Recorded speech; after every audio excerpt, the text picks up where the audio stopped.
we have you covered. This is America's Day at the Races, Day 3. Holiday meet from Oaklawn Park, home of the most lucrative winter racing in the country on this chilly Sunday. First of 10 races in about half an hour indoors here at Oaklawn Park. Welcome, everyone. I'm Lafitte Pinkai. You remember opening day when it was 62 degrees in Hot Springs? Not the case anymore. Temperatures have dropped. It's about 30 degrees here at Oaklawn Park. But the show continues, the racing continues, and we have a 10-race program on tap, highlighted by a stakes race for 2-year-old fillies, the Astral Spa. Here is the field. Those freshman fillies, they'll be sprinting 3/4 of a mile, $135,000 purse, 10 strong, 0 defections. And the morning line favorite is Counting Stars, number 6, 5-2 on the morning line. This is part of the reason why. Counting Stars, her debut, this was Churchill Downs, late September. And after a poor beginning, she recovers. She looms large and is cut loose by Arad Ortiz. West Point Thoroughbreds. Counting Stars' impressive debut win before disappointing in the Dean Dorton Myrtlewood Stakes at Keeneland. How will she respond this afternoon? We'll find out a little bit later on. The 9th race of 10 here at Oaklawn Park. Counting Stars, who is trained by Mark Cassie, his stable here at Oaklawn Park. It's loaded with talent and accomplished racehorses, not to mention holiday cheer, as you'll see. Cassie there, and some of the names you'll recognize: Sandman, the Arkansas Derby winner; Lacara, dual Grade 1 winner; Nitrogen, likely 3-year-old filly champion; Ewing, Saratoga Special victor. As we check in with Megan Burgess back at the Cassie stable. The Cassie barn is in the Christmas spirit, standing by with my friend the Grinch, along with many of the Cassie stable stars that highlighted a huge year for the barn. Graded stakes winners Nitrogen, Ewing will be joining us later on at Oaklawn Park for their preparations, but Grade 1 winners Sandman and Lacara have already made their way here. They both put in their first works off of their time off here at Oaklawn this week, with Grade 1 winner Lacara being pointed to that Grade 3 Bayakoa on February the 8th. She put in a work earlier this week, as mentioned, with Sandman, who will target those extended route races for older horses, the first of which possibly that Grade 3 Razorback en route to the Grade 2 Oaklawn Handicap. But lots to look forward to. Nitrogen and Ewing, as mentioned, joining us later on. But Counting Stars looks to headline the barn today, this Sunday, in the Astral Spa, the featured race for those 2-year-old fillies, as she'll look to redeem off the Myrtlewood Stakes last time out, with Christian Torres liking what he's been feeling of her in the morning as he's gotten aboard, and I'm excited to see how she takes on this stout group of 2-year-old fillies assembled later on. But lots to look forward to, and certainly in the holiday spirit. Lots of holiday cheer around that Cassie stable. Newest member of the 4,000 Win Club, poised for a big winter here at Oaklawn Park, as we welcome in Acacia Clement, Richie Migliori in New York on set at Aqueduct. Acacia, we learned about 3 hours or so ago that racing would be canceled today at the Big A. What can you tell us? Well, Lafitte, I think you just look behind us. We did end up getting quite a bit of snow through last night into this morning. There was a winter weather advisory in place here in the New York City area. They canceled training at Belmont Park this morning and also canceled live racing due to the weather. It's also now the time of the holiday break, Richie, so while we'll still be on for the shows at Oaklawn, the next live racing day in New York will be scheduled December 26th. Yeah, the day after Christmas. When I was riding, I did not enjoy riding the day after Christmas. I can imagine. Because it kind of puts a damper on your whole holiday. You really can't eat on Christmas Day. You're already thinking about the next day. When I was riding in California, obviously it was a lot of fun, the day after Christmas, because it was opening day of Santa Anita, and it was always a big deal, a lot of excitement. But in general, I'd like the holidays off. Well, if you look behind us, too, we have a little Yule log in the infield here at Aqueduct. So as Lafitte rightly pointed out, it'll be kind of fireside chats with Uncle Mig on the show today. Here's a look at what's coming up on America's Day at the races on this Sunday afternoon. Today's races, as always, presented by Claiborne Farm. We have the 10 races at Oaklawn, including that Astral Spa, the feature that Lafitte touched on, dealing with a fast main track there. We'll also have Laurel Park on the show. Their card is underway. We're just a few minutes away from race 3, where we'll kick off our live racing action allowance feature in the 7th, still to come. You can bet any track, anywhere, anytime with Naira Bets. Sign up today and get up to a $200 deposit match bonus with promo code BONUS200. Enjoy betting on over 300 tracks around the world and start winning today. Join now at NairaBets.com. Feeling festive as we get ready for the third race at Laurel Park. Maiden claiming 12,500, field of 8 coming up, sprinting for the 2-year-old fillies. And no surprise to the inside, the number 1, Kitty Up, currently the favorite, Richie, as this one takes a drop in class. For rider gets it Hazelwood, who might still be a 5-pound apprentice, but he's been winning races in bunches. I really think he's the major story out of Laurel right now. Yetsit Hazelwood. He rides like a seasoned journeyman. He finishes like a seasoned journeyman, and you're getting a 5-pound break in the weights with a rider that, to me, could hold his own on level ground, no problem. This horse moved to the main track last time out, finished 5th against Maiden 30 Company, so dropping class today. Currently your even money favorite. First-time starter, right to her outside. Secret Oaks taking a little bit of attention. I guess in a field like this, she has the least amount of excuses. Yeah, you're probably looking for a stranger. The mare did throw one foal that won on debut.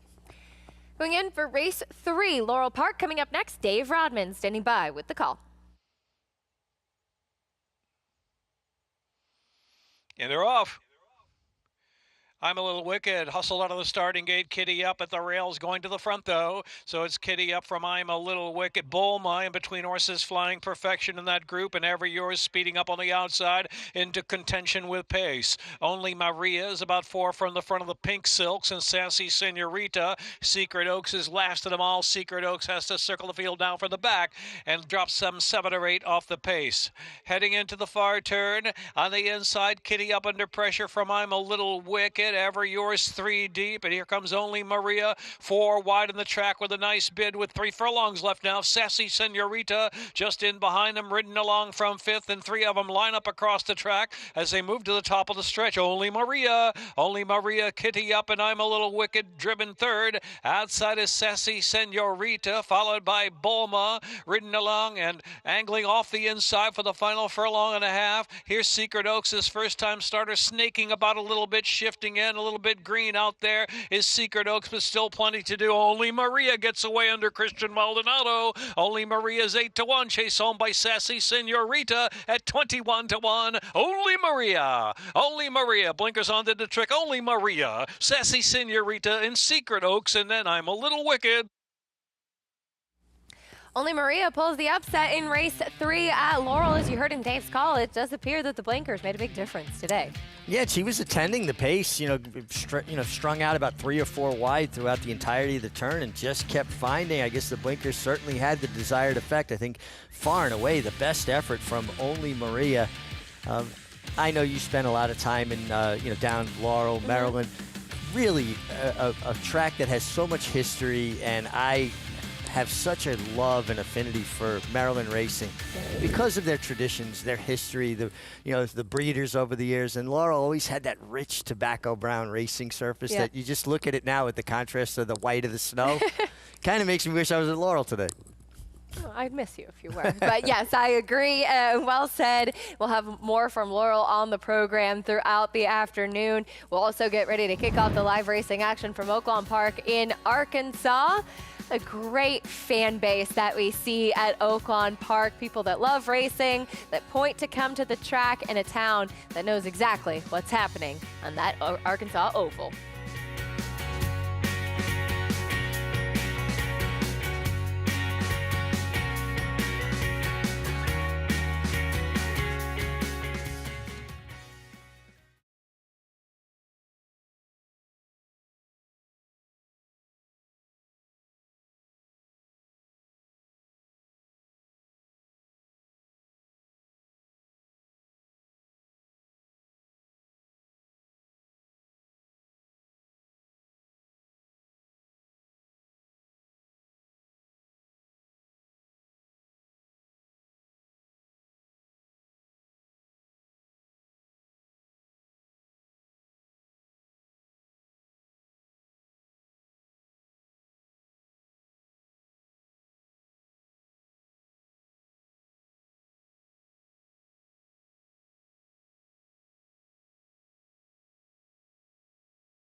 We're back on America's Day at the Races, brought to you in part by Naira Bets. You can bet any track, anywhere, anytime. Get started at nairabets.com. Putting us some salt down there in the parking lot. Looks like way. I parked actually in the executive lot today, right by the Me too, front door. I did too. No live racing, taking advantage. Only Maria breaks her maiden in race number 3, getting the victory here, pulling an upset. And yeah, you touched on it. I think not just that she finished best, but she actually broke a lot better with the addition of the blinkers. I think that was the biggest difference. Yeah, and really put herself into the game, which is something that she's had trouble doing in the past. You know, if you wanted a desired effect from blinkers, this is absolutely it. Most of the time it doesn't work out the way you want it to. I think this time it certainly did. And also, to be fair, she probably caught the right group. Found her friends, so to speak, as she gets the victory over Sassy Senorita, who made her first start for trainer Jose Corrales. Their second at a big price. First-time starter Secret Oaks checked in third. 672, $18.60 winner in race 3. We turn the attention on to race 4, $7,500 claiming race, 5.5 furlongs coming up next. And right now you've got a couple of horses in the middle of the field taking most of the attention between the 3 Little Lance. First off the claim for Jamie Ness, and the 4 Vamos Viejo, who is taking a drop in class and going turf to dirt. Significant drop in class with the surface change, but the one try this horse had on a fast dirt track left more than a little bit to be desired. Yeah, definitely did. It's the first time in a while we'll see that horse get onto the main track. More from Laurel in a moment. When we come back, we'll get ready to kick things off at Oaklawn Park, about 17 minutes away from race 1. Horses are in the paddock, getting ready for the Sunday opener from Hot Springs. We'll check in with Lafitte and the rest of the crew after this.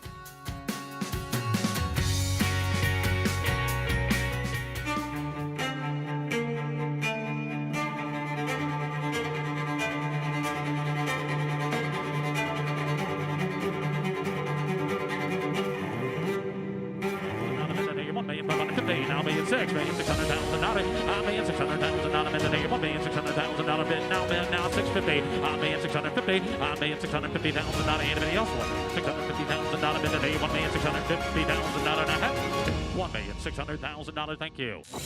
You bet with Naira Bets. Bet any track, anywhere, anytime. Download the Naira Bets app to play today and get a $200 deposit bonus. Watch live horse racing.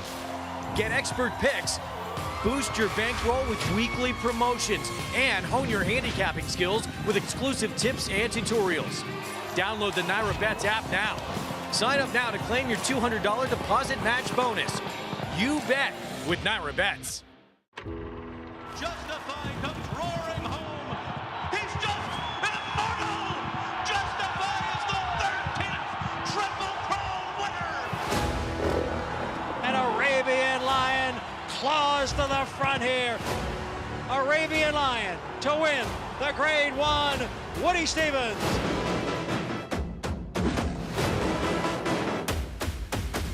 One minute, 21 and 3/5 seconds.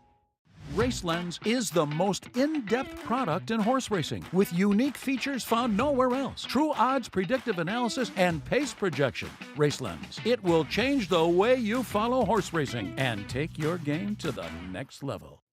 Next weekend on America's Day at the Races, join Acacia Clement from Tampa Bay Downs and Megan Burgess from Oaklawn Park.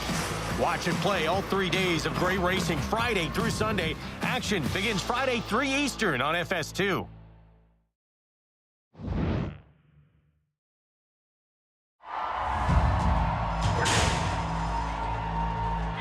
Laroff, good beginning from Cole Battle, the Springboard Mile winner. And for the Lonnie Briley barn, it's the pride of Remington Park. It's Cole Battle and the Smarty Jones. Laroff in the Southwest. Sandman trying to dive after him, but it's going to be Speed King. Speed King all the way. We're ready to go in the Rebel. And Cole Battle, 16th left for the Rebel Stakes win. He's on top from Madigan Road. And Sandman, who's run out of ground. Cole Battle, the story continues, this fantastic story. They're off in the 89th Arkansas Derbies. It's Sandman in front by 2. Publisher is second. And Sandman, he's run his A race and he gets a confidence booster heading to Kentucky. Sandman does it. The son of Tappet for Mark Cassie and Jose Ortiz. Last season's road to the Kentucky Derby through hot springs, and while things didn't pan out for Sandman or Cole Battle in the Derby, still an exciting series with terrific storylines, Megan. As for this year's Derby Prep Series, the Smarty Jones in 3 weeks. Like, what do we know about who might be showing up, who might be running? Well, there's a horse by the name of Rancho Santa Fe for the Brad Cox barn. He's currently undefeated after 2 starts in Kentucky. One we could possibly see being pointed to the Smarty Jones, not confirmed just yet, but one that I'm certainly excited to see take on stakes in potential Kentucky Derby preps. Angel of Empire comes to mind as one that was prepped here at Oaklawn, winning the Smarty Jones before, of course, the Grade 1 Arkansas Derby. So Brad Cox surely knows his way around Oaklawn Park. It'll be interesting to see if he makes it here. Mystic Dan, a Southwest winner, eventual Kentucky Derby hero. How productive will this year's road to the Kentucky Derby be? Only time will tell as we take a look at that series and that Smarty Jones on the 3rd of January, followed by the Southwest. That's when racing will resume here at Oaklawn Park with a classic meet. Rebel Stakes on a Sunday for the first time, and then Oaklawn signature race, the Arkansas Derby, on the 28th of March. As for the horses who might ship in to Oaklawn Park to run in any of these races, now they have a brand new facility to hang out in. The new receiving barn here at Oaklawn, as explained by trainer Ron Moquette. We're standing in Oaklawn's new receiving barn, which is pretty cool since they've literally never had a receiving barn. So I had some ideas, and I talked to a lot of other folks with receiving barns. So we kind of took everyone's idea, and I tried to implement it to the construction. So basically, I'm sort of an advisor between a horseman and the construction people. They're building they believe, a state-of-the-art receiving barn that is focused primarily on keeping down the risk of contamination and making things safer for the horses. The feed will be delivered through the outside. They won't have any reason to step inside where people were trying to run their racehorses. They deliver it right here, and then it's under a locking key. We've designed it to where there shouldn't be a reason for a lot of people in the barn. We have it to where there's a clean line side of everything. Also, the stalls were designed to try to be to where you could wipe them off and keep them clean, and where a horse couldn't reach things out of the stall to lick on, which we know horses love to lick and chew. We made a little bit higher yoke on the stalls, and we made it to where there wouldn't be somebody bringing in outside contaminants and hopefully not exposing somebody unnecessarily. Oaklawn, you know, they're one of the only people that I know that run races, and especially at Racino, that are building barns. They've built, in the last 12 years, I think they've built somewhere around 16 new barns. They've sort of just said, hey, we are investing in horse racing, and from a horseman's standpoint, I'm glad to see that, so I'm very willing to help at anything regarding horses. New state-of-the-art receiving barn, important updates and upgrades taking place on the backside at Oaklawn Park. And as you heard Ron mention, it's always exciting to see a facility investing in the future of the sport. And things like that really are so important because you have so many horses coming and going from different locations to different tracks all the time. Well, exactly. Acacia, a trainer ships a horse in from a different jurisdiction. He doesn't have horses stabled at Oaklawn. He goes into a new state-of-the-art barn that is designed to, mitigate or limit any kind of cross-contamination, their access to the horses. I mean, even the way the feed room is set up, you really got to appreciate the attention to detail. I'm sure Ron was in on the planning of all that. But like everything else they do at Oaklawn Park, they do it first class. Yeah, very exciting stuff there. Great to get a little glimpse behind the scenes of some of the upgrades that are taking place on the Oaklawn Park backside, as I'm sure there'll be plenty of trainers shipping in to take advantage of some of those big purses throughout the winter meet down at Oaklawn Park. Horses in the paddock for the opener, maiden claiming 12,500, going 6 furlongs for 3-year-olds and upward. The number 7, Coastal Breeze, does appear to be on paper the most likely winner. Disappointed last time. Takes a big drop in class, though. This is a horse that has not had the best ability and affinity getting out of the gate. Yeah, and that's a concern, particularly in a large, bulky field. And, we talk about it often. The jockey colony at Oaklawn Park, they don't mess around. They allow horses to use their speed. So if you get a horse that doesn't break particularly well, the chances of getting shuffled back are immensely, or significantly more, I should say. I'm interested in a little bit of a crazy long shot in the 6 Conway. Horse that had flash speed in the first 2 starts at Oaklawn last year. Then the last start, got bothered at the break and came with a run. And what do all decent horses or good horses share? What quality? Speed. It's how they learn how to use that speed. My hope is that off the layoff, Conway is able to break clean, but settle and come with a run because maybe he learned something in that start back in April. We're going to see it a lot on the card today, and the 6 Conway kind of falls into that category as well. An Arkansas bred that's coming in off of a layoff. Some Arkansas breds, like New York breds, like whatever state bred program we're discussing, are able to compete in some open company races, but some of them just really fit much better against state bred companies. So you're going to see it a lot starting now throughout the beginning of this meet. Arkansas breds coming in off a layoff. Yeah, because they give them that break, waiting for that Oaklawn meet to take advantage of that breeding program. They're running maiden allowance races for Arkansas breds for $100,000 purse. It's very significant money. Now, in this case, Conway is running in an open race, but because of the layoff, Arkansas bred not eligible to be claimed out of this race. I just think it's very smart placing by trainer Ron Moquette. And that's a piece of it too. We talk about, I think you always say it very well. It's not just training horses, but you have to be a good manager too. You have to read the condition book. You have to look for creative spots like something like this. You can be a great horse person, have your horse set to run the race of their life, but if the race of their life is only capable of winning for, let's say, a $25,000 tag, and you're running that horse for $50 or an allowance race, they may give you that best effort and be 5th or 6th. So it's up to you to put them in a position, place them in a race to succeed, not to fail. Graduation day for one of these runners here in the opener, the number 7 Coastal Breeze, taking a lot of the attention with Luis Saez aboard. Luis Saez, as we've discussed, for opening weekend here to be wintering down at Oaklawn Park, and a rider that has shipped in, like horses do, and had success riding at Oaklawn. But I think with his aggressive riding style, he's going to fit in very well in that riding colony and get a lot of big opportunities too. Yeah, I agree with you. I think his style fits perfectly for a racetrack like Oaklawn Park, positioned such a premium. And, the other thing, the other part of the equation, his agent, Kieran McLaughlin, former, tremendous horse trainer, now Jockey's agent, has so many friends, so many people that he's dealt with over the years, particularly in the Midwest, places like Oaklawn, Kentucky, and obviously New York.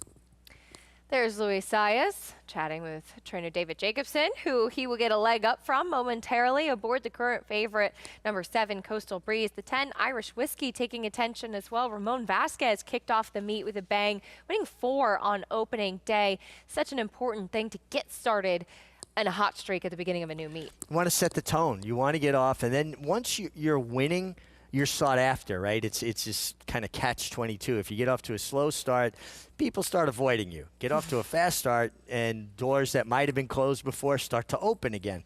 Irish Whiskey's coming out of the Southern California circuit. I've always been of the opinion, Acacia, that the bottom-level maiden claimers in California are just not very good. And I've seen for years they show up at places like Parks, and they take all this money because, well, they ran so well at Santa Anita. And it doesn't translate. So Irish Whiskey did compete at Oaklawn last year and then has been running well the last few starts, showing improved speed at Santa Anita and Los Alamitos. I'm looking elsewhere. Yeah. It's just my experience, they don't translate. It's a very fair point. And look, in racing, it takes all kinds. There's every level, every distance, every surface, whatever it might be. Claiming races, sometimes a little bit tricky to figure them out, figure out the puzzle, but claiming horses are often really the backbone of the game. And a lot of horses, you have to just find where they fit. That's it, where they're going to be competitive. And one thing about it at Oaklawn with the big fields, if you mine that nugget of gold, you're going to get paid. And you can do so by playing on Naira Bets. It was a perfect segue there, Richie. Almost like you work in TV. Bet any track, anywhere, anytime with Naira Bets. Sign up today and get up to a $200 deposit match bonus with promo code BONUS200. Enjoy betting on over 300 tracks around the world. Start winning today. Sign up now at NairaBets.com. About 4 minutes away from the opener. Good to see at least they have some sunshine there if it's cold. And you spent a lot of time last winter at Oaklawn Park. It can get very chilly there very quickly. It's kind of like almost damp cold that goes through you. And maybe it's a little bit of a mindset. You're more down south. You're not expecting it maybe quite as much. We'll get a chance to momentarily meet the field here for the opener. Again, 2-1 favorite on the 7 Coastal Breeze. Luis Saez and David Jacobson teaming up with the horse dropping in class. But as Richie said, if you can put in the time, maybe find some prices throughout some of these big fields, it could bode well. Speaking of Arkansas breds off a layoff, here's another one. Dawson James also protected today. And Dawson James runs anywhere close back to that debut back last February. Will be tough to beat. First-time starter, give me a chance. Not taking much money, but first-time starter, wouldn't be surprised. Off the bench, Amentum. Yeah, now getting back to after running 2 turns, getting back to sprinting, which I think is definitely what this horse wants. Here's a drop-in class for E-Money. Yeah, will the drop-in class do it? Has run as low as 20 in the past unsuccessfully. Also a drop-in class for Major League. Yeah, we're seeing a theme here, right? Everybody's searching for that spot where maybe they can get off to that good start here at Oaklawn. There's Conway, who you had some interest in. I thought this horse was interesting. Speed, stopped last start back in April, closed. The favorite Coastal Breeze went by, and there's the 9 Mirage. Yeah, Mirage has run for 10, was distant second. Feels like this horse has to improve. Irish Whiskey from California.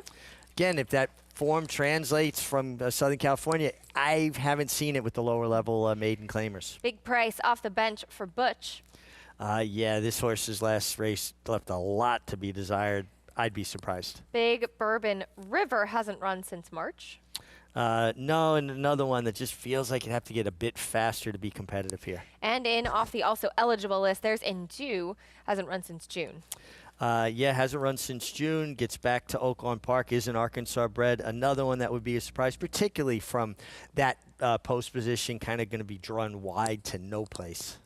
That's the field for race 1. As we talked about it on paper, looks like the 7 Coastal Breeze is the most likely winner in this spot. I know you had interest in the 6 Conway. No, we're just looking on TV, but he seemed to frame up very nicely on track there in the post parade. It's a lovely shot there too, by the way. That is a great shot, isn't it?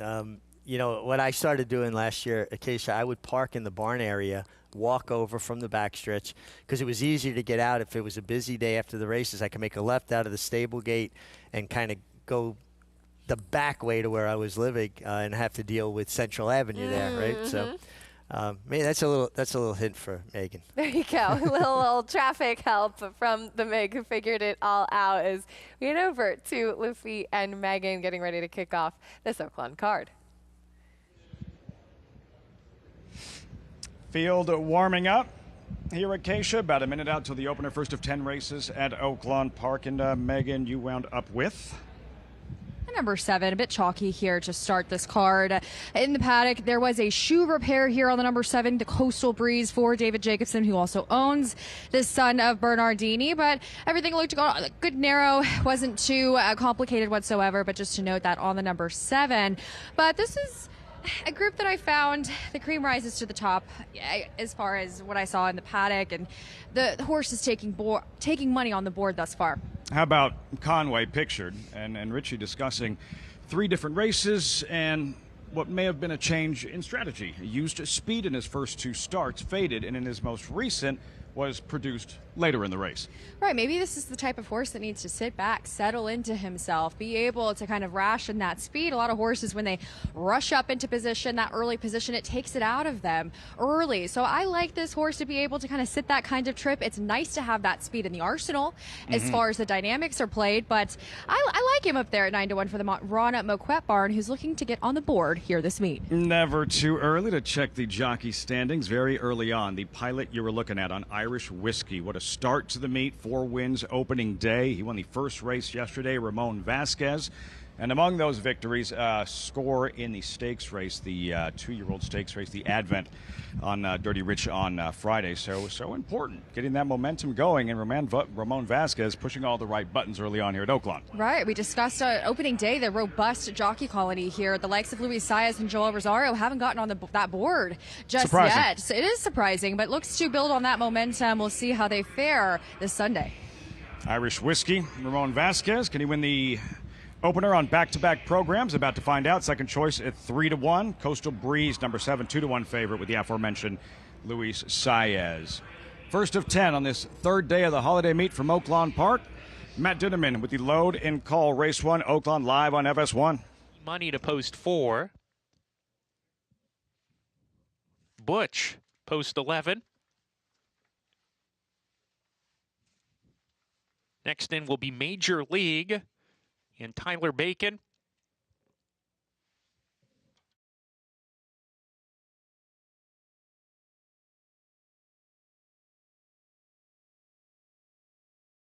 Three back, Conway about to go in.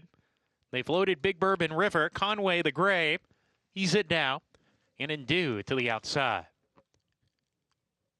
10 races on the docket today. Good luck. Indue to the outside post, goes in. We're ready to go.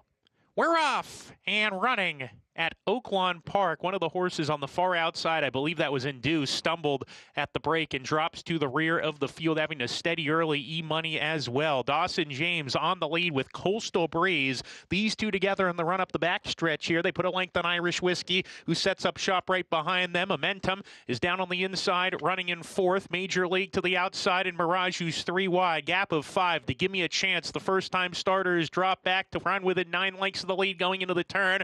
Butch is alongside of him. Then comes Conway with E-Money, and Big Bourbon River at the tail as they round the far turn. Coastal Breeze on the lead of neck, but he's hard-ridden here. Irish Whiskey alongside. Dawson James begins to struggle. Here's Mirage on the outside, 3 wide at the quarter pole. Top of the stretch now. Coastal Breeze, Irish Whiskey together. Irish Whiskey goes to the lead. Coastal Breeze hugs the rail, tries to stick to him. Mirage on the far outside there as well. It is Irish Whiskey and Mirage. These two have collared Coastal Breeze in the final furlong. Mirage and Israel Hernandez have the lead with a 16th to go from Irish Whiskey. Coastal Breeze, that's how they're going to finish. Mirage finishing the job, and Mirage wins it at 19-1. Irish Whiskey was second, Coastal Breeze third, Butch was fourth.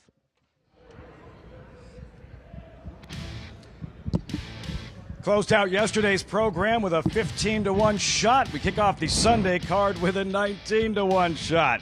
Mirage in the opener at Oaklawn Park. Does so off the layoff for the Bill Martin barn, off a well back maiden $10,000 finish last time out at Prairie Meadows, where this performance looks to be kind of out of nowhere today. Acacia Ritchie, a 7-race maiden who had finished second in 3 previous starts, but shocks us today at Oaklawn, does Mirage. Certainly did, Lafitte. This one was tough to make on paper for sure, but Mirage today was the day to get the win, break his maiden in start number 8. Israel Hernandez in the saddle, and he was pretty confident tipping out in the stretch with this horse too. He really was, and he just kept coming with a kind of a relentless, grinding kind of a run. I didn't see this. It's a bit of a surprise to me. I guess if you go back to that March 2nd, well, yeah, 2024. I mean, that's a long time ago. That horse has one race that you may go, well, okay, maybe, but Mirage, am I seeing things? I see what you did there. Gets the job done over 2 logical horses in the 10 Irish Whiskey and the 7 Coastal Breeze, who were battling it out for the minors. No doubt about the winner, though. Number 9, Mirage, with the win in the opener to break his maiden. 9-10-7 at Oaklawn Park. Prices and more live racing. We're just getting started on this Sunday.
In the gate.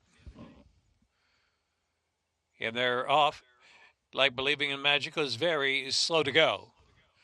Song Runner sent out there for early speed. A little Lance on the inside at Sizzling Time away third. Vamos Viejo up close in the second group on the chase. And it's another two back to Prom Night, fully ridden as they head on for the far turn. On Island Delight second to last. And Like Believing in Magic in the back. Into the far turn. Song Runner up top. Song Runner from Vamos Viejo getting closer. Little Lance is a pressured third with 3 furlongs left. It's Sizzling Time is in fourth. Then another 6 back and it's Prom Night, Island Delight, and Like Believing Magic.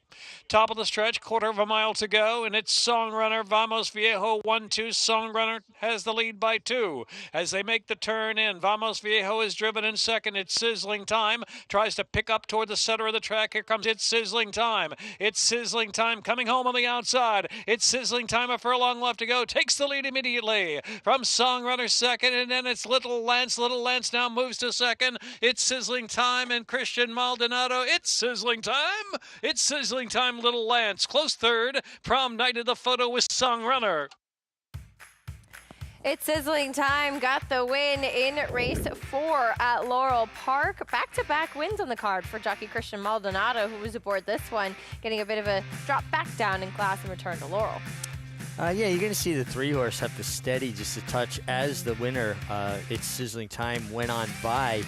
I wonder if there'll be a claim of foul or an objection. It appeared to me that the one was just clear. The inquiry sign has been posted regarding the second place finisher, Little Lance, steadying there. We'll keep you posted with what takes place race 4 at Laurel Park. Back at Oaklawn, the number 9 Mirage pulls the upset.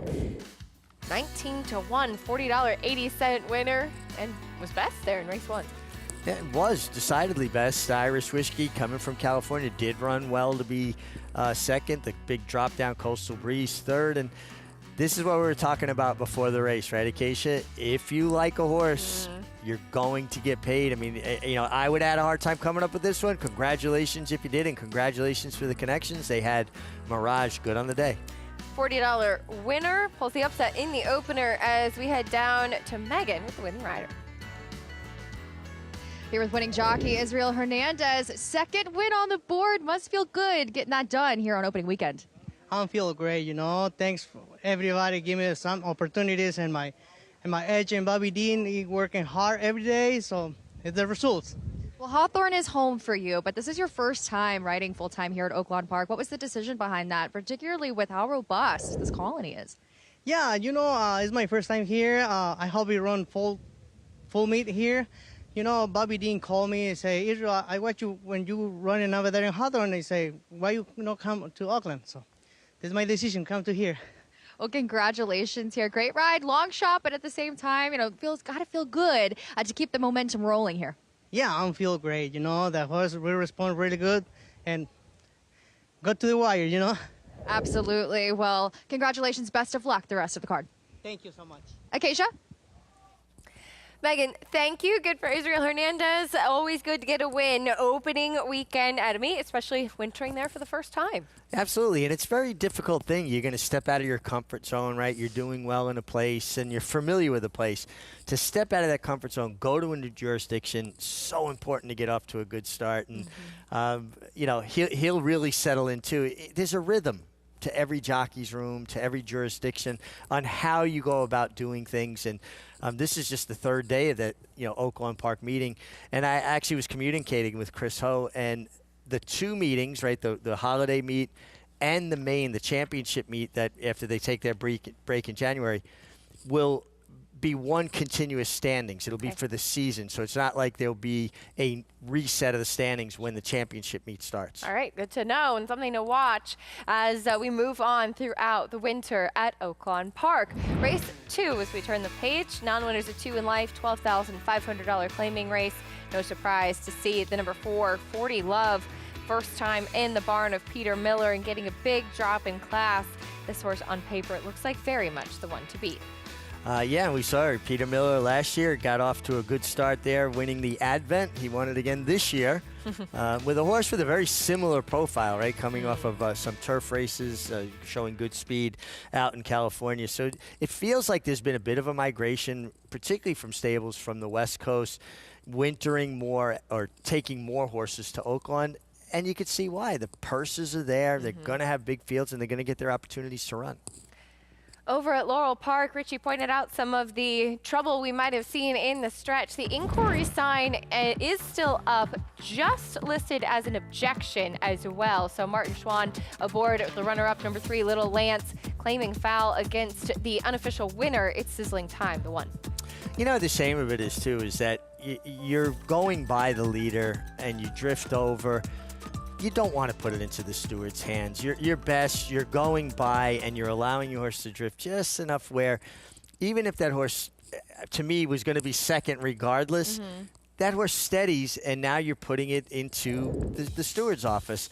And somebody much smarter than me told me years ago, a couple rooms you want to stay out of, the operating room and the courtroom, because you never know which way it's going to go. Well, I'll throw the steward's room in there as well.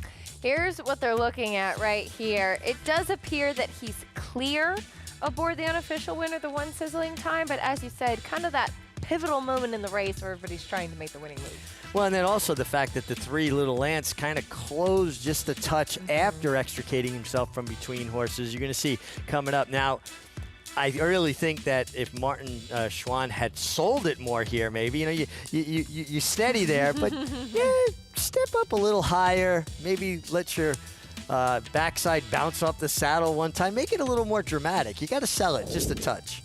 You were pretty good at selling it when needed to be. I think I had some Academy Award worthy performances out there that, you know, but hey, you know, it's all fair. You're trying to get the best for the owner, trainer, the connections, and obviously the betting public.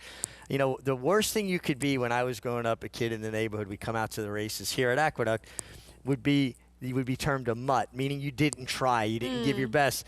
And I would be on the train going home with the older guys, and I had it in my head already, when I ride, they will never call me that. I might not be the best, but I'm always going to be trying hard. Yeah, that's all you can ask for at the end of the day. So unofficial at Laurel Park, 13256. Inquiry and objection sign still up. We'll take a break. We'll keep you posted on what takes place over at Laurel Park as the stewards make their decision. Horses in the paddock for upcoming race 2 at Oaklawn Park as well. Lots still to come on America's Day at the Races.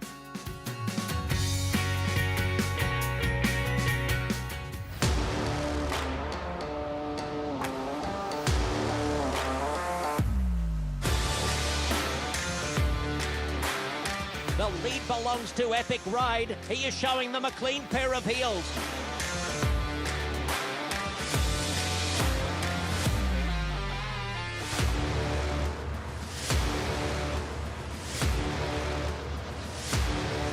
Eclipse champion Blame, standing at Claiborne Farm.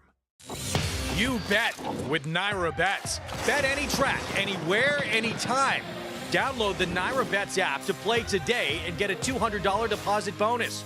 Watch live horse racing, get expert picks, boost your bankroll with weekly promotions, and hone your handicapping skills with exclusive tips and tutorials. Download the Naira Bets app now. Sign up now to claim your $200 deposit match bonus. You bet with Naira Bets.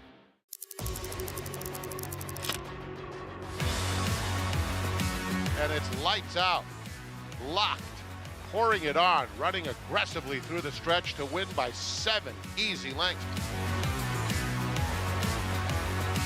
Here is Locked. Locked racing by on the outside for the lead. Locked, the wine steward, it is Locked. Here comes Locked after Mulligan. Locked catching with every single stride, and Locked will win the Cigar Mile.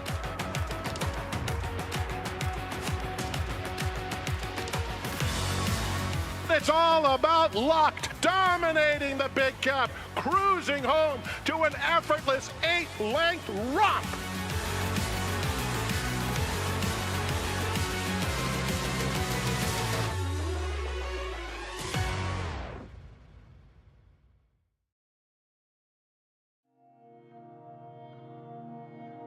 Alapa means everything to me and my family.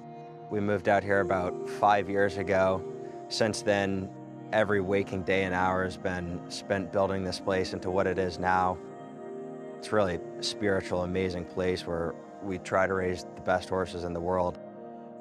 My brothers, me, my mom, my dad have such a passion for this place, and we're continuing to try to better it every day. Selling's a huge part of our business. This September, we have a really big, great consignment of horses. Backing off of a very successful Saratoga season, it is hugely important and fulfilling for us to be able to help people achieve their dreams of selling a high-dollar horse or buying a high-dollar thoroughbred. It's just so peaceful out here. It's a great environment for these horses. They really stay calm and relaxed out here. I grew up as a kid, you know, watching Curlin, and he was like a superhero to me. So definitely a special opportunity to be able to work with a horse like him. Curlin obviously is taking on the torch for Smart Strike and Mr. Prospector. So it's great to have, you know, a son like Good Magic here who we think is his best son. You know, the quality of mares that Good Magic has bred in such a short career already is just second to none. One of the most exciting things for us right now is this really good core group of young horses that we have that have came in here over the last few years. You know, you go back and look at Charlatan, who has 2-year-olds this year. You know, they've sold extremely well. Arabian Night, who we just got last year, just finished his first season with us. Just a super classy, impressive son of Uncle Mo. We're really combining the history of this place along with building up for a new future. And our program brought to you in part by Hillendale Atalapa. So we see the festive decorations in Hot Springs. Did you do a real Christmas tree or a fake Christmas tree? Oh yeah, we go out and cut down our own. Nice. Yeah, you want that beautiful pine Smells smell so in good. the I love house. it. Yeah, no, it's. I like that. As a kid, we never had a real Christmas tree. You always had, you know, the ones you put together and then put back in a box. You know? Right. But no, I like the fresh Christmas tree. I'm with you. They're hard to find in Florida, so I have a fake one right now. But my dream is to get back to having a real one. Got to experience it at my parents' house in Connecticut last night. Laurel Park has gone official. No change in the order of finish. So 1-3-2-5 does stand following that inquiry and objection. Number 1, it's Sizzling Time with the win. Back-to-back wins on the card for Jockey Christian Maldonado. I think the stewards got it right, too. The best horse won. Might have, you know, just kind of shaved Little Lance a little bit, but on the way by, to me, no harm, no foul. It's Sizzling Time over Little Lance. Gets it done. At Oaklawn Park, race 2 coming up next. This one, again, claiming race, non-winners of 2 in life. Everybody looking for the second win of their career. 40 Love continues to be the favorite on the drop in class. Does look to be on paper the horse to beat. The number 8 Fifth Avenue getting a bit of a drop in class. Also taking some attention, bringing in some quick early foot for trainer Dave Fox. Yeah, and you know we're seeing some huge prices. We saw it to end the card yesterday. So if you like a horse at a big price, have no fear. Go into it with some confidence, because this is we see this a lot, particularly opening of Oaklawn Park, when you have so many horses coming from so many different jurisdictions, and while you're trying to unravel or sort out how that form is going to translate to Oaklawn. About 2 minutes away from the 6th, but yesterday we saw some stakes action as well in the Ring the Bell, as Lafitte and Megan will bring you in for this conversation. Roll on Big Joe. Boy, he continues to roll on, doesn't he? He's on the ascend. He was sensational yesterday. Among the storylines going into that Ring the Bell, it wasn't the greatest stakes race, but certainly had graded stakes caliber company, with Skelly looking for an 11th straight victory here at Oaklawn Park. But Megan, this has been an issue, and once again, the trouble getting out of the blocks clean, a problem for Skelly. And he didn't stumble. It wasn't this Just flat. overt Just issue, flat. right? It's just a bit flat-footed. He's the kind of horse that is so quirky when it comes to really busting out of the gate. He can be hard to handle. Ricardo Santana Jr., as Mig had elaborated on yesterday, did a great job with a horse that is hard to manage. In behind horse is not a comfortable position for him, so I'm hoping we can see him again take on a stakes company here at Oaklawn Park and tying that record. He's a fun horse to root for, but roll on Big Joe, rolling in the stretch. That late kick, he dusted this field, and as you mentioned, this is a graded stakes caliber field that he managed to dust. Skelly off the board, roll on Big Joe, and he had been cross-centered in a race at Turfway. The decision was made a few days ago that they would run here at Oaklawn Park. Turfway winds up canceling, and roll on Big Joe winds up in the Ring the Bell winner circle. Yeah, it was nice to catch up with Tim Cohen yesterday as well. His emphatic energy Pictured there. You there, can yeah. see him. It was his first time to Oaklawn Park, so you had to know that it was very special for him to make this trip to watch his guy run. Richie, couple things here. How impressed were you by roll on Big Joe and Skelly? Have we seen the best of him? Will he be able to reach back and find his best form at some point? Yeah, roll on Big Joe is just in terrific form. He was well posted. He has natural speed, and it just allowed Julien Leparoux the luxury of kind of breaking and see what was going on inside of him, and he just assumed the perfect position. Skelly's habit of breaking slowly has kind of gone to another level.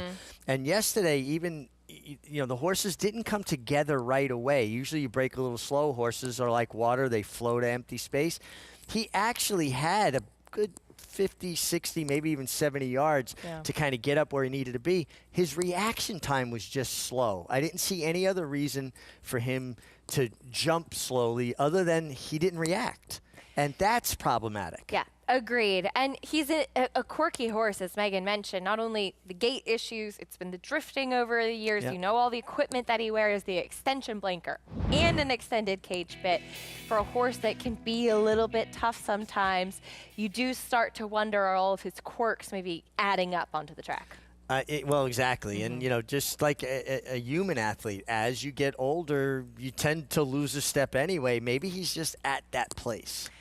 Let's meet the field for race 2, kicking things off with the number 1, Chasing Rain. Coming out of Del Mar, been running there for 10,000. Should be chasing the pace, Chasing Rain from the inside. Woods Point should add to that pace. I thought this horse was a little bit interesting. I do like the fact this horse has speed and should be forward. Last out maiden winner, Charlie Pride. Yeah, toughest jump. Beating maidens going against winners. Drop in class for the 440 Love. That drop in class is more than a little bit significant and should be very tough to beat. Big price on the number 5, El Sargento. A horse that kind of lacks speed, at least last time, could get a little better position maybe. Took 26 starts for Phenomenal Dream to break his maiden. And also now turning back in distance, going a mile and 70. Guess that 13-length win gave them a little confidence. Here's 5th Avenue coming in for Dave Fox. More speed, another one that's dropping down. And Dave Fox is a name that I hadn't seen recently at Oaklawn, so another new face. Yeah, usually based down at Gulfstream Park. The 9 Wind Rider went by. There's the 10 Army Hero. Another one taking that drop in class, should be well placed from the outside here under a rider I'm not as familiar with. So that's another thing we got to keep educating ourselves. Heavenly Deacon, a long shot, went by, and there's the 12 Cavanel to the outside. And it comes off another maiden victory that going a mile, turning back in distance, hasn't been seen September. Has to show they can do it against winners. There's the field for race 2. We'll go back to Lafitte and Megan. Lafitte, somebody in this field is going to get the second win of his career today. That elusive second win, all at one for something. We're going to see, maybe the favorite actually win a race here at Oaklawn Park. It's too soon to call it like this trend, but going back to yesterday's nightcap, the 15-1 shot and a 19-1 shot in the opener. You're looking at Charlie Pride, who is 5-1. We revisit his maiden tally. This was early October, Hawthorne Park. He's even money, Megan, and proceeds to run up the proverbial score. This was his best career ever today, kind of tallying there, as he did run pretty well on the turf on his debut, but he just dusted this field. 13 links was, as you read all the past performances, but I find he'll be able to hopefully employ that early speed here. It comes off the freshening, or the layoff, I should say, for the Cody Rosen barn, and he's been working well here at Oaklawn, at Oaklawn Park, and he's one to watch. I find given that Hawthorne form, it can kind of be difficult to kind of see who's going to bring that to Oaklawn, but I find him to be interesting here, especially getting the 5-1 price you see up there. Do you think he can run back to that race? Is that what we can expect from Charlie Pride today? Remember, and it took him those 8 starts to finally graduate. It did, but he doesn't even need to run as fast as that to beat some of the others in this field, right? If he can get near that, I find he'll be in a good position here. And I was a bit against the number 4 here, the 9-5 favorite you see up there for 40 Love. It's a colder day here at Oaklawn. Yeah, he was getting pretty warm in the paddock. It wasn't out of sorts, wasn't over the top, but it certainly looks like he's going to appreciate this distance. We'll see how he fares, but I opted for the healthier price in the number 3 here. Charlie Pride at 5-1, looking to build off that blowout victory out at Hawthorne Park. 8-5, 40 Love in the class drop. As we hand things over to Matt Ditterman with the call, race 2 of 10 on this Sunday in Hot Springs, live on FS1. And Charlie Pride, the next 2. 40 Love to post position number 4 in the red jacket. Your current favorite at 9-5 for Peter Miller, Ramon Vasquez, who have had a good opening week already. Army Hero goes into the gate. Still working with 40 Love.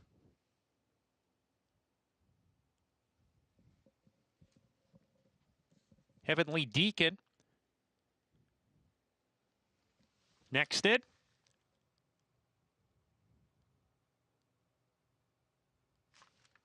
El Sargento goes forward. Then backed away. There's 2 back behind the gate. El Sargento. And then to the outside, Cavanaugh to round out the field. Here's Cavanaugh coming up. Going in. We're ready to go. And we're off.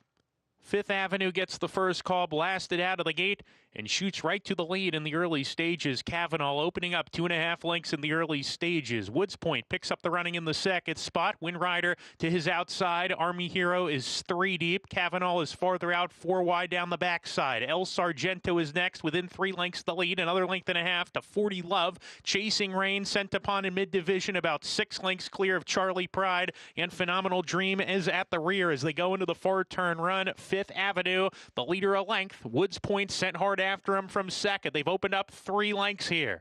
El Sargento in the 3rd position. He's come under a hard ride. The favorite 40 Love is into 4th. He's under a ride as well, trying to gain ground. Has some work to do with El Sargento as they come to the top of the stretch here. Chasing Rain off the turn, still clear on the lead. Opens up 3. Woods Point second. 40 Love gradually gaining ground on the grandstand side. 1 furlong to go. And Chasing Rain still on the lead. 5th Avenue's trying to fend off all of them. And 5th Avenue still on the front end here by 3. 5th Avenue, Francisco Arrieta to win it. 40 Love was second. Woods Point third. Charlie Pride checked in 4th.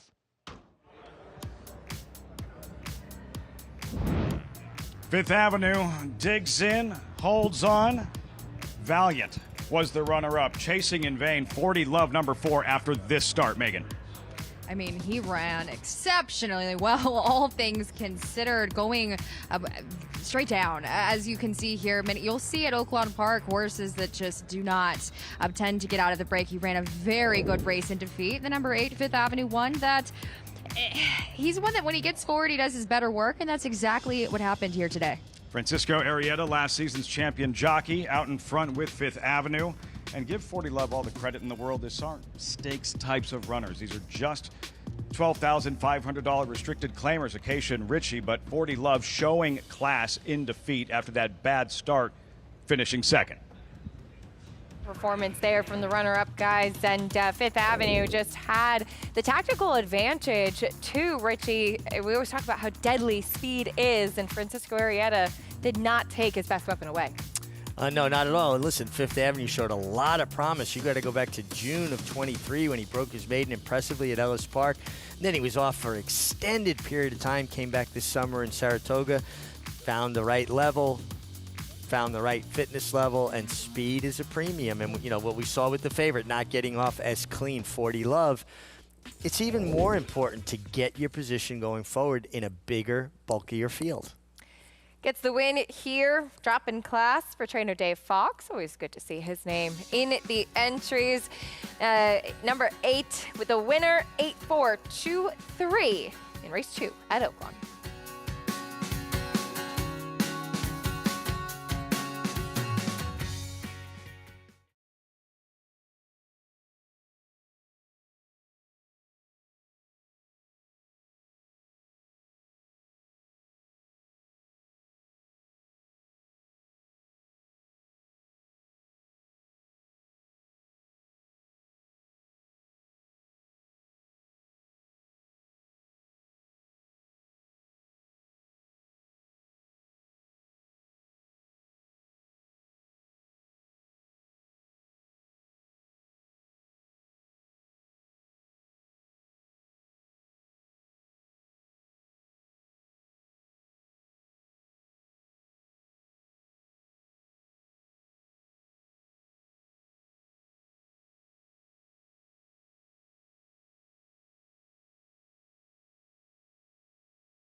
You're watching America's Day at the Races, brought to you in part by Naira Bets. Bet any track, anywhere, anytime. Main entrance to Oaklawn Park.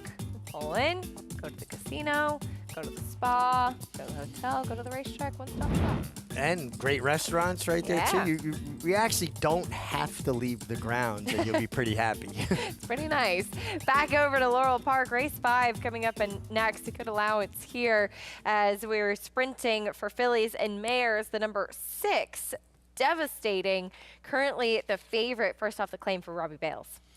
Yeah, comes off that big effort. Was trained by Jamie Ness that day. Now, change of stable. But Yedsid Hazelwood, an apprentice that I know you and I have been extremely impressed with, gets the call here. And you know, you see apprentices win races, but very rarely do you see apprentice jockeys win at the percentage that he's winning at. He's 22% on the year, 23% at this, Laurel stand right now.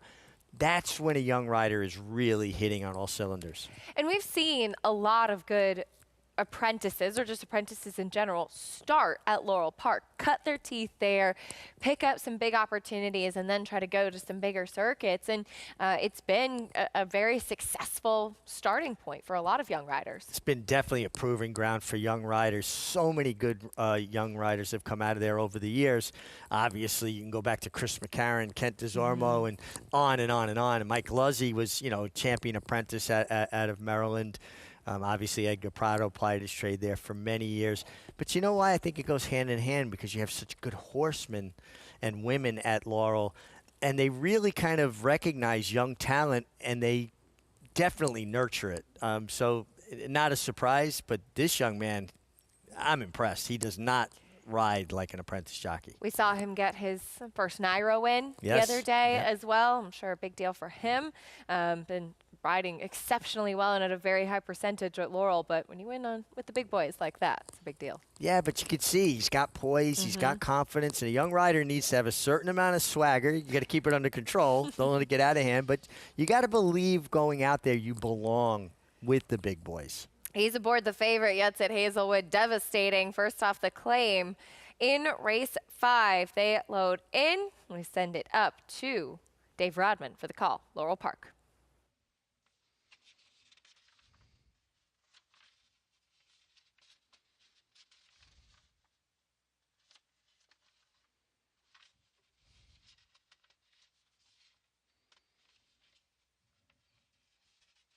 Devastating.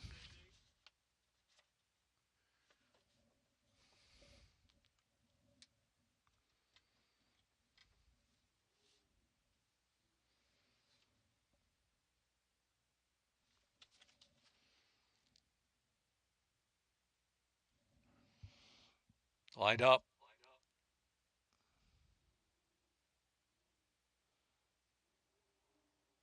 And they're off.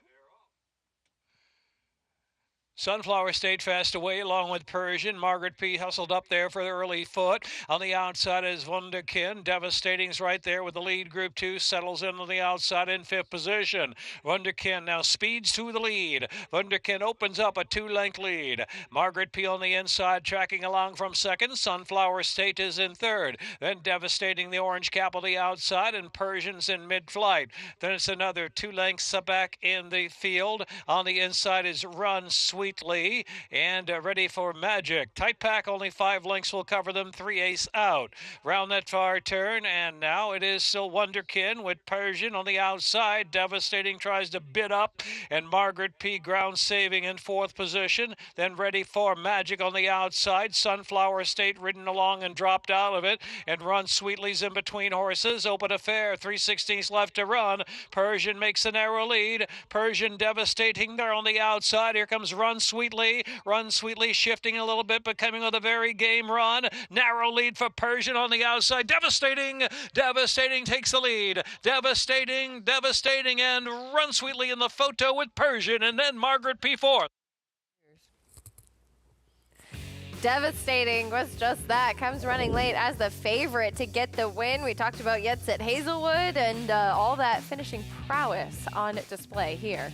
Yeah, I mean, really, watch the way Yetz at Hazelwood finishes on the 6th Devastating. Changes holds, changes his crop from left to right here, goes back to that hand ride, uses a stick when he has to, but uses it effectively and in rhythm, in motion, puts the stick away, and folds up as tight as you can. I mean, you could have folded him up into a suitcase there.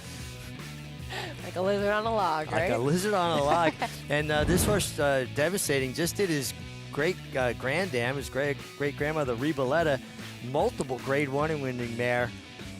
Proud just now. Absolutely did. Bring you prices from Laurel in a moment. But first, 5th Avenue into the winner's circle. A little bit of a ways from 5th Avenue, but into the winner's circle at Oaklawn Park, 660.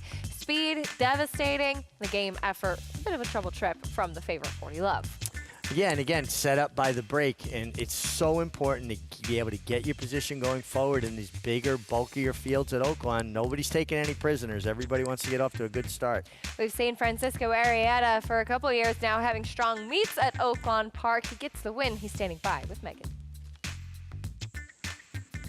With last meet's leading rider and Francisco Arrieta in the winner's circle. Gets the job done with the number 8, 5th Avenue. And Francisco, you are no stranger to Oaklawn, and as you rode this horse last time, and you mentioned that it certainly helped getting that class relief today. Well, last time when I rode in Churchill Down, he was in the toughest group. Now they help him out here, dropping him, and he got some day off. He was feeling good, so he take me to the wire. Tough. You're looking for your 3rd riding title here, new agent. What are some expectations you look forward to coming into this meet? Well, we're working hard, and hoping God everything will go well and have fun. Well, congratulations here. Best of luck the rest of the meet. Hopefully we'll be some more winner's circle interviews as the meet progresses. Thank you. Acacia. Megan, thank you. Francisco Arrieta getting another win on that drop in class. And yeah, I'm sure trying to defend the riding title that we saw him get last year, as it was a big all-out battle between him and Christian Torres. It really was. And last year he kind of got off to a bit of a slow start at the meet. He was looking, actually, he was going to leave. And his valet talked him into staying, and he dug in. He changed agents. He went to Cody Archery, who had Christian Torres at that time. And then with dramatic fashion comes back and gets it done, you know, to be leading rider. And you take such pride in it as a rider, to be leading rider. For that moment anyway, you were the best of that particular group.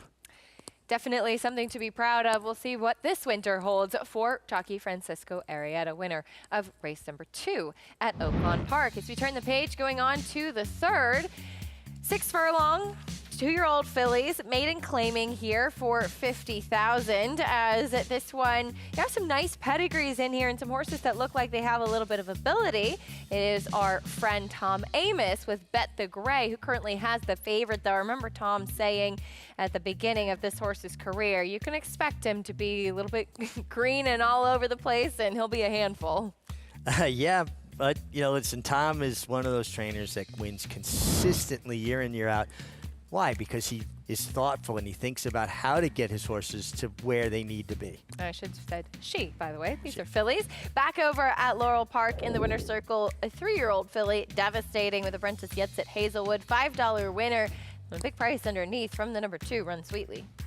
Yeah, and just a nice, well-timed, well-judged ride by Yetsit Hazelwood. Congratulations to Robert Bales, another name that's been winning races in Maryland for as long as I can remember. And just briefly, if we have a moment to get back to what I meant when I was talking about he uses his crop efficiently and effectively in stride. If you think about a horse's rhythm, their stride, when a rider is hand riding, if their arms are extended out, that means that horse's front legs are on the ground. When they recoil, their hind legs are on the ground. Then a rider will be folded up this way. So when their arms are extended, front feet on the ground. Their arms and their face are buried in the mane, hind legs on the ground. That's when you're supposed to use the crop, because horses don't pull themselves, they propel themselves. So if you fold up and you're hitting a horse in rhythm with their stride, they're going to launch themselves forward. If you're hitting when you're stretched out like this, their front feet are on the ground. All they're going to do is pick their feet up faster and in essence slow themselves down. So it's very important to be able to use the crop in that effective manner in rhythm with the horse. We often talk, just not to get on too much of a tangent, but it is an interesting and an important conversation throughout this game, too. We often talk about the rhythm of a horse's stride. Is a horse a good mover? Ideally, you have kind of the pattern of the footfall, so to speak, and the way a horse uses itself. The idea of a rider is to be in sync with that horse and timing things right to encourage the best efficient use of a horse's body. Absolutely. And you don't want to, if you have a horse that has a less efficient stride, they're usually a little choppier. Things come harder to them because they're having to dig in so much. You don't want to like push faster because of that. You want to go in rhythm with it. Whatever that horse's rhythm. As a rider, you have to be a bit of a chameleon. And you've got to be able to blend into the kind of horse you're riding. If it's a speed horse, it's a closer, and also how they move. And good horses, they'll fool you. They're doing more than you think they are, but they're so efficient that it comes easy to them. It does not feel as fast as it Yeah. looks. As well said, great insight as always from Richard Migliori, as we'll talk a little bit more about it as we continue on with our live racing. Horses in the paddock from race 3 at Oaklawn Park. More on that after this.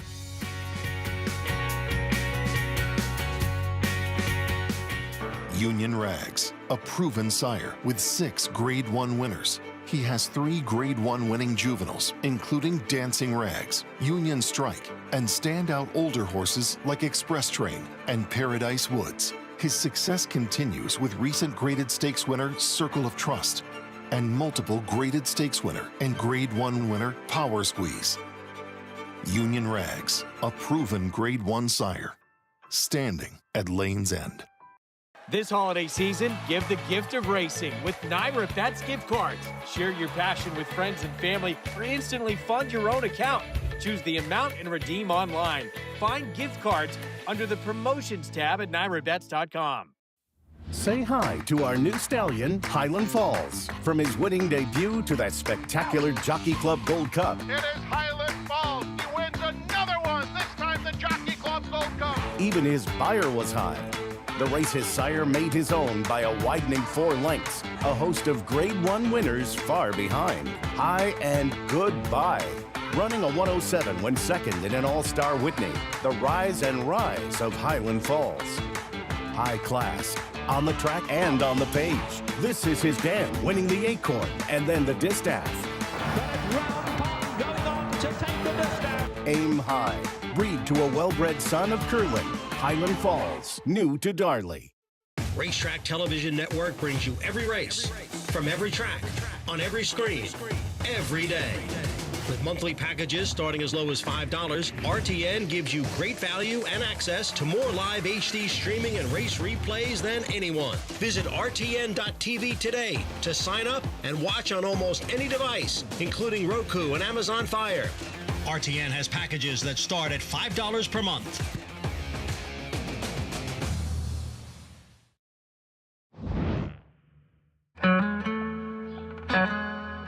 Well, we've been here since 1910. Started here with my great-grandfather. They moved the operation from Virginia to present-day Claiborne in Paris, Kentucky. Long lineage between my grandfather, Bull Hancock, who was really influential in importing European stallions. And those stallions ended up kind of transcending the American bloodstock, and they're still evident and prevalent throughout the pedigrees today. My father, he had Mr. Prospector. He brought him up from Florida. He's had Danzig. Obviously, Secretariat was his first stallion that he ever syndicated, so he caught lightning in a bottle right off the bat, and I'm trying to do the same thing now.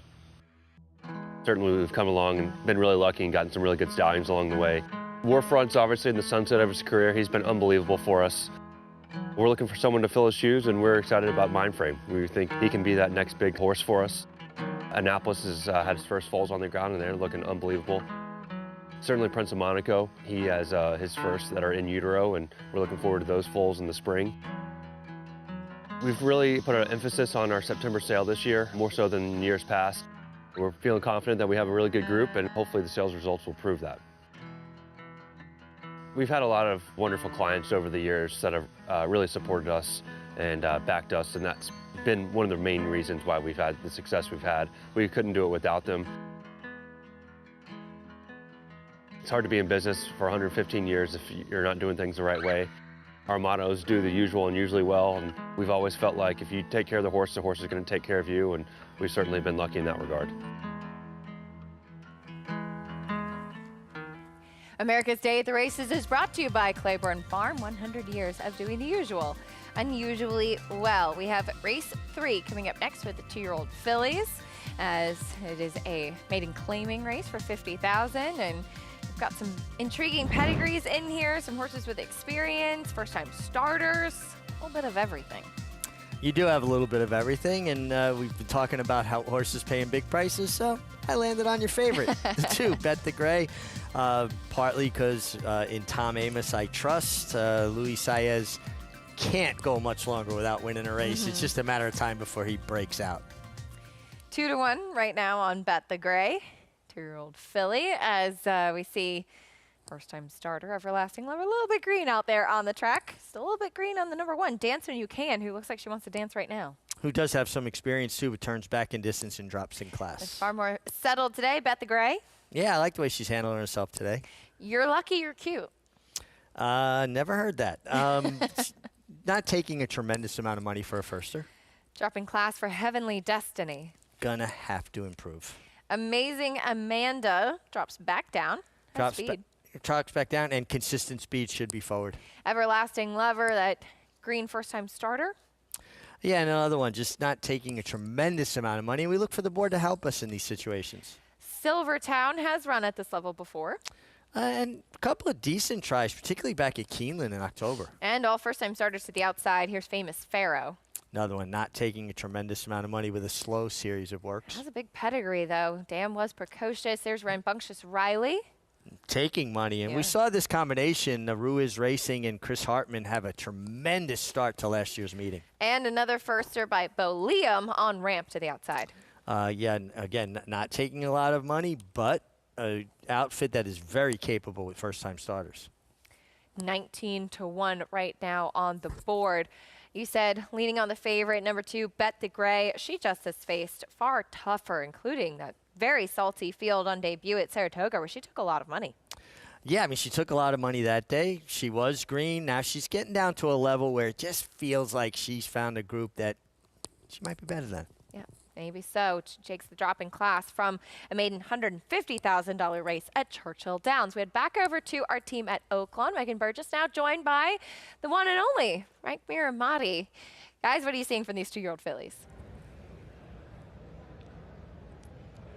Thank you so much. It's great to be here at Oaklawn. I must say, Mig, they have been asking about you everywhere. You somehow warmed a lot of hearts here in Hot Springs. Frank Miramati, Megan Burgess, good to hang out with you for the 3rd consecutive day. We're best buds now. DeLuca's last night. Mig, we miss you. Acacia, we miss you. But this is a good group of fillies in here.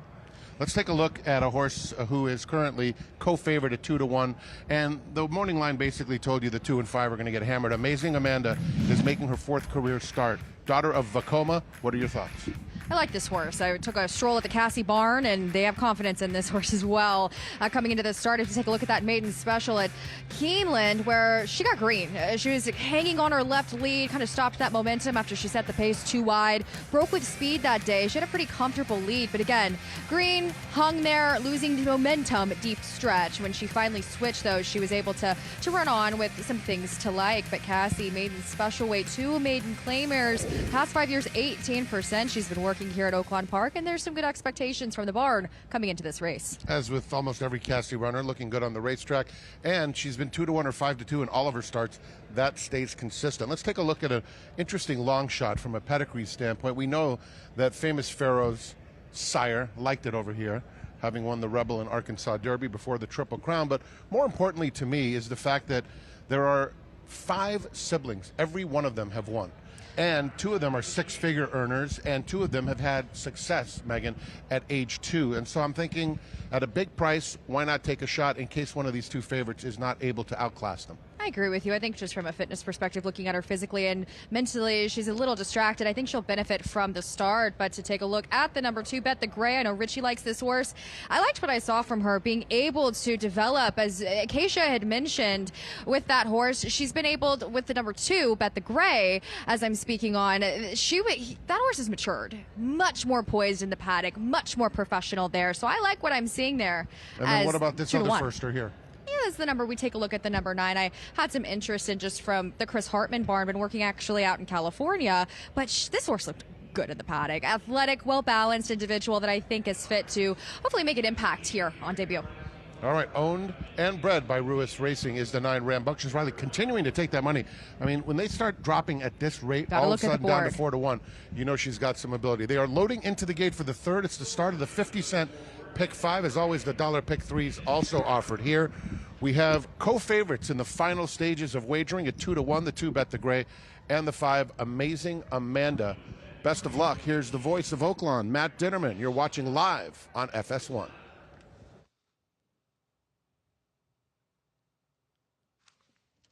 You're lucky you're cute in the gold jacket.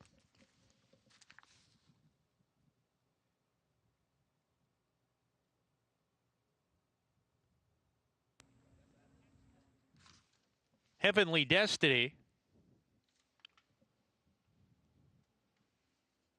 Amazing Amanda. And on ramp to the outside post.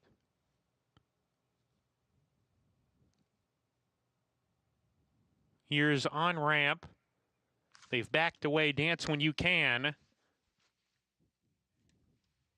On ramp to the outside post, waiting for Dance When You Can, who was in, backed away, now coming back into the gate. Dance When You Can goes in. We're ready to go. And Laroff. Dance When You Can bobbled a little bit at the break.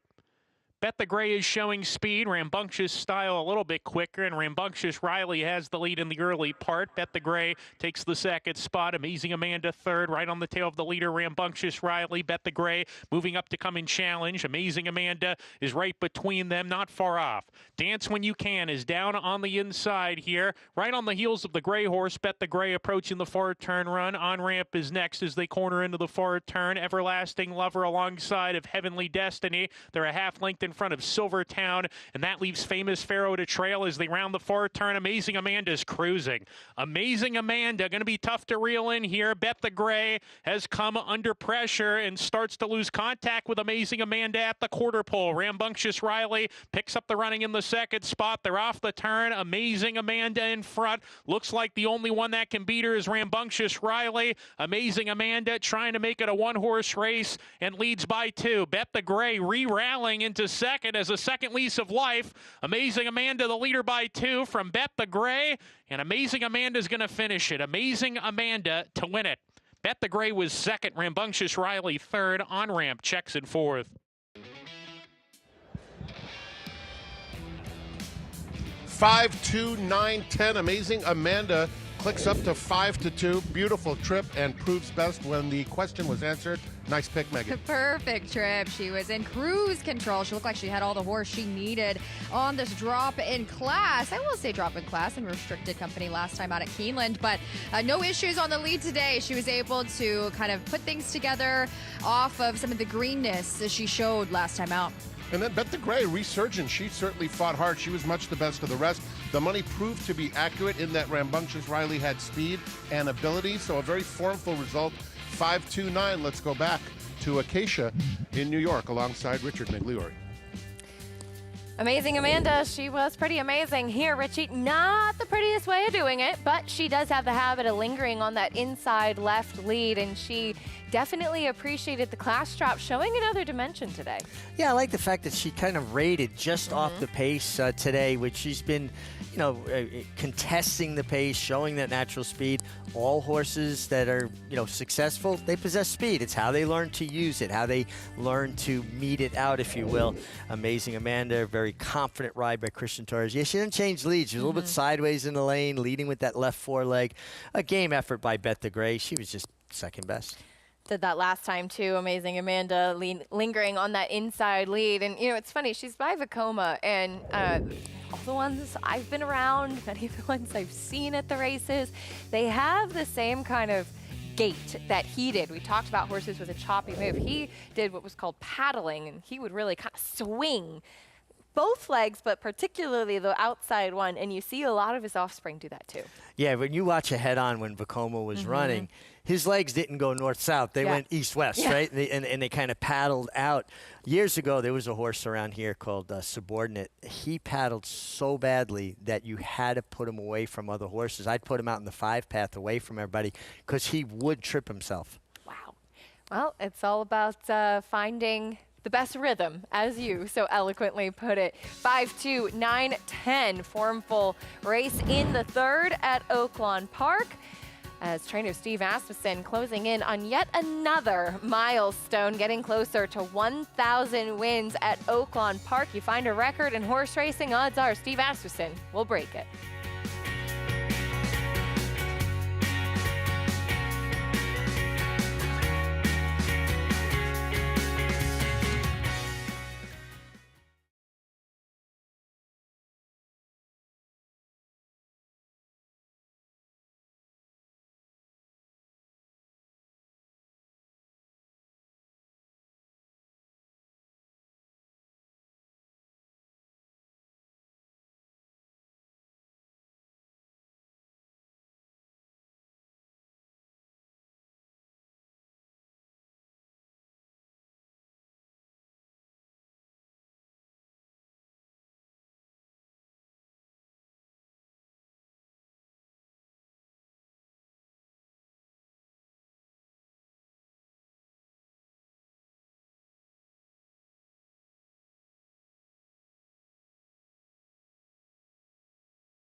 We're back on America's Day at the races. Amazing Amanda into the winner's circle on the drop-in class at Oaklawn Park, and she delivers.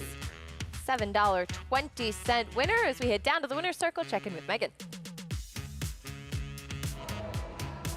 Well, I've been bothering Caden Arthur, assistant to Mark Cassidy, quite a bit, Acacia, over the course of the morning, stopping by earlier, but Amazing Amanda didn't get claimed out of this race. She surely relished the class relief and executed here. Yes, she did. She came here early on one of the first trips here because she's a little nervous filly and settled in really nice and looked phenomenal today. So I'm going to give a thank you to Torres for a great ride and CJ Stables. Well, Christian's also been aboard some horses for you in the morning, kind of getting used to everybody as you look to rely on him for mounts coming up later this meet. Yes, for sure. Torres is one of our riders here. We use him a bunch, and hopefully we can get a lot more wins with him. Well, you are responsible for quite the amount of horse flesh here at Oaklawn Park. You did a fantastic job last year managing Sandman. What are your expectations now with some big stable stars in the barn? I'm excited. I love having them around. Sandman, of course. I mean, he's one of my favorites in the barn. It's hard not to love him. A gray horse, a big one like that. Just excited to get him back. He looks great after his turnout, and looking forward to his 4-year-old campaign. Well, congratulations. You crushed the interview. What were you worried about, Caden? It's live. It's okay. Acacia?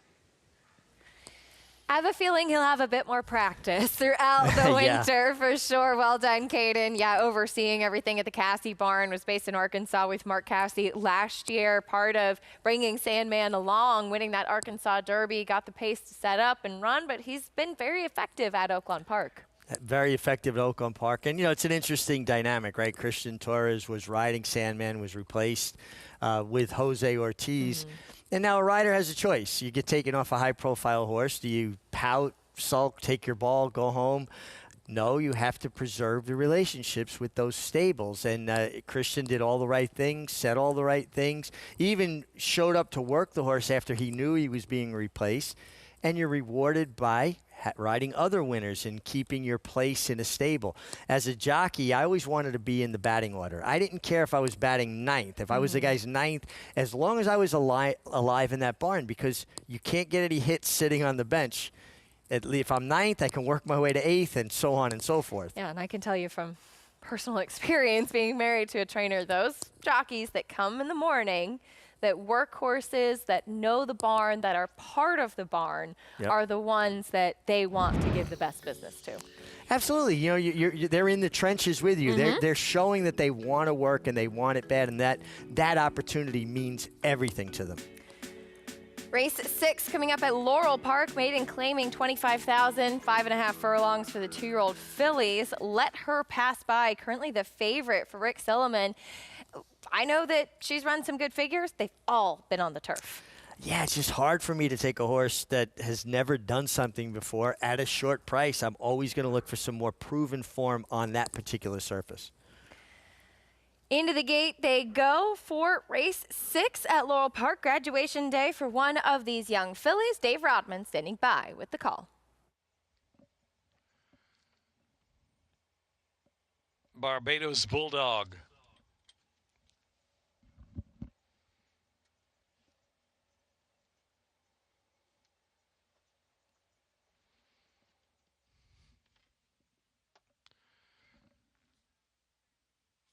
Spring trading.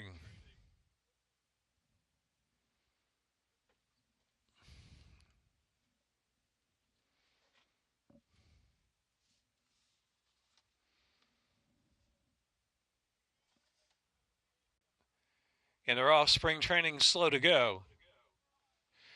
Hoof and Boots away sharp today with no trouble at all, and Shanta takes charge as early speed. Barbados Bulldog is in the firing line as well. Stylish Gem is on the chase, fourth. Pink Silks, another 2 back. Let Her Pass By is only 5 lengths off as Speed Stroll tripping. Spring training sluggish in the back of the pack at 3 across the track around the far turn.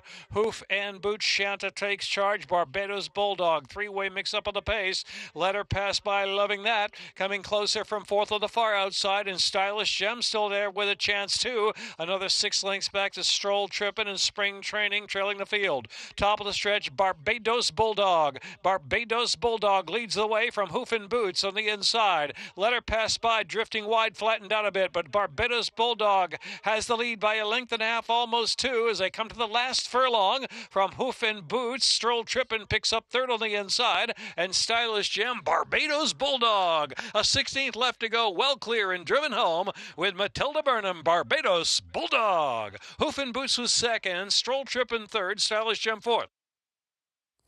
Barbados Bulldog in start number 9 gets the win for Jose Corrales and certainly turned things around today.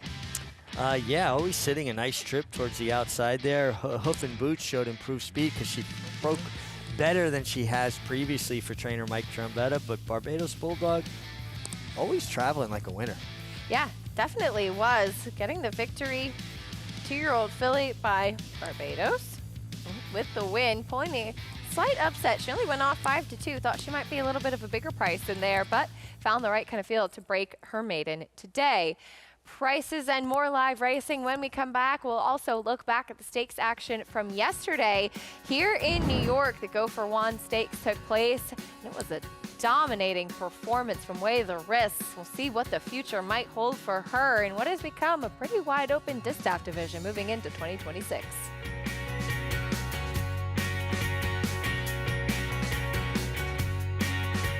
Welcome to the 2025 Keeneland September Yearling Sale, where history was made when Three Chimneys Gunrunner, the sire of 2025 Grade 1 winners Sierra Leone, Locked, and Brent, became the first horse in the history of the Keeneland September Sale to sire the session topper of each of the first 4 sessions. Among them was the $3.3 million sale topper, purchased by Peter Brent, MV Magner, and Winchell Thoroughbreds.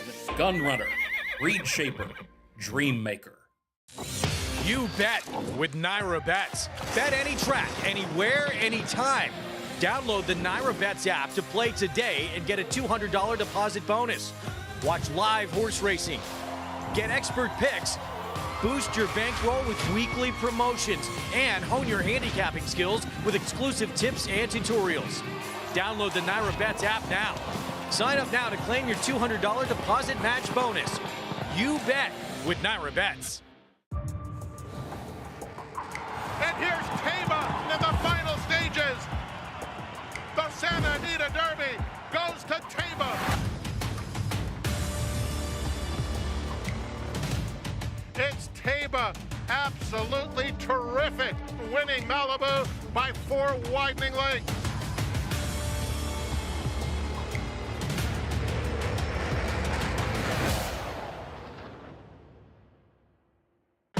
It's America's original sport, and no one covers it better than americasbestracing.net.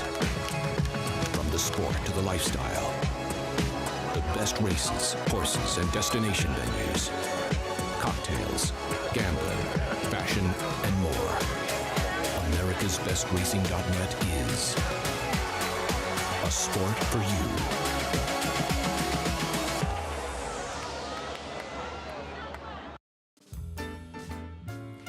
We're feeling festive here on America's Day at the Races. It's the holiday season. Yesterday, I got to watch some Christmas movies with my parents. It was really nice. Christmas in Connecticut, always a favorite. And you watched it while you were While I was in Connecticut. I know. Perfect. I love it. As yesterday we saw some good stakes action here in New York with the Go for Wand. Way the Risks was the favorite coming in, Richie, and I thought that she had that one race back in July with the 101 buyer speed figure that made her the standout, and the rest of her races a little bit even with the rest of the field. This race put all that to bed. She was much the best. Just was dominant from start to finish, never looked like she could lose, was so comfortable up on the pace, flicking her ears back and forth. Manny Franco sets her down, kind of takes that peek into the infield tote board, which riders do a lot now, and he kind of wraps up on her, and she comes to the line, flicking her inside ear. Now, horses don't fully mature till the age of 5. She was a March foal. She is going to officially turn 5 January 1st, like all other thoroughbred racehorses. Maybe she just needed a lot of time to fully mature and figure it all out. This is what I'm talking. Watch her inside here. Yeah. I love when they go into the wild because they're telling you, I have a little bit more in the tank. Yeah. And they're listening, too. She's saying, hey, Manny, do you want anything more from me? I can do more. Yeah. Big performance yesterday. Yeah, it's interesting. I remember on debut when she started on the turf, they really liked her, thought very highly of her. And she never really kind of materialized as one of the top turf horses. And then she switched to the dirt and became a completely different animal. And maybe it was maturity. I think physically she's matured a ton. She's filled out so much in the last year. Was talking about that with Maggie yesterday, and she said just how much she filled in. And huge difference. She she said a term that I really kind of struck a chord with me. You know, she was like only one-sided at that point. Now she filled in, and she's two-sided. And she's 5 for 6 now on the dirt with a second. That's a pretty strong resume, and in a year where a lot of the better older fillies and mares were retiring, it's kind of ripe for a new face or somebody like her to step up and gain control of this division going into 2026. It'll be interesting to see if they stretch her back out in distance. She was effective going long on the turf, but there'll still be plenty of exciting one-turn races as well on the dirt. That was Weigh the Risks yesterday in the Go for Juan. Back at Laurel Park, Barbados Bulldog gets the win. And wow, I thought we were feeling festive. This couple is feeling very festive. It's Mr. and Mrs. Claus. Wow, I mean, you know, Mr. Claus, Santa, wouldn't surprise me. I'm just a little surprised that Mrs. Claus made the trip. She was there to support. $7 winner in race 6 over Hoof and Boots. I want to see, we should put you and Greg maybe in like Santa outfits or something. Me in a Santa outfit? Yeah, why not? I think I'll pass. Coming up next, Oaklawn I don't want to hear no elf jokes either. What elf? I wasn't going there. Oaklawn Park race 4 coming up next. Maiden special weight going 6 furlongs. This is a fun one as you have the favorite all the way to the outside in Decode for Ray Ashford debuting. A horse that's been working very fast coming in for his debut, son of Speightstown, who was quite expensive as a 2-year-old. Consistently fast works too, and then since shipping into Oaklawn has 3 works over the track, 2 out of the gate, both resulting in 47 and 2 out of the gate, and they bookended a minute flat, which you like to see, those stamina building 5 furlong works, and money significant. Got to pay attention. Yeah, absolutely. First-time starter taking a lot of attention. $775,000. Son of Speightstown. We're taking a look at a replay, though, from Tiz Authority. This one, an $825,000 son of Tiz the Law, who finished 3rd at Churchill Downs last time out. Remember, this horse at OBS worked 10 flat, and one that really was turning a lot of heads. Tiz the Law has been a very effective stallion, and his progeny just seemed to be runners. This one, maybe a little bit of a work in progress, but clearly better sprinting. Yeah, I mean, you know, the debut was good sprinting. Then they tried to stretch it out. It just doesn't always translate. Came back with a nice effort sprinting. You know, the rail, imperative. Get away clean. Get your position going forward. Another big field, which you're going to see consistently at Oaklawn Park. Fields of 12 as well, with a first-time starter Decode to the outside, taking most of the attention. The number 5 coming soon, also getting some play. A second-time starter for Brad Cox. Took money on debut at Keeneland. It was a wet track, and he showed some speed before fading. The blinkers come off, which I always think is interesting for a horse that does show speed on debut. Get him to settle a little bit second time out. Yeah, usually that's the intention when you take blinkers off. You want a horse to settle a little bit more, not run through the bridle as much, listen to the rider more. So you know this horse possesses natural speed. Also, that came on a sloppy track, so now you get a fast track. And again, Luis Saez, it's just a matter of time before he breaks out. Number 8, MacTac debuting for Steve Asmussen with a big pedigree on this one, Frank and Megan, and one that I think Steve probably holds pretty close to his heart. Thank you so much, Acacia. You are not kidding. This one by McLean's Music, who turned in one of the most impressive debuts, probably in Santa Anita history, 107 and change, out of a mare. I was working at the fairgrounds when Lady Tack was unleashed for her campaign, and she was an absolute freak show. Second dam here, who Steve conditioned, one that he holds close to his heart, winning the Grade 1 Ballerina. You see there winning the Grade 1 test, and just such a powerhouse filly. She was something else. She was something else. I was, what, 2 years old at the time? Didn't were a mean to 2-year-old age filly. myself. I was a 2-year-old filly. She was a 3-year-old filly. Such a special horse, and one that Steve and the Heilig Roads, who are in partnership with the number 8 we see running today, knows what it takes to condition a talented sprinter. And just look at the closest to finishes there. So game, incredible. I went back last night and just rewatched these races. It was a really fun trip down memory lane. Well, the memory that I didn't quite have yet. It's okay. That's the beauty of watching these races on video. And Lady Tack's daughter, who is the dam of Mac Tack, Casual, by Curlin, won her debut. So you have a Stallion, McLean's Music, won at first asking. Then on the dam side, you have not only the dam, but the Grand Dam who won. The sire of McLean's Music, Distorted Humor, won his debut. And there's a lot of Hillendale, Stone Street, Asmussen love and attention on this one. The only thing that's surprising to me, I'm absolutely stunned to see 8-1. That to me is a little alarming. I'm stunned. This horse looks incredible in the paddock. Assistant Darren Fleming actually took a hold of her. A consummate him took a hold of him, excuse me, as this colt was the consummate professional, just incredibly poised. I'm looking forward to seeing this horse run. And Richard Bigliori has more to add to this. Yeah, guys, I actually worked Lady Tack probably close to a dozen times for Steve Asmussen, Scott Blasi, his assistant in New York, and I worked her one day in the dark, Acacia. It was so dark at Belmont Park. I had to focus on a light down at the end of the stretch. I could not see 2 feet in front of me, and if you moved a finger on her working, she'd go an 8th and 10 and change. She was truly had a freakish quality to her. This is her grandson, Mac Tack, debuting here, colt by McLean's Music, out of a Curlin mare. So Steve certainly knows a lot about this family. The number 3, Spike the Punch, lost the rider Jaime Torres stepping onto the track. We're told that the horse has been apprehended. These are 2-year-olds. You see a lot of them that are really on the muscle. Things are tight coming out of that horse path and can be a little bit of a sticky situation there. And it's something I look for with first-time starters. When they're getting handed off to the pony, have they been schooled with the pony? If they're reluctant to go to them or they look at it like it's something completely new and foreign, you know that horse hasn't been schooled with a pony before, and that's a strike against them for me.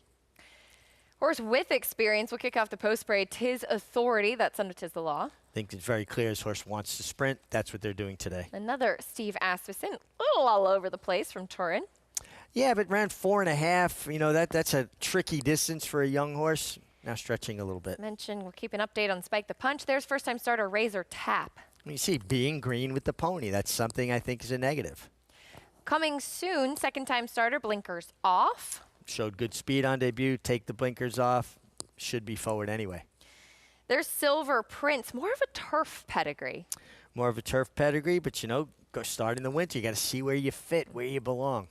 Reclamation, first-time starter. Yeah, not taking a tremendous amount of money and has 2 works over the Oaklawn Park strip. Mac Tack, there's that pedigree we talked about. And that win early kind of pedigree, too. And I like the series of works at Fairgrounds. Mr. Fancy Pants debuting for Norm Cassie. Didn't know they named the horse after me, but another one that just not taking as much money as you would think. Here's Which Way Did He Go? Been showing speed at Prairie Meadows against Iowa breds. This is a bit tougher.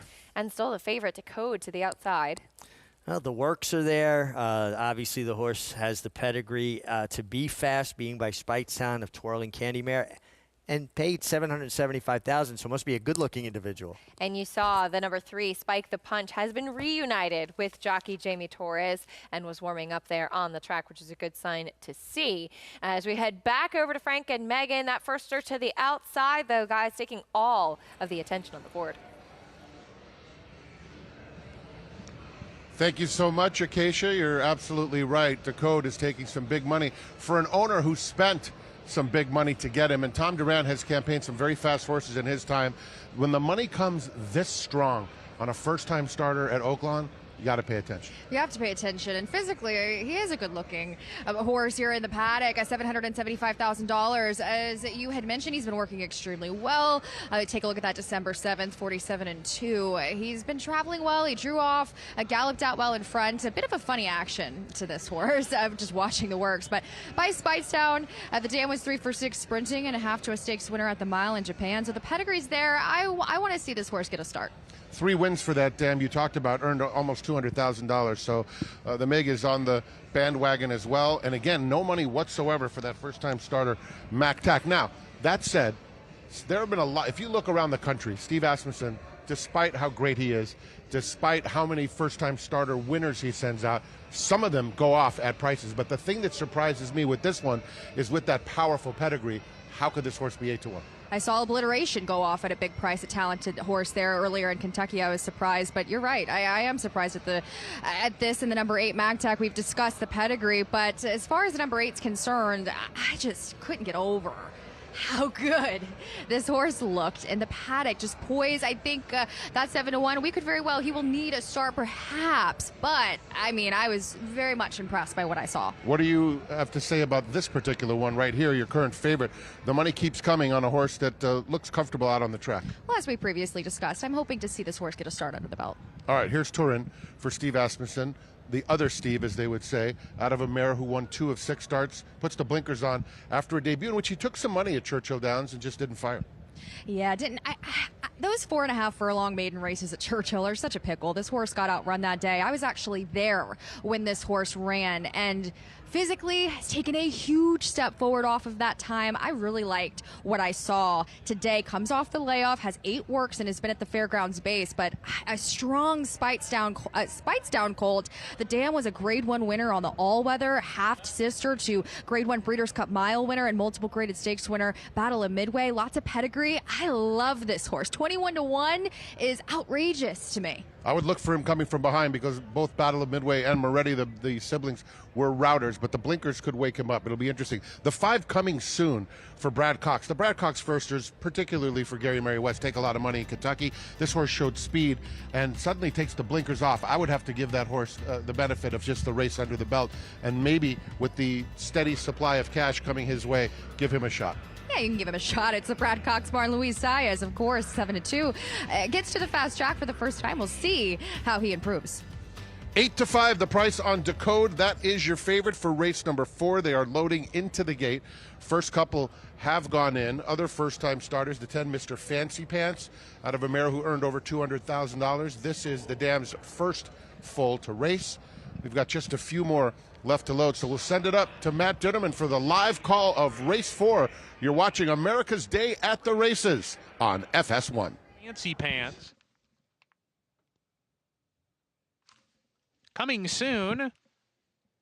Which way did he go? And to the outside post, Decode. Here's Decode to the outside post. Decode goes in. We're ready to go. And Laroff. 'Tis Authority bobbled at the break. Decode from the far outside right away to the front. Here comes Reclamation to be part of the action as well. Mr. Fancy Pants in the line. And which way did he go is between horses. 4 across the track. A contentious tempo down the back stretch here. They've opened up 2.5 on Spike the Punch, who runs in the 5th position. Coming soon, already aggressively ridden with a half mile to go. Then Silver Prince turn to the inside. And Mactac, who's 3 wide. 'Tis Authority has passed Razor Tap, who drops to the back. Around the far turn they go. Decode starting to clear off here. Reclamation under a ride to keep pace, but Decode leads the charge and scampers away while diving to the rail. 1.5 in front. Now it's 2. Reclamation second. Spike the Punch in an all-out drive. He's into 3rd now, coming to the top of the lane. Mr. Fancy Pants alongside. Then coming soon, Mactac, but Decode continues to open up. Decode by 6 lengths with about a furlong to go. Make it 7. Decode as he comes down the lane, well ahead. Silver Prince coming on at a massive number, but Decode, he's one to watch for the future. He is 8 lengths ahead and cruising in. Decode, a son of Speightstown, wrapped up late. Silver Prince rounds out the Exacta. Coming Soon was 3rd, and Reclamation was 4th. 12-6-5. It was a one-horse race, a runaway. You could pop the champagne early if you put your $2 on your winner. Decode, Kristen Torres, his second winner on the day. Remember what I said when he needed a race? I was wrong. It's important to admit when you are. This horse, Nice Call Mig, was ready to go, obviously had those quick works, and just annihilated this field. Congrats to the team. Tom Durant, nice purchase. You've got a cool customer on your hands. Tom Durant has spent a lot of money in this game. It's nice to see him with a terrific runner, winning at first asking by a pole. Let's go back to New York. Yeah, he was impressive. Decode on debut, and yep, Tom Durant spent a lot of money on this one as well. $775,000, son of Speightstown, but he ran to those fast works and the money that he took. Yeah, I mean, the money was justified. Obviously, this horse had been flashing this kind of ability in the morning. Sometimes horses win by open lengths. Yeah, you're impressed. This horse's legs were still up underneath him coming to the wire. It wasn't a case of where the horses behind him were just struggling so much that his stride could be deteriorating. He was still going to win by open lengths. He ran through the finish, and 109.57, that was racehorse time as well. Very impressive. It has to be such a good feeling to be a rider and finishing up like that, particularly a first-time starter, a really promising 2-year-old. I start to get a little excited. Always. And I'm sure Christian Torres had an opportunity to work this horse in the morning, so you kind of have an idea that you got a loaded gun. Number 12 at 9-5, Decode. He was the goods on debut, 12-6-5-7 in race 4 at Oaklawn Park. Bring your prices and more when we come back.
We're back on America's Day at the races. Glad to have you with us. Decode, impressive on debut. For trainer Ray Ashford, he was ready to roll under Christian Torres, who's standing by with Megan. Well, Christian, you might just have a special colt on your hands here. We had mused that you had been working this horse in the morning, worked him last out. He was certainly ready to go.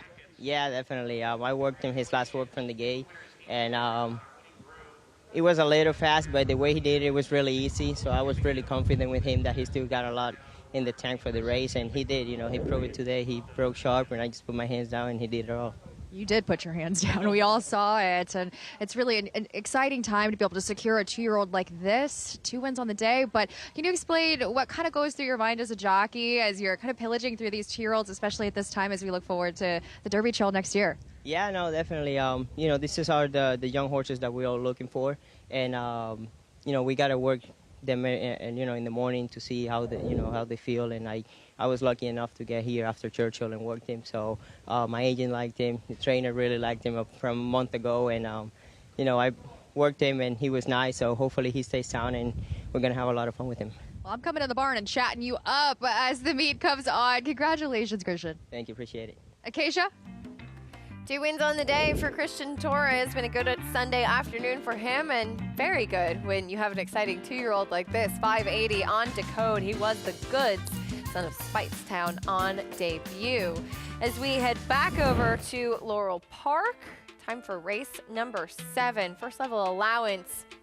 And we're going 7 furlongs with the fillies and mares. Greek Heiress, first off the claim for Lacey Gaudette, currently the favorite at 2-1, but pretty wide open board. Yeah, pretty wide open board. You get Forrest Boyce here on Greek Heiress. Forrest Boyce had a pretty tough injury early in the year. Nice to see her back and seemingly riding in very good form. She is. She has very soft hands, which I always appreciate. Yep. She really seems to stay out of a horse's mouth. Absolutely. And, you know, we talk about hands. What is that? That suppleness you have, your connection to that horse's mouth, and be able to feel where that tension point is. 5-2 now, co-favorite with Love You More to the inside. A couple other horses at 3-1. Race 7 up next. Here's Dave Rodman. If they're off. Flying Phyllis off to a sharp beginning. Vanilla Sunday has early speed. Beautiful McLean is right there in the early mix, and Greek Heiress too. So here is Greek Heiress now just ahead in front from Vanilla Sunday in second. Love You More is kept through in the inside third in close position, and Love You More, in fact, wants to grab the lead from Greek Heiress. It is Love You More, the head in front for the first furlong and a half. Leads the way from Greek Heiress. The outside is Vanilla Sunday in the clear chase third. Another 2 to Old Bay, and Flying Phyllis settles toward the back of the pack with Beautiful McLean in between horses. Only 6 lengths covers him into the far turn. Love You More on the inside with Greek Heiress right there, pressing the issue every step of the way. They get away by some 6 lengths. Back to Flying Phyllis is in third. Beautiful McLean splitting horses into fourth. Then back on the outside, Old Bay, Vanilla Sunday suddenly dropped out to last. Love You More, 2.5 furlongs out, has run, and looks like plenty of it too. It's Love You More, confident ride past the quarter pole from Greek Heiress, opening up a 3-length advantage. Flying Phyllis tips off the inside to try to come with another bid. On the far outside is Old Bay. At the 3/16, Love You More clear by 3. Old Bay on the outside. Flying Phyllis, they're chasing second and third, a furlong left to go. Love You More by 2. Love You More, Flying Phyllis, and Old Bay on the outside. Love You More, Flying Phyllis is reaching on the outside. Love You More tenacious though, and just holding on to the lead. Love You More. Love You More wins from Flying Phyllis, and Old Bay third, close fourth. Beautiful McLean or Greek Heiress. Love You More just holds on over Flying Phyllis. She makes it 2 wins in a row after breaking her maiden last time out. Yeah, and this is a horse owned by Barry K. Schwartz, who we know very well here on the New York circuit. Most of the horses are homebreds. This one was a auction purchase.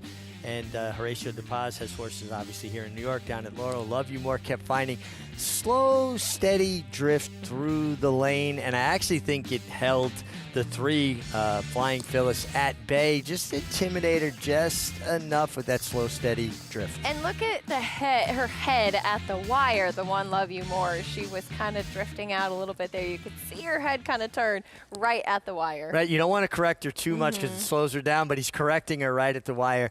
And Barry Schwartz is an owner. That was his sole ownership, because he obviously had horses in different partnerships over the years, but as a sole owner, his 742nd career win. Wow, just amazing. As an owner and a breeder, and particularly with a lot of New York breds and success we've seen over the last few years here in New York too. He's just meant so much to the state of New York, the breeding program as well as the racing product. Back-to-back wins for Love You More in Maryland. Digs in for the win as we continue with our live racing on this snowy Sunday. A provision in a bill passed this summer reduces the tax deduction for wagering losses from 100% to 90%. This unfair change would tax horse players on a percentage of their losses, could cost over $1 billion in handle, and threaten thousands of jobs in the racing industry. That's why the NTRA is fighting to pass the Wager Act, a new bill that would restore the deduction to 100%. Tell Congress to pass the Wager Act. Visit ntra.com/wager.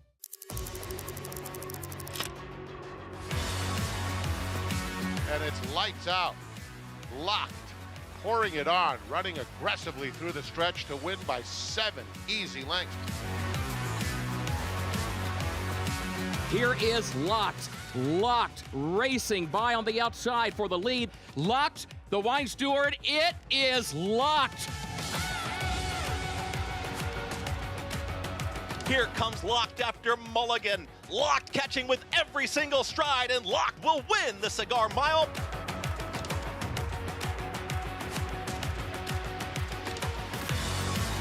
It's all about Locked, dominating the big cap, cruising home to an effortless 8-length romp.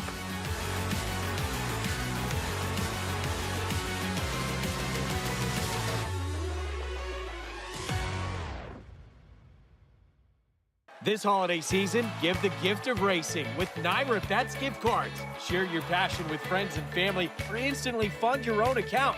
Choose the amount and redeem online. Find gift cards under the promotions tab at NairaBets.com. Enhance your handicapping with AI Fast Facts, exclusively on Naira Bets. Open your Naira Bets app, click View Runner Details, and a stat-driven fact will appear for all U.S. thoroughbred racehorses. Download the Naira Bets app to start using Fast Facts today.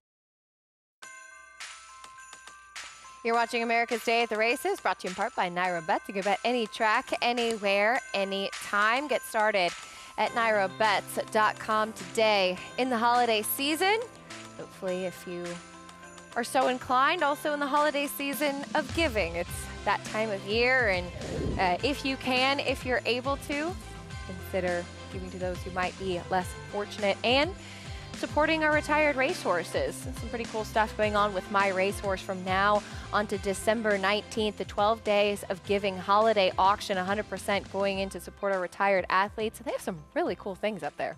I love some of these auction items. I'd like a private visit with Zenyatta, certainly.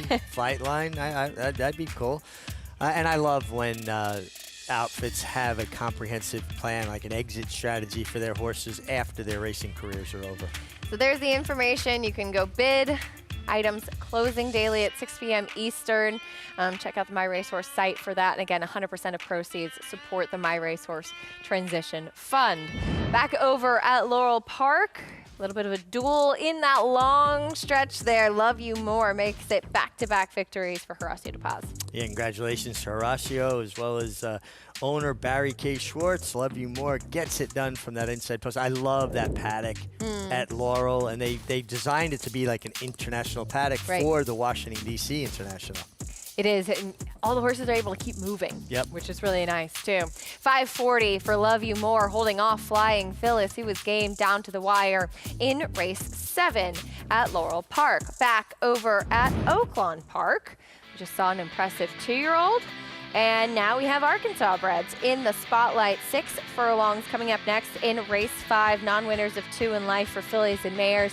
Just what we were talking about earlier, Richie, and you see it with a lot of the horses in here, the Arky breds that have been on the bench waiting for exactly this. Yeah, so you're going to see a lot of horses coming off of layoffs in events like this. And I think it's important when you look at work tabs, don't maybe focus as much on times of works as more the spacing of works. And I like to see a consistent spacing. So if a horse is working every 6, 7, 8 days, whatever that may be, as long as that's consistent. I don't like when I see horses been working every 6 or 7 days and then there's a 2-week gap. There's a 3-week gap. When a horse works with consistent spacings, it tells you they're a healthy horse that isn't having any interruptions in their training. Number 2, Sassy Lass, currently the favorite at 2-1 in this upcoming 5th race. This will go back to April. She will rematch with Texas Sequoia as they finished 2nd and 3rd against Arkansas Bred Company that day. Sassy Lass has been consistent overall. It's just been a long time between drinks for her. It has been, and she is 1 for 18, but you know she does have efforts in her that would make her competitive here. Also, the other thing I look at horses off layoffs, how did they fare off of layoffs in the past? And it always looks to me like she gets better with a race or 2 under her belt. They'll get a chance to rematch. She is off the layoff since May. Arkansas bred waiting for these opportunities to run against State Bred Company once again. Let's look at the number 11, Honduras Passion, who has not had much of a layoff, ran at the start of October and then shipped down to Oaklawn, been training here in preparation for this. But she gets to go back in against Arkansas Bred Company for the first time in a long time, running in those allowance races at Thistledown. You know, it's interesting because I'm a believer in horses for courses, horses that have affinity for certain surfaces, certain racetracks.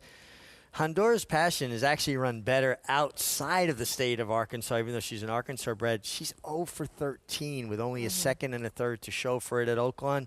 That's always going to make me look in a different direction. And she's 7-2 right now. We'll check back in with Frank and Megan. Plenty more exciting live racing and some new wagers to discuss as well. Thank you very much, Acacia, and Meg, of course, as well. There are new wagers, and the ones that they have focused most on for completely brand new are the late pick 3, as well as the late double. The late pick 3 has a minimum wager of $3. The late double has a minimum wager of $5. But the classics, for those of you who maybe didn't follow Oaklawn in the past, the classics used to be a wager where it was a jackpot wager, meaning you had to be the only winner. That is not the case. So the first 2 days, no one has hit it, Megan. The first day, there was about a $7,000 carryover. Yesterday, a lot of money was bet into that pool, you know, in other words, compared to the actual amounts. And now we have a $26,000 carryover today. So I would imagine in this circumstance, if I was to guess, just based on common math, I mean, I wasn't a math wizard, I would say about 100,000 will go into this pool today. So if you like to play the pick 6, which is called Classics here at Oaklawn, this is the time.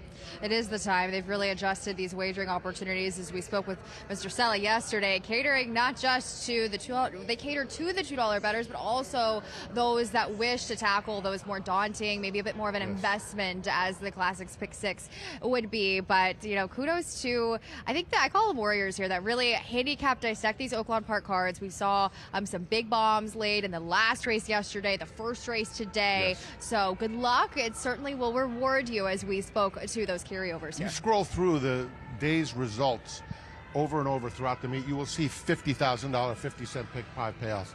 You'll see huge payoffs in the classics. And there's a chance right today because, again, with 2 days behind, and now the people that are savvy in pick 6 betting starting to step into it, trying to scoop it today, this might very well be a solid payoff in the $10,000, $20,000, $30,000 range.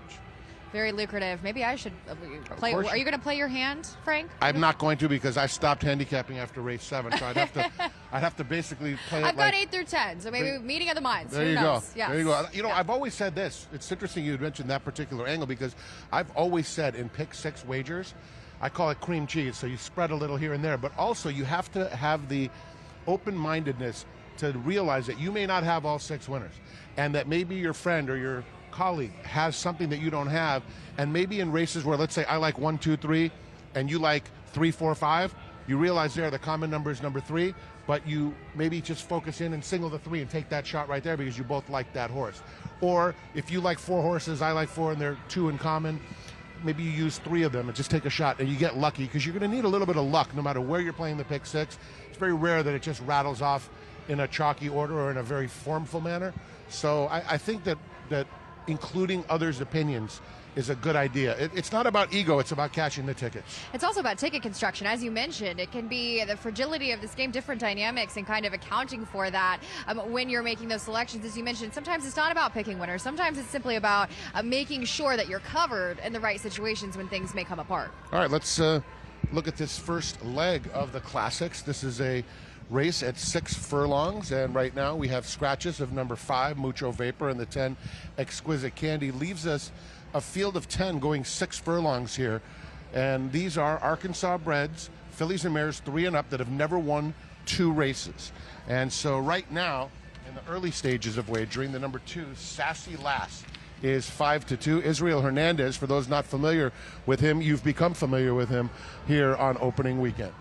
I got to catch up with him. It was my first time at meeting him here, and he hails from Hawthorne, and he's one that is climbing aboard this horse, looks like for the very first time, taking some money up there at 5-2, but very logical, needs to return. Obviously, as Mig had mentioned, you're going to see a lot of these Arkansas breds come off the bench for these opportunities as they approach the meet.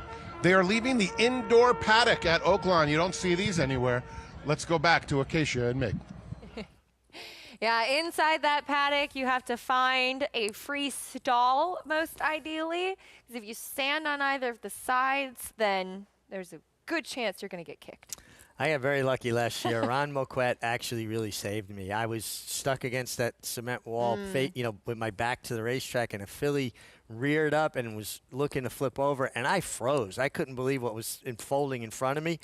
Former jockey, great reflexes, and Ron Moquette just literally picked me up and got me out of the way, and the filly fell over right where I was. Wow. You said, well, I've broken my back a couple times already. What's the 3rd time, right? Yeah, I'm done with that. Don't blame you. Race 5, Arkansas breds in the spotlight, sprinting horses stepping on to the track, leaving that indoor paddock, as Frank mentioned. Call Sadie will kick off the post parade, coming back to Archie Bred Company. Ridden by multiple Kentucky Derby winning Calvin Burrell for his wife Renee. Tepid favorite, Sassy Lass off the bench. Has form strong enough to win here, but will she run that A race off the bench? Speaking of Ron Moquette, he'll send out Very Cosmopolitan. Ron Moquette put together a terrific meeting last year, his best Oaklawn stand yet. Including saving the Mig's life. Tactical Express, a long shot went by. There's Cosmic Chic at the 6. Another one getting back down in class off the layoff, but she has run as low as 12.5 in the past. Stephanie Starfish went by. Well, sorry, go ahead. No, but so good on debut, the horse, and then what happened? I know. Trying to get the wheels back on. Maximum to Excel is there, the 8. Showed steady improvement last spring at Oaklawn. Texas Sequoia cuts back in distance. Cut back in distance and should intensify that closing kick, and you're getting Christian Torres is holding a hot hand right now. There's Honduras Passion, who, as you mentioned, looking for her first win at Oaklawn. Yeah, it's just her races at Oaklawn are a little bit uninspiring. If she can translate the way she's been running at Thistledowns, she'll be a contender. And Cashmere Baby coming back in from Zia Park. So there's more recency, from a fitness level. Tough post, though, particularly turning back in distances. She's going to be wide to nowhere in a chase mode. That's the field for race 5 as we have about 3 minutes to go. Which horse were you most intrigued by in this spot?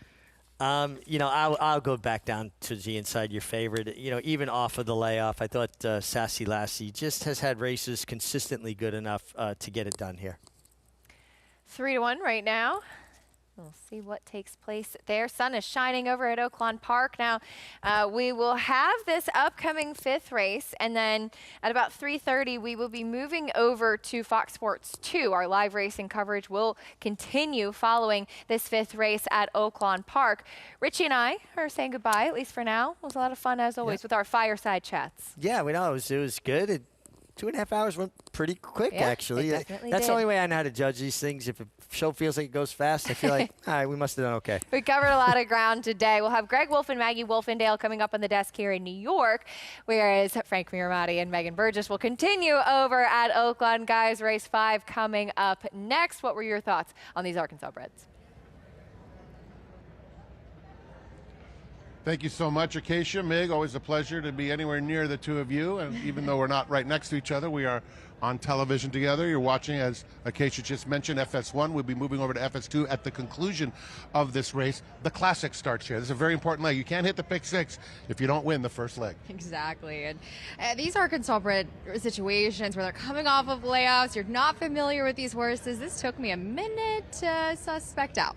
All right, we're going to take a look at the horses who have just made their way through the post parade, and we're going to analyze some of the runners that we are interested in. And we'll start here with number 3, Very Cosmopolitan for Ron Moquette, and Evan Roman is aboard, a filly that comes out of a productive race.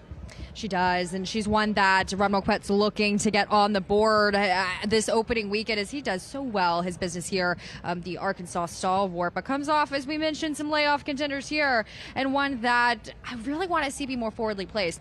I don't know about you, Frank. I didn't see a lot of speed in this particular group. I want her to be able to break and go forward, and particularly taking 6-1 up there. I think she makes sense amidst this group. All right, well, one that's taking a little more action than her, although we have, 8 horses under 10-1. That has the look of wide open. But here's the mix pick, and that's the 2, Sassy Lass. I love some of the names that Burrow McBride unleashes. You'll see another funny one in a little bit. But this daughter of Double Irish also comes out of a race with 2 next out winners. The 7th and 9th place finishers, who finished in front and behind her last May, came back to win their very next starts. She's kept decent company. She's going to have to improve off of the efforts. The wheels came apart a little bit towards the end of her campaign in May, and went off as the favorite 2 back, ran a decent race, beat the likes of Texas Sequoia, who she will face again in this group. But I want to be able to see her break and go forward. Last time out, she gave herself way too much to do. She can do that at times, but quirky. I'm hoping to see her improve here off the bench as well. It's post time for the first leg of Classics. This is the pick 6 here at Oaklawn. 22,000 in the carryover. I'm guessing we'll be near 100,000 when the smoke clears. I like the look of the 7, Stephanie Starfish. You just have to go back to her debut. She's run fresh once. That was her debut. It was a winning one. She then did not beat a horse in 2 subsequent starts, but she's taking a little bit of play. And if she repeats that debut effort, comes in, pretends, all right, forget those 2 last place finishes. I'm going back to the old days when I stepped into this beautiful oval with no experience, and maybe teaches these winners a lesson. It's post time. You're watching live on FS1. This is Oaklawn's 5th. Here's Matt Dinnerman with the call. To the outside post, Cashmere Baby rounds out the field. Here's Cashmere Baby coming up, going in. We're ready to go. And Laroff. Very Cosmopolitan bobbled a little bit at the break. Tactical Express to the lead at 1. Strides about a length in front of Maximum to Excel, who runs in second with Stephanie Starfish. Texas Sequoia in the 4th position, 5 off the pace. Then Cosmic Check down on the inside. Cashmere Baby, Honduras Passion, they're next. Very Cosmopolitan now in the 3rd last spot with Sassy Lass. And Cole Sadie is the trailer as they go towards the far turn. Tactical Express is quickest and hits the far turn with a 2.5 length lead on Stephanie Starfish, who runs in second. Maximum to Excel between horses. Texas Sequoia is 3 wide. Cosmic Chick finds an opening on the inside, comes charging forward. A joint second rounding the far turn. Cashmere Baby is 5 from the top as Stephanie Starfish begins to weaken. Honduras Passion's getting into it now, right behind a wall of horses here who are on the lead. And Very Cosmopolitan still trailing as they come down the lane here. Texas Sequoia emerges from the pack with the lead, but here's Cashmere Baby on the scene, and Cosmic Chick up the inside. Cosmic Chick kicking away now by 3 with a 16th to go. Cosmic Chick, Amanda Poston coming to the finish, and another surprise here at Oaklawn today. Cosmic Chick wins it going away. Cashmere Baby was 2nd, Texas Sequoia 3rd, Honduras Passion was 4th. 6, 12, 9, 11. I've never said this before, so I have to unleash this comment. The other Burrow McBride. wins it. Often we find ourselves saying the other Chad Brown, the other Todd Fletcher, but hey, the McBride barn gets it done.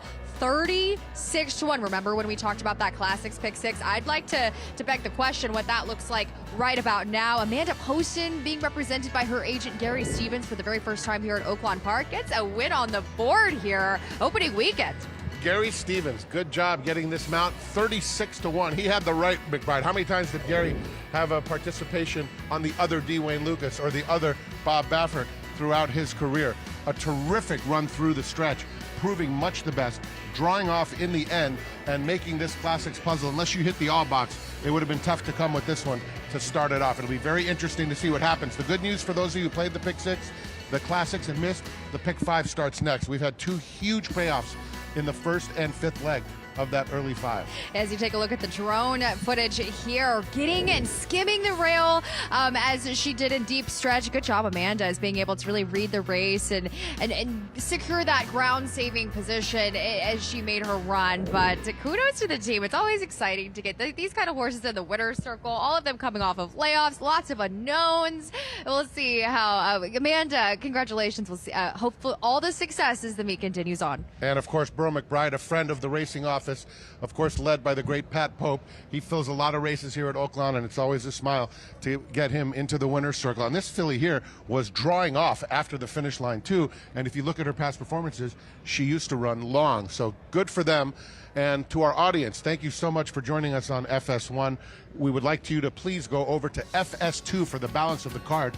That will be where our programming is. Megan, we will see you on the other side. Excited to join Lafitte Pinkai back on board through races 8 through 10. Follow us back on FS2, guys. All right, ladies and gentlemen, it was number 6, Cosmic Chick, a daughter of Mark Valesky, owned and trained by Burl McBride and ridden to victory by apprentice Amanda Poston. Congratulations. We'll see you on FS2 to close out the card.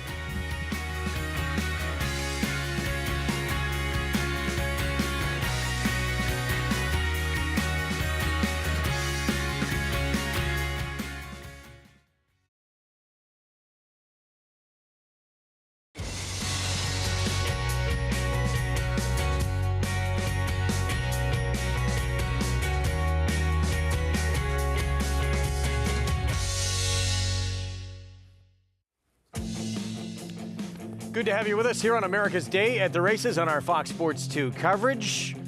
No racing, as most of you know, in New York this afternoon, canceled because of snow. We knew that really going into yesterday that this card was not going to happen. We do have racing, the finale coming up from Laurel Park, and plenty of action out at Oaklawn as we continue with opening weekend.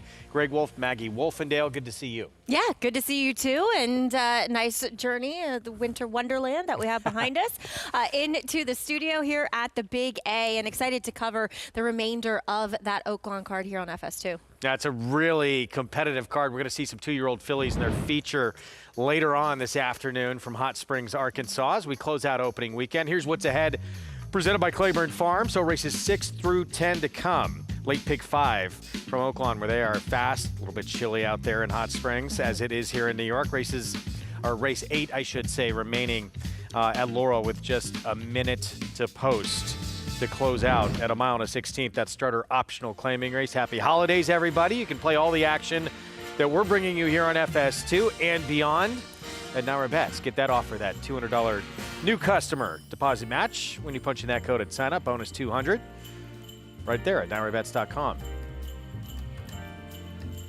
Let's wrap things up in Maryland with this race ahead. We have an even money favorite in this mile and a 16th starter optional claiming field with My Dear Antonio. That's the 2. What'd you think of the favorite here? She is coming in off of turf form here. So looking at her dirt races, they aren't quite as good as what she has shown us on the turf, though the lone win was on the dirt surface. They're just not as fast as on the Beyer speed scale, speed scale, I should say. But look, she has yet Zeke Hazelwood. We've seen his abilities. He is such a good apprentice rider. He's going to be applying his trade back in the barn of Hugh McMahon's.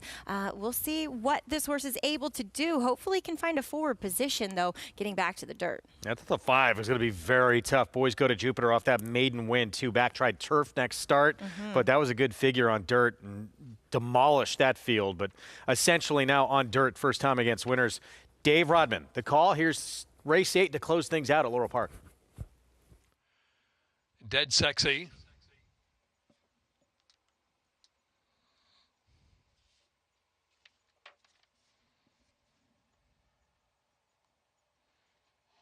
Yeah, they're off.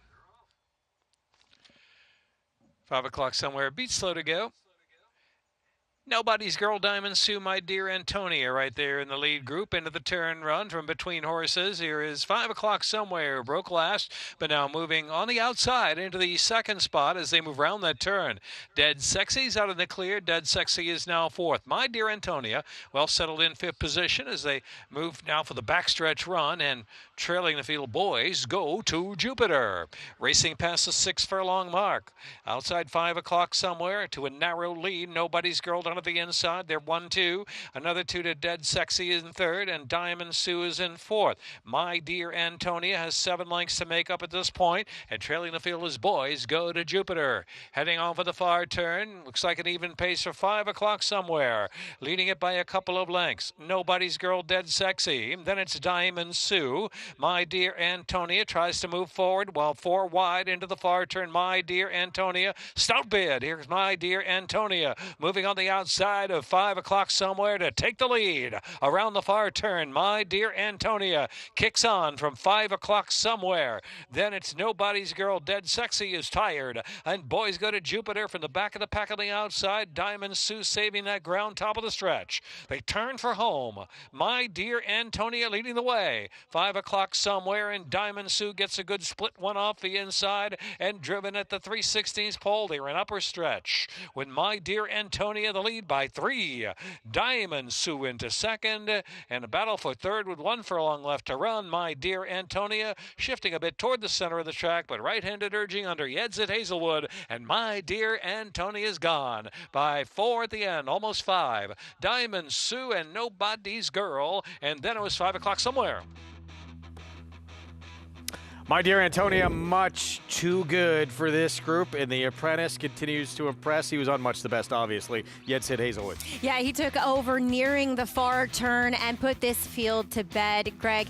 It's at Hazelwood. We've seen so many good riders come out of Maryland as apprentices. We saw him win a race here earlier this week at Aqueduct, and so many have come during the winter time. I wonder how much we will see him throughout the winter with the lack of a real, a kind of talented bug rider here in New York, and he, I would think, should get some business. A little bumping out of the gate with your eventual winner in the 3 next door. But this one easily able to overcome that 3-win day for this incredibly talented apprentice. Yet Sid Hazelwood, as he just keeps rolling here, teams up with the Hugh McMahon barn for the victory at even money. 2-1-4-3 finish. Yep, I have been extremely impressed. He is so polished. He is so strong in the saddle, but also smart. I mean, that ride on Rick Dutro's horse here at Aqueduct, he was so good. We'll be back right after this.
Back with you on our Sunday coverage here on Fox Sports 2. You're watching America's Day at the Races with the Late Pick 5. Coming up here from Hot Springs, Arkansas, $10,000 claiming race, 2-turn mile, where currently Steve Asmussen winning his trainer in North American history, and his son Eric just had a big moment, we were told. What's that? With the win. What? Isn't he the newlywed? No. That's the other brother. Oh, I thought it was Eric. Darren. Oh, okay. Darren. You know, Eric's pretty young to be getting married. I'm not trying to be judgmental, but no, Eric is not married. No, that is their middle brother, Darren, who just got married. So congratulations to the newlyweds. And I'm sure Julie and Steve are ecstatic to have and a that's daughter-in-law. why Steve Asmussen was not present at the meet until today. So Mhm. sorry to get that wrong. Congratulations to his son. Constitution Bridge right now, a little surprised. I thought the 5, I think, will even out. Massive standout in this race. Yeah. Bright Spark. Wow. But certainly Constitution Bridge, a player, but favored right now. I have an interesting stat, though, I'll share. Okay. And keep everybody on the edge of their seats. We wait for that. Back to Laurel.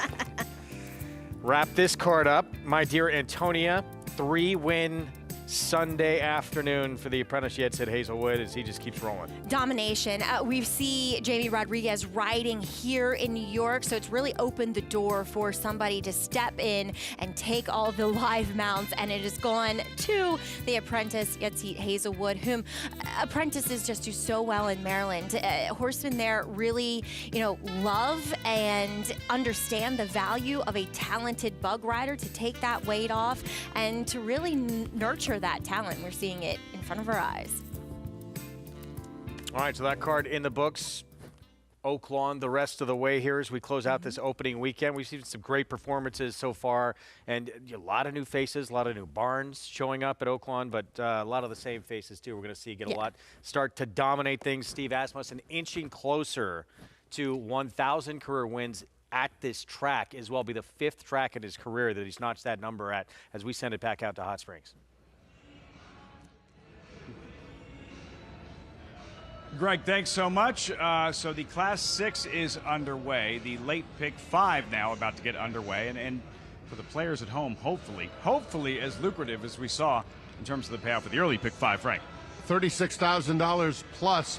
You had a bomb, so to speak, in the first leg and a big price as well in the last leg, and that's what ends up happening. You'll find that the case here at Oaklawn throughout their seasons, this one and the next one. It's just there are so many new arrivals and connections, and they point for this. And the Arkansas bred races prove to be extremely difficult because a lot of them, the Arkies, they're waiting around since last year, and they don't run anywhere until they come back, and they fire fresh, and sometimes at big numbers. Despite the level, whether it's a stakes race or a $10,000 claimer like we have coming up here with a field of 12, it's the depth, it's the competitiveness of race after race after race. It's what the fans want. They want the big fields, and as a result, you're going to get the huge prices. $10,000 claimers going a mile. Did you have a strong opinion, suggestions, observations? What do you think? Well, originally I was going to pick the favorite, the 5, Bright Spark. Bright Spark is a very legitimate horse, but when I saw 7-5 on the morning line, I thought to myself, I don't need to try to pick a 3-5 shot. The interesting thing I found, I don't know the details, is this horse was with Gennaro Garcia the last time, and she ended up winning. He ended up winning by 6 lengths. Yeah, this was last start at Oaklawn, 2 starts back last January, 7-5, and a starter allowance. Bright Spark swung wide. You see some bumping and grinding in deep stretch, and just grinds out the W. And ended up coming back and jogging home in the very next start over at Indiana in September. Claimed away from Garcia, but is back with Garcia, different ownership. So maybe the new connections took an offer they could not refuse and ended up sending this horse back. So the horse I thought was interesting and is being completely ignored, but based on the results thus far, maybe that's a good thing, is the 12 Campfire Creed. I thought 15-1 was too high. If that's the case, 24-1 should be a decent situation. 6 for 17 lifetime. And if you look back at the form, this horse is right where he belongs. Is there anything you do differently as a handicapper when you're looking at like yesterday we had the Ring the Bell, and we're looking at top-class sprinters, right? It wasn't a graded stakes race for sprinters, but those were top-class sprinters. These are $10,000 claimers, a little bit cheaper. They're not the stars of the sport. When it comes to handicapping this races, is there anything you look at differently? I do. I'll tell you what I don't like in general, Lafitte. Horses that take a dramatic plunge in class in their, and then whether they win or run last, come back at that or a similar level. Because to me, once they take that dramatic drop, I feel I'm going to get the best that they have to offer. So even if the horse wins, I feel that that horse is probably in a state of regression. That's just my own personal opinion. It's one of the angles that I have utilized effectively myself. I call it the second time dramatic drop. A horse drops from, let's just say, 25 to 10, runs second. I'm tossing that horse out the next time no matter what. And so that's something I like to take into consideration. Unrelated to this race, I also don't like maidens that run in stakes race and return to maiden races. But these races are difficult because you got to be in good form. And sometimes they're going to find that form upon a comeback effort. It's very tough. These are the toughest races to handicap. But if you look at general things in sports, winners win. And you look for the connections. And I always look for something the late, great Larry Letterman taught me. He was a very, very good handicapper and a small bettor. But he always told me, handicap, trainer angles, and trainer intent. They will show you. He didn't even used to look at names. He would just want to know what the trainer's doing and how that trainer's doing. You get a hot trainer that jumps one up, follow the trail. I think that really rings true when it comes to first-time starters and trainer intent. There's some trainers who, statistically and win percentage, really good with first-time starters, and others that aren't quite as effective with first-time starters. But that's because they're not interested in winding them up and cranking them up and getting them out there to fire their best in their debut. And for this upcoming $10,000 claiming event, circling about, start of the late pick 5 here, when you have a bunch of class droppers as well. A lot of horses that have been facing tougher, but if you get a bunch of them facing each other, it's not quite as significant when you have those class droppers, because again, if they're all dropping in class, what difference does it make? Exactly. With 9 minutes out, late pick 5, the 6th race on this Sunday at Oaklawn Park. Next, Riders Up. Post-parade as our coverage continues from Oaklawn on FS2.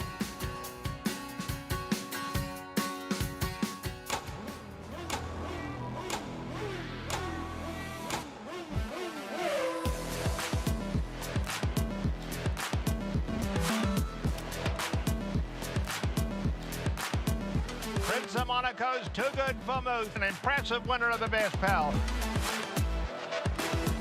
Miramonti's All Hot, but Prince of Monaco Too Good. Prince of Monaco, standing at Claiborne Farm. You bet with Naira Bets. Bet any track, anywhere, anytime. Download the Naira Bets app to play today and get a $200 deposit bonus. Watch live horse racing. Get expert picks. Boost your bankroll with weekly promotions and hone your handicapping skills with exclusive tips and tutorials. Download the Naira Bets app now. Sign up now to claim your $200 deposit match bonus. You bet with Naira Bets. Folsom from last to first in the Mat win. And Folsom is flying to the finish. Folsom is taking the front and Folsom kicks for home. And Folsom sticks his neck out and runs to the wire. It is Folsom! It's Folsom in front, and Folsom wins the Governor's Stakes.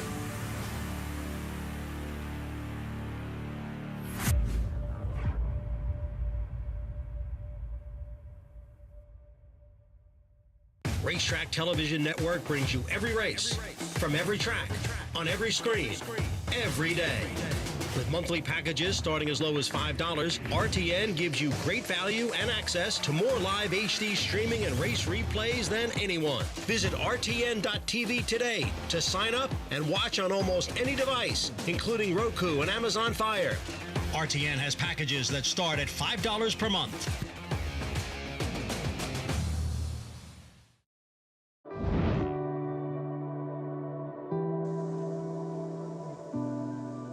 John Gaines started this back in the 70s, had such stallions as Riverman, Sharpen Up, Bold Bitter, Leafard, Blushing Groom.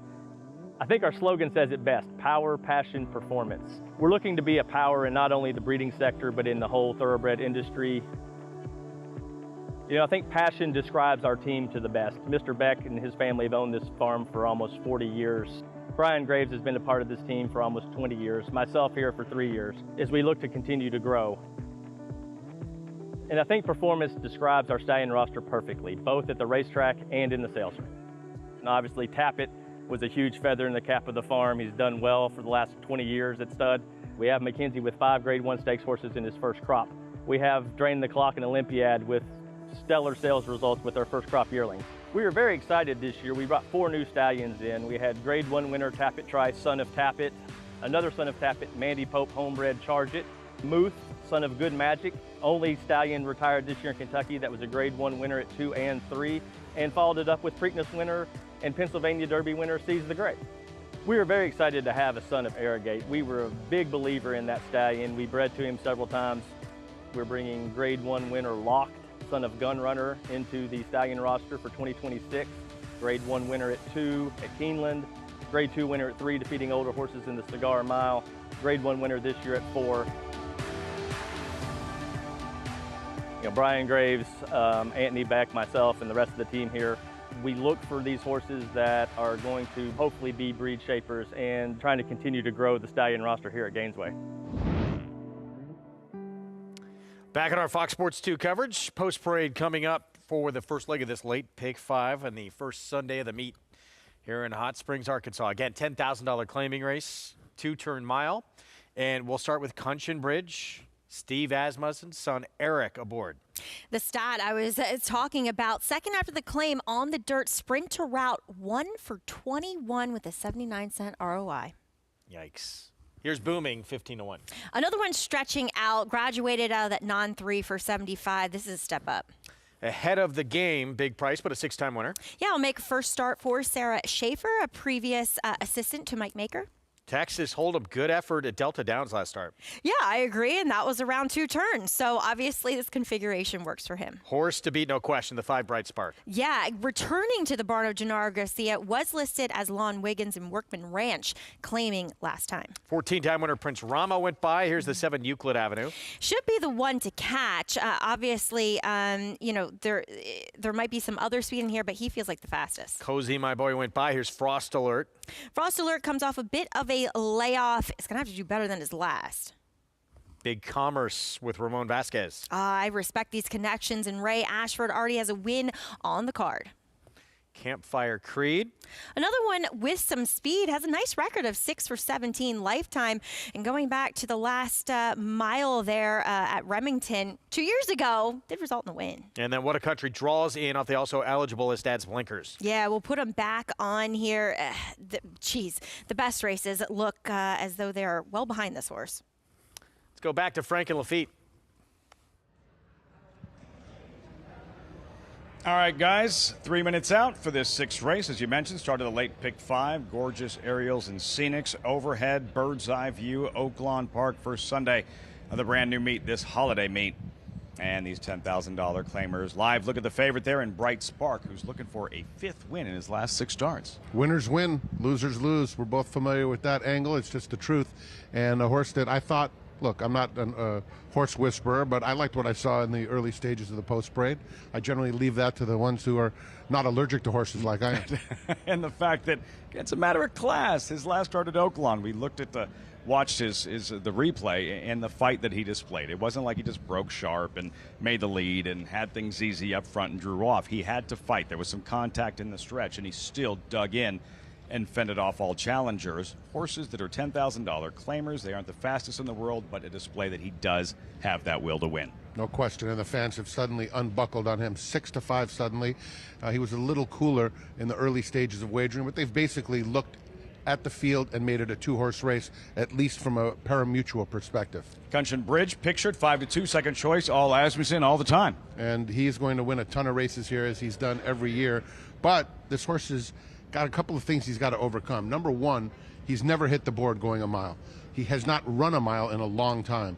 But he's in a spot here. Look, he claimed him, ran him back for 20, and I says, look, let's just try to get a win and kick on with it. If you want him, you can have him.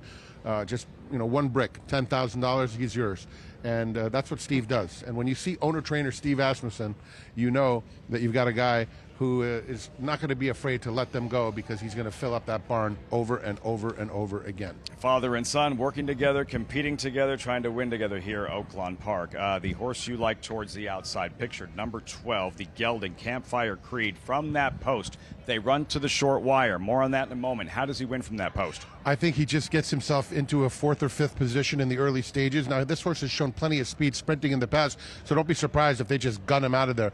But if not, if he's just in striking range, he's already proven that he has the stamina to win a race at a mile. That is a race in which he has already scored in the past. And I think that he just fits in this spot.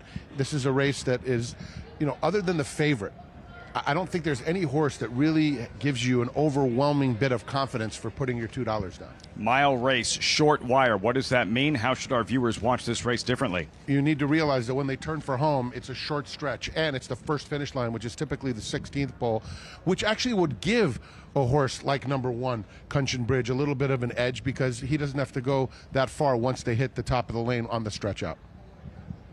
For you, when you were calling races here at Oaklawn Park, I would imagine, just like the jockeys don't get caught napping, and Dragon Dowser doesn't want to get caught napping either, not knowing exactly where the finish line is for that particular race. Yeah, it's happened to me. It's happened to every person I know that's called a race here at Oaklawn. All of a sudden, you're getting all excited as they come past the 16th pole, and you watch a bunch of jockeys standing up. I had to mention the 7 to you, Lafitte, Euclid Avenue. Trained by Kenny Jensen. I'm imagining no relation to the man who broke your heart in the 2017 World Series as a Dodger fan. It wasn't him that broke my heart. It was the signal stealing that broke my heart, but that's another story for another day. Well documented as they file into the gate for the 6th race in late Pick 5 at Oaklawn Park. Matt Dinnerman with the call, live look, his 3rd year on the mic, calling the races here in Hot Springs. Time for the late Pick 5 on the first Sunday of the brand new meet. Bright Spark, your big favorite, about to load in. Bright Spark goes forward. Campfire Creed.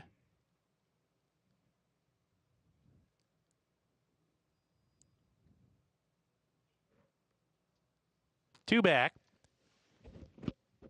Prince Rama. Into the outside post. What a Country to round out the field. Here's What a Country coming up. Go again. We're ready to go. And they're off. Big Commerce was away slowly. Good break from Euclid Avenue, who's put into play early. Cozy My Boy has speed as well. These two together as they approach the first turn run. Kunshan Bridge runs in 3rd, gets to the inside, and rides the rail as they go into the first turn. Frost Alert is alongside of that rival. Ahead of the game is next in the field with Campfire Creed on the outside. 5 lengths off the pace. Then a line of runners. The favorite, Bright Spark. He's in the red and green, racing with the gray Texas Hold'em. Booming is down on the inside, and a deeper What a Country. Trailer is Big Commerce at the rear as they swing up the backstretch here, where the leader is Euclid Avenue, just a neck in front. Cozy My Boy there on the outside. Length and a half to Frost Alert. Gets a good trip running in the 3rd spot. Then Kunshan Bridge, who's come under a bit of a ride here with a half mile left to go. He's a neck ahead of the game. Then Bright Spark, Texas Hold'em are next as they approach the 4th turn run. Campfire Creed on the outside here. He's only 6 behind as they go into that 4th turn. Booming is losing position. Prince Rama in an all-out drive here. What a Country still second to last. And Big Commerce is at the back as they round the 4th turn. Here comes Bright Spark. He was 6th a moment ago, and now he's 3rd and coming after the leaders quickly as they round the 4th turn here. Cozy My Boy, narrow lead here, but here's Bright Spark on the scene. Bright Spark going by at the top of this stretch, and Bright Spark has the lead. Remember, this race will end at the 16th pole. Bright Spark has collared Cozy My Boy, who tries to come back from the inside second. Frost Alert weakens. It's Bright Spark coming to the finish in control. And Bright Spark and apprentice Amir Mendoza with his first North American win. Second home will be Cozy My Boy, and then What a Country and Big Commerce.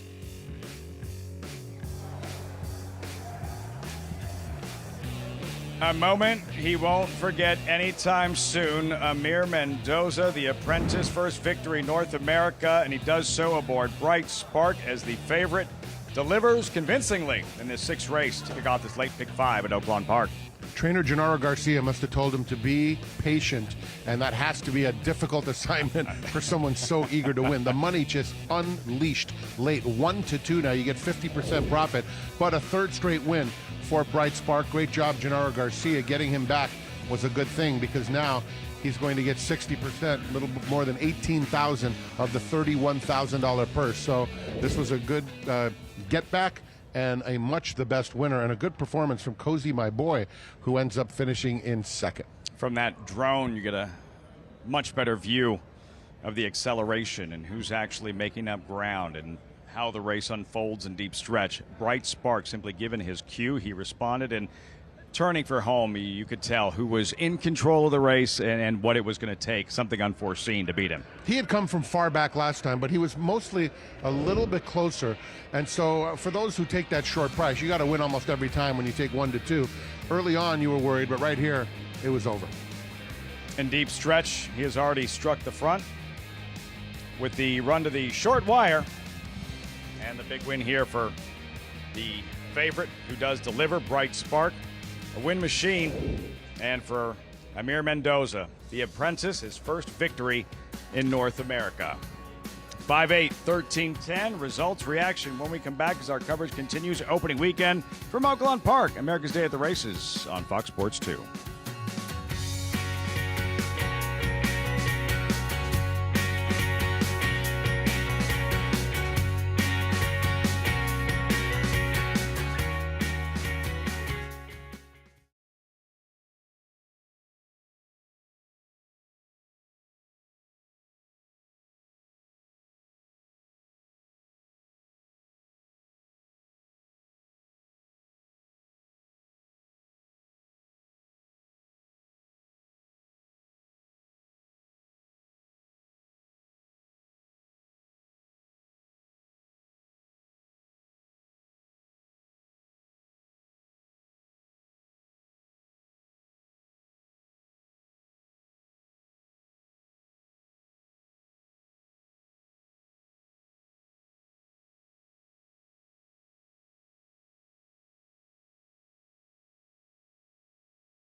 Most horses retire 4, 5, 6 years old, but they can live to be 30. Every state that races needs an Aftercare foundation.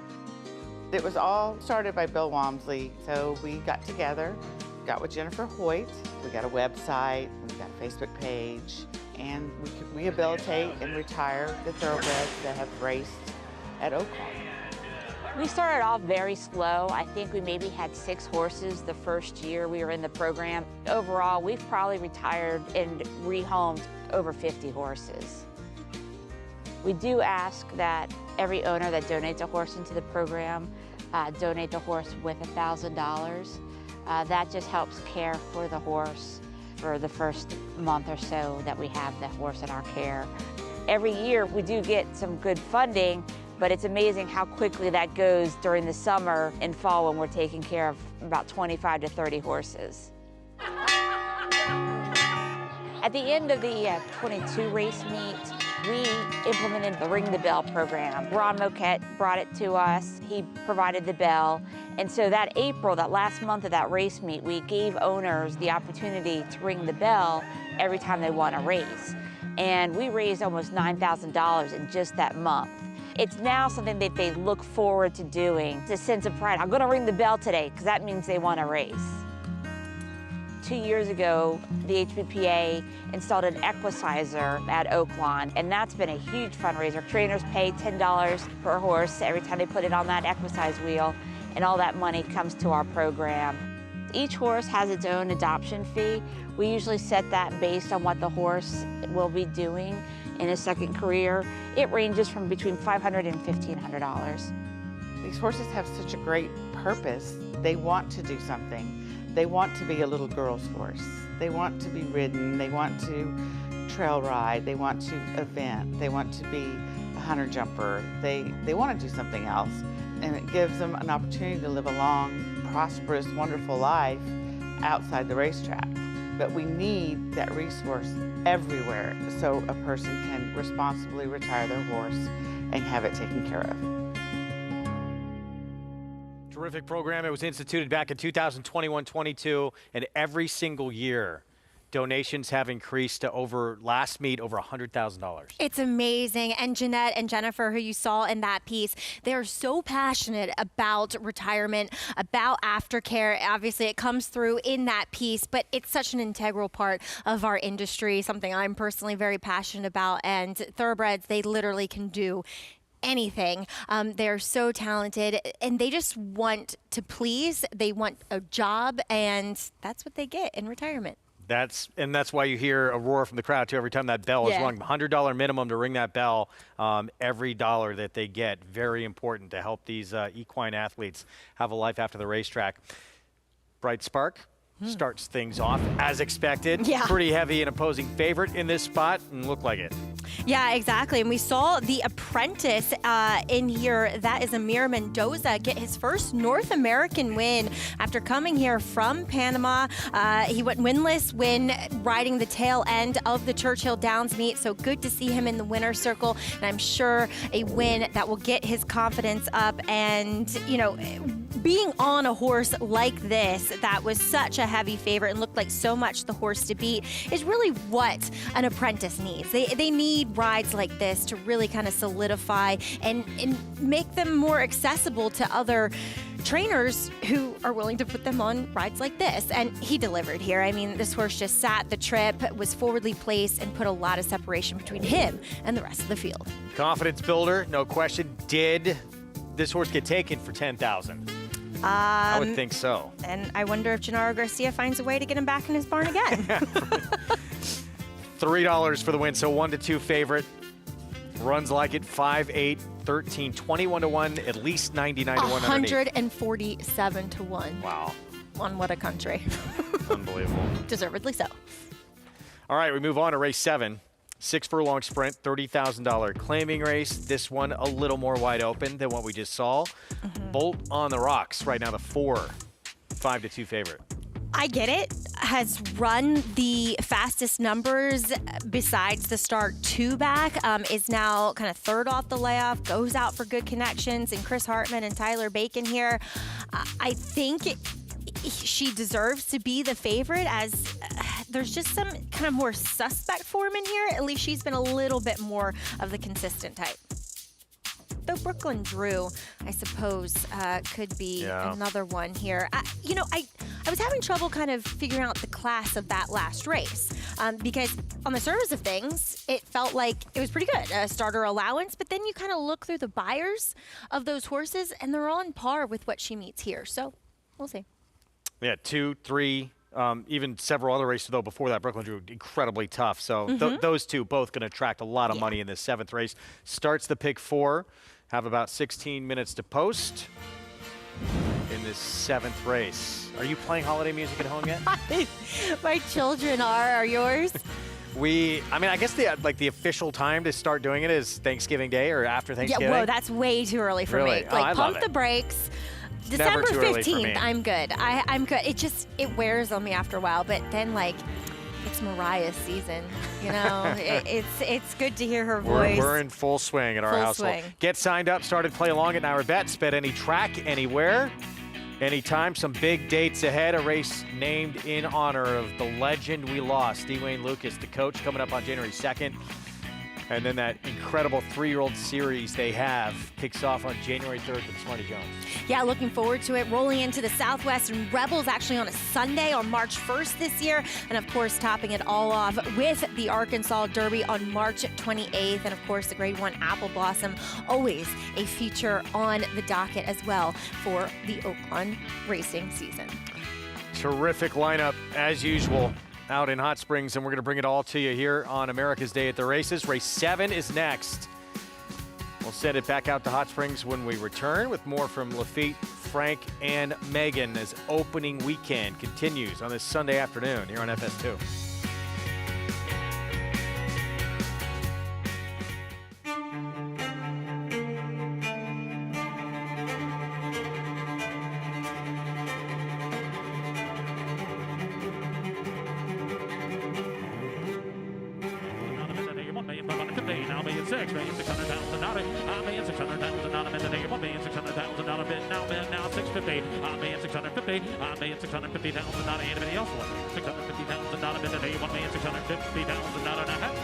$1,600,000, thank you.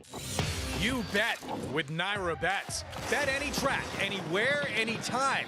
Download the Naira Bets app to play today and get a $200 deposit bonus. Watch live horse racing.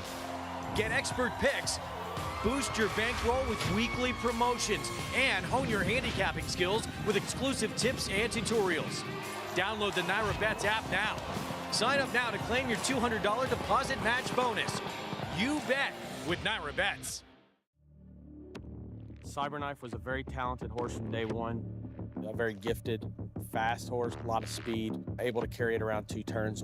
Looks a tremendous amount like Gun Runner, same ability and talent, beautiful physical, outworked every horse on the board. Holds the track record in the Haskell. He won it in impressive fashion, beating a very good group of horses. And Cyberknife has won the TVG.com Haskell over Tama. Jack Christopher finished 3rd. The Arkansas Derby was one of his best.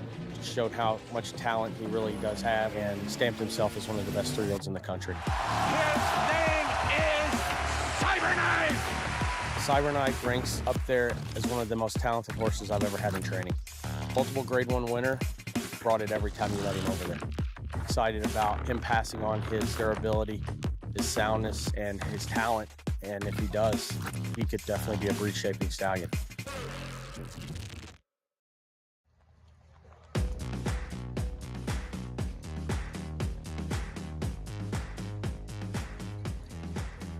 If you walk around the Oaklawn backstretch, you'll notice that the barns don't have numbers. The barns instead are named in honor of horses significant to Oaklawn's rich history. Here come 2 champions, side by side. Heavenly Pride to the outside and Cansiana right there. And Zenyatta flies to the lead in the middle of the track. And it's Smarty Jones, 1 step forward to Kentucky and 1 giant step to $5 million. It's time to make some memories.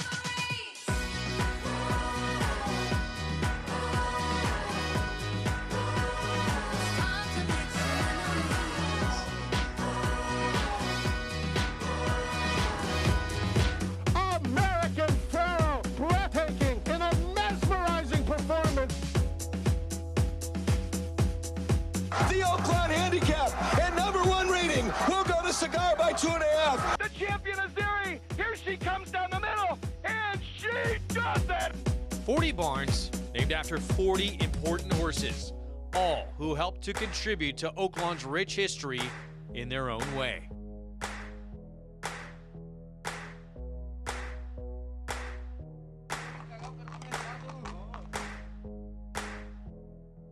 Curlin is going to decimate this field, winning the Arkansas Derby by 9 lengths. Time to make some memories. So many racing greats with compelling storylines and ties to Oaklawn. Whitmore win time, Whitmore!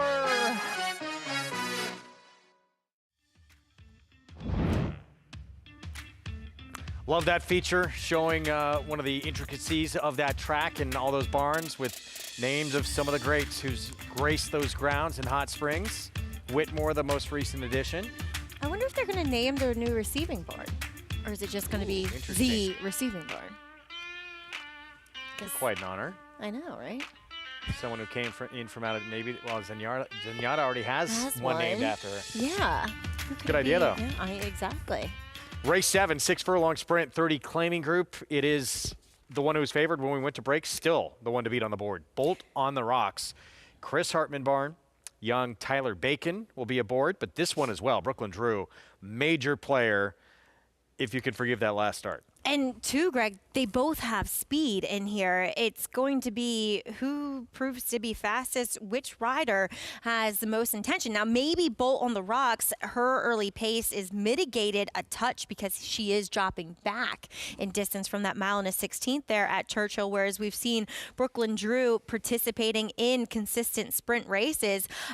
She broke on top last time, Brooklyn Drew, and then she was kind of out-sprinted early on. She ranged up at the quarter pole, and then she had nothing. So was it just the competition, or is that an indicator of, heading in the wrong direction? We will find out in about 1 minute and 11 seconds or so, and some change. We have a post break first. Let's send it out to Hot Springs. Frank and Lafitte with more.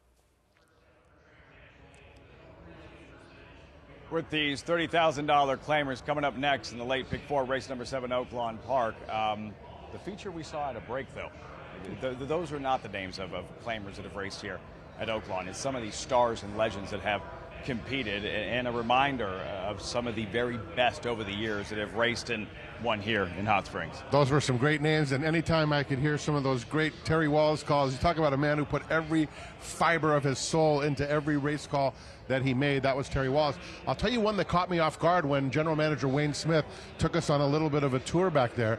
I saw a mare that I loved who raced in Southern California, and that was Track Robbery. I was so surprised. I go, there couldn't be another Track Robbery. And we looked it up. And when Ron Moquette and Wayne were there, I said, I'm going to give you something that'll put a smile on your face. No Robbery out of Left at Home. She was my original favorite filly. P. Val riding her wire to wire for R. Errol Wheeler and the Suma stable way back in the day. Terry Wallace, who would show up in a tuxedo here Arkansas Derby Day at Oaklawn. There was no way to match that guy when I showed up. My job was to not mess it up.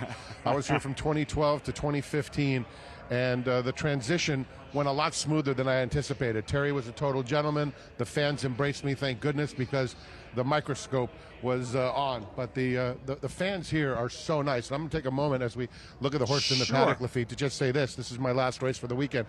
I just want to thank literally the hundreds of fans that have come up to me over the last 3 days and just said such nice things and gave me such a warm welcome. It's the feeling I had when I was here. It's the feeling that Megan will be able to enjoy over the next few months, and undoubtedly Richard Migliore. The people here are so thankful for those who give the effort of working at Oaklawn and promoting the sport. And I've said it before, I'll say it a million times. I have never met nicer people in a community than here in Hot Springs. Maybe as nice in some places, but there's no way. They're so genuine. I remember one of the first dinners I had here at a restaurant called Jose's with a bunch of people from the track. There was no bill. And we found out the gentleman at the other table, Randy Patterson, one of our prominent owners here, said, we got you covered. It was that kind of thing, just a little touch. It's something I remember now, 13 years later, just the gestures of the people here. This is a wonderful place, and the fans are what make this so special. Of course, you're only as popular as your last selection, Frank Miramonte, as we get ready for Riders Up. Eventually a post parade for the 7th race, Oaklawn Park. These $30,000 claiming fillies and mares. Nice long look there at Perfect Wish at 14-1. What stood out? Handicapping this race, who'd you wind up with? I went to the one Frolic in the Park. Now, I do realize that this Daughter of Summerfront is going to have company on the front end, and that worries me. But when you look at the conditions of this race, we have fillies and mares 3 years old and up, and they're going for $30,000. I feel that she fits. And trainer Matt Williams, who I have not had the privilege of having a chance to talk to, he's very good with first arrivals. And stats don't lie, particularly when it's over a long period of time or over a long number of participants. And he is very good when they join his barn. So hopefully the jockey that I just absolutely fell in love with last year here, another man I haven't met, Mr. Arrieta, will be able to just push the button out of the gate and everyone can start yelling, "Open up, Francisco!" He didn't exactly open up from the start of last season's meet here at Oaklawn Park. Champion jockey Francisco Arrieta. It was an avalanche the last few weeks of the meet to capture and catch Christian Torres for Arrieta's riding title. He's just so good, and he's just a tremendous finisher and aggressive, and it's the way you want it. Look, who was a better finisher ever than Lafitte Pink-Eye Jr.? You never wanted to see him at the 16th pole because he was going to make you work for it. He could carry horses to the finish line no more than the great Bayacoa that he did once at Del Mar. I still can't believe he got up in that photo over a fantastic look. But Mr. Arrieta, on a much smaller scale, is a guy you don't want to mess with inside the final 70 yards. Transitioning from Bayacoa to these $30,000 claimers, Greg, not the easiest, but just the same. They'll make the turn, about to meet the field for the 7th race and start at a late Big Four here at Oaklawn. There's still some talent in this race. Frolic in the Park, Frank brought up a good point. This one's very interesting, getting on dirt for the first time. That's what we'll start off with. But has absolutely no pedigree for it. A Daughter of Summerfront, the dam, she won all of her races on synthetic, and the lone sibling to win did so on turf. Here's Progeny, Matt Cantramachi barn. Yeah, a horse that used to run around here. She lacks speed, but then again, she could get the right setup today. Bolt on the Rocks win by Chris Hartman barn. Here's Brooklyn Drew. Brooklyn Drew, another one with speed, takes a slight drop in class here. First hill shipping in from Horseshoe Indy. Her last race was okay, but then again, coming in off another layoff. Perfect Wish has some races that make her a little interesting. Her last on the turf, a throwout. Exactly, and a reclaim here by Jay Gelner and Norman Stables. There's Wreaking Havoc off since the meet. Does like it there at Oaklawn. All 3 wins in 12 starts at Hot Springs. So first back since May. Dance My Way. Kim Poole runs by. Here's Flat Out Rose. And Flat Out Rose is a turn back in here. Her last dirt sprint was pretty decent, though, albeit against fellow Iowa breds. Some more pace with Argan. Right, Argan, and she's going to have to press from that outside post. Luis Saez still looking for, I believe, win number 1 at Oaklawn. They're going to come in bunches. Yeah, he'll be Francisco Arrieta of this year. 5-1 Antique Silver player outside. Yeah, she broke running last time out and chased the eventual leader and winner. I thought a very good effort first off the claim for Chris Hartman. You would have to wonder as he kind of drops her back down in class. It's still a good move because he only picked her up for 16. I think she's a little interesting. She is taking money at 5-1. 3 minutes to post here in the 7th. Starts the Pick 4. Let's go back to Frank and Lafitte.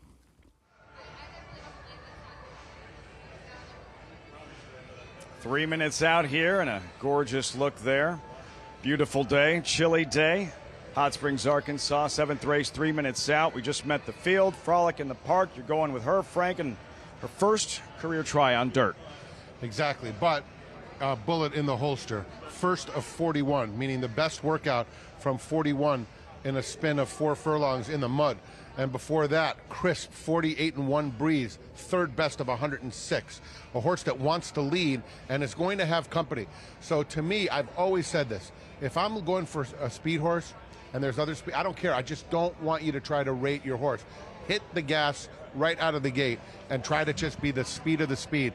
When I see 21-2, 21-3, sometimes people freak out. I want to see the lowest number possible. Maybe I'm in the minority, but I'd rather have a horse, Lafitte, going 22 flat by itself than 22-2, 3 across the track as long any day of the week. If they're in control. Yes. Doesn't matter how fast. Azeri used to, that was the strategy with Azeri. Didn't matter how fast the first half of the race was as long as she cleared. She was a wonderful filly. 3-time My Apple goodness. Blossom Just winner incredible. here. Former Breeders' Cup Distaff winner. Azeri, Frolic in the Park, 8-1. currently. Number 5 at 5-2, Brooklyn Drew, the current favorite. And we're going to revisit her last win in a moment. Still looking at Frolic in the Park. Brooklyn Drew, co-favored 5-2, along with number 4, Bolt on the Rocks. There she is. All right, so let's take a look at her last victory. This was 2 starts back. This was early November at Churchill Downs. Brooklyn Drew.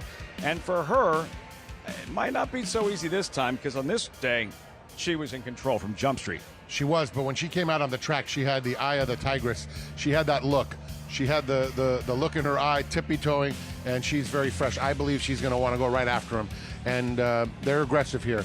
You're talking about a barn and David Jacobson. He's another who's not afraid. I don't like to see the drifting out, by the way, no matter who it is at any point in time. But I know this. Look at her. She wants to get to the gate right now. And so if you can find a good closer and handicap someone that's going to be off a pace, between the 1, the 4, and the 5, I got to believe it's a sizzle fest in the opening stages. Something to watch for right from the start. Getting ready for this late pick 4. 7th race at Oaklawn Park. 2-year-old fillies a little bit later on in the feature. And a very different start to this Oaklawn meet here, Frank, and something that took place as a result of communication and conversations from management here at Oaklawn and the horsemen. The fact that we're going to race until New Year's weekend, 4 days of racing right after the first of the year. You have the Smarty Jones, and then a few weeks off, and we'll come back late January, early February, Southwest Stakes for the Classic meet. And this is something that numbers don't lie, weather reports don't lie, cancellations don't lie. I lived through 4 seasons here, and I understand the decision. I respect it much. It's going to be a little tough for those who are so used to coming here in January, but I certainly got a reminder today about the cold in Arkansas. As you know, I always say I'm not a weather guy. Well, guess what? After this morning, I felt I am a weather guy. I want to give one quick shout out to the legend himself, and I'm going to call him a legend with confidence, and that's Jeff Taylor of Equibase, who has worked for the Daily Racing Forum and Equibase for 42 years. You talk about closing weekend of our holiday meet. He's hanging it up to binoculars, and one of the fastest typists I've ever met, and a good man. He's written some great stories, some closer looks for you DRF fans, and a man who will be missed, but certainly made his presence felt throughout his 4-decade career. What a career. What a career, as these fillies and mares have reached the starting gate, filing in, a couple of them at 5-2. Bolt on the Rocks and Brooklyn Drew breaking side by side at 5-2. Matt Dinnerman with the call, race 7 from Oaklawn Park. First Hill in the lime green will be next. Argonne coming up. Antique Silver to the outside post. Start of the late pick 4 here. We're ready to go. And they're off. Bolt on the Rocks, Brooklyn Drew, both put into play early. Frolic in the Park is a little bit quicker from the inside as a nose in front. Bolt on the Rocks right there. Brooklyn Drew settles off the speed, but not far off in third, with First Hill, who's also there, wreaking havoc in the line of horses. Antique Silver on the far outside. Meantime, Prodigy is making up some ground, passing runners quickly, is all the way a joint third approach in the far turn. In the meantime, Brooklyn Drew's been shuffled back all the way to the second last position with Perfect Wish as they go into the far turn. Argonne, in the meantime, is on the move 4 wide, has 6 lengths to make up, and the trailer is Flat Out Rose as they round the far turn. Dance My Way at 51-1 as a narrow lead. Bolt on the Rocks is giving way. Frolic in the Park calls it an afternoon. Antique Silver right there battling too as they come off the turn here. Bolt on the Rocks trying to come back from the inside, but Antique Silver, the stablemates in front. Antique Silver, 1 furlong to go, has the lead here. Progeny into the second position, chasing hard. Antique Silver with a 16th to go has a 2-length lead here on Progeny and Bolt on the Rocks. Antique Silver, Rafael Bejarano get the win. Progeny second, Bolt on the Rocks third, Flat Out Rose was fourth.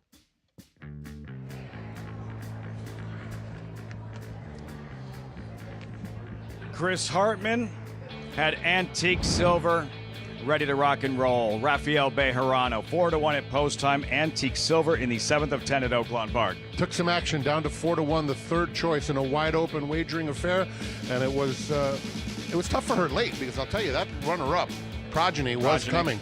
I think my line for Mertcan will be Mertcan in the future, and almost did right here. 12-3-4. in this race, and good to see Chris Hartman in the winner's circle. I've known him a long, long time. He's having all kinds of success here at Oaklawn Park, turning for home, and you can see here Antique Silver, Rafael Bejarano right here gives her cue, and she responds.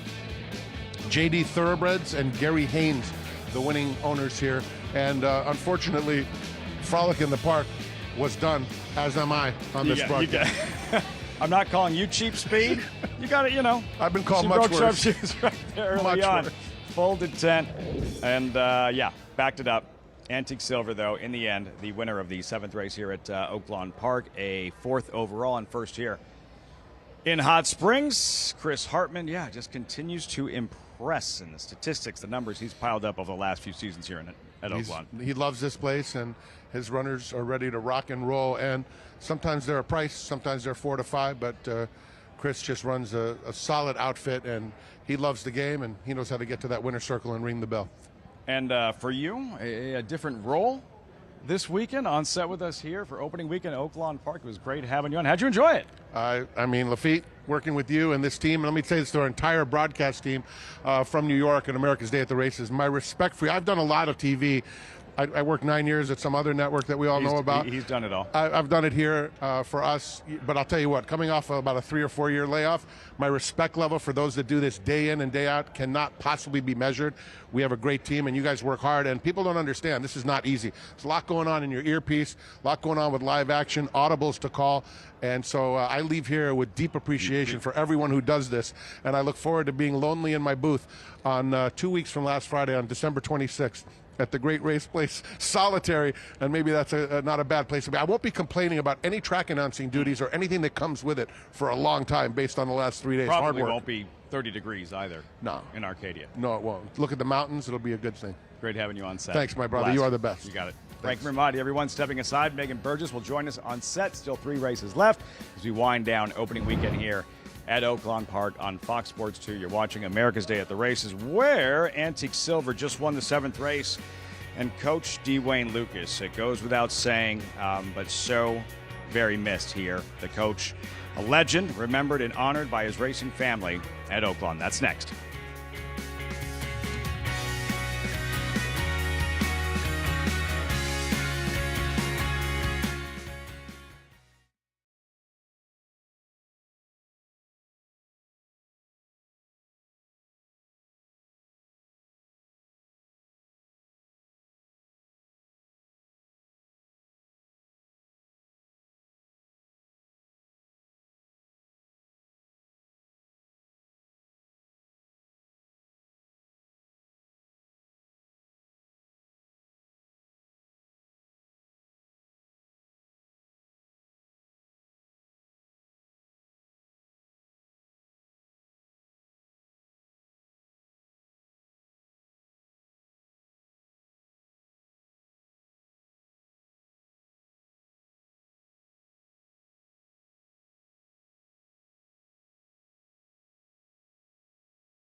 Back with you on our Sunday coverage. Rafael Bejarano for Chris Hartman. Antique Silver to start the pick 4 with a victory here out from post 12.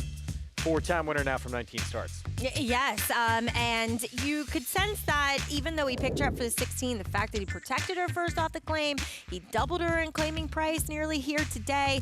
It showed that she must have been showing him something in the morning. He felt confident. When Chris Hartman does that, you pay attention, and she was always kind of prominent chasing from that wide outside post. She loomed large at the quarter pole and took over and was resolute, holding off Progeny, who delivered, closing into what was a pretty quick pace. We saw a lot of horses wilting from that early pace pressure.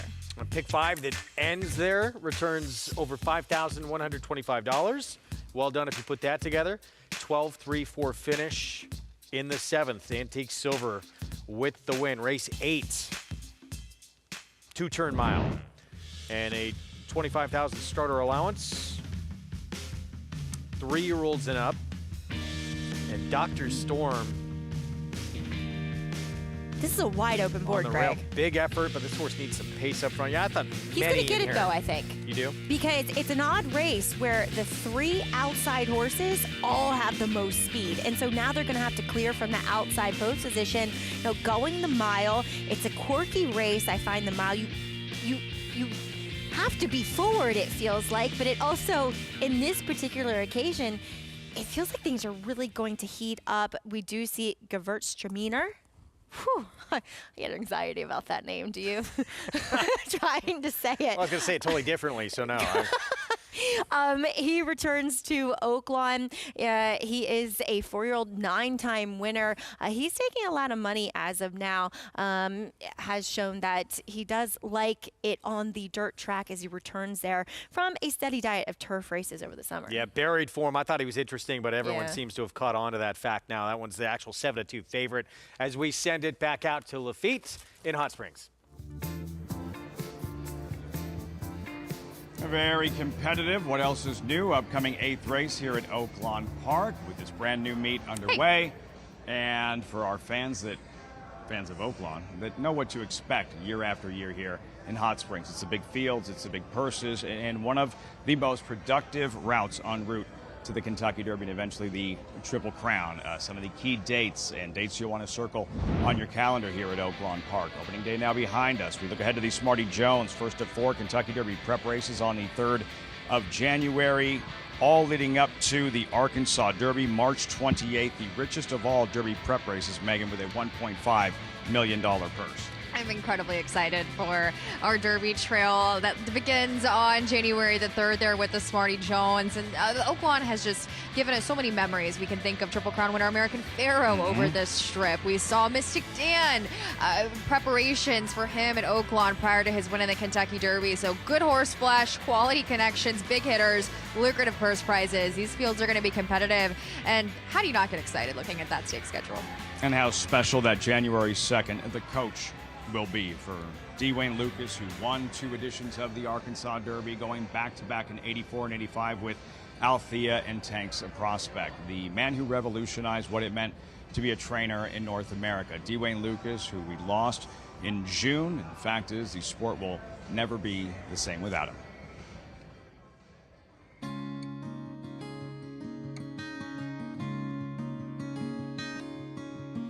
Wayne was a man here. He was a legend. I actually started here with him in '87, so we have a long history together here and won a lot of big races. Everyone knew Lucas differently. Some people knew him as a warm, fuzzy uncle kind of guy. Some people knew him as a champion trainer. Some people knew him as a world-class speaker and motivator. But everybody knew him or knew of him. I became a groom for Kieran McLaughlin. And we didn't see Wayne much, but when Lady Secret would come down to run, one time Wayne came down there to saddle her, and he saw me drinking a tab. And he goes, "Where'd you get that?" I said, "Kitchen." He goes, "Get me one." He hands me $1. And then I go to pull away, and he goes, "Wait, punch in. That's on the clock." Mr. Wayne gave me a lot of opportunities too. He was a trainer. They gave me the first grade 1 in Saratoga. So I got good remind with him. To look at the entries and not see Wayne in a maiden special weight or an allowance or the opening weekend stake. It just feels a little bit different without Wayne there. There's a little bit that's missing, and I think it's going to take a little while for that to really feel whole again. He paved the way for so many horses, trainers, owners to focus on a different element of the game, and he really changed it, You'll see little things around the backside that'll constantly remind you of Dwayne Lucas and the way he did things and the way he handled himself and the way he promoted his business. You know, it'll be a little weird him not being here, but somehow he's still here, I guess. Of course, we're missing a lot, but we know he's in a better place. I drive by his barn to come here every day, thinking I'm gonna see his car. He's one of those people you never thought would leave us, you know, and he's still around. He's still around.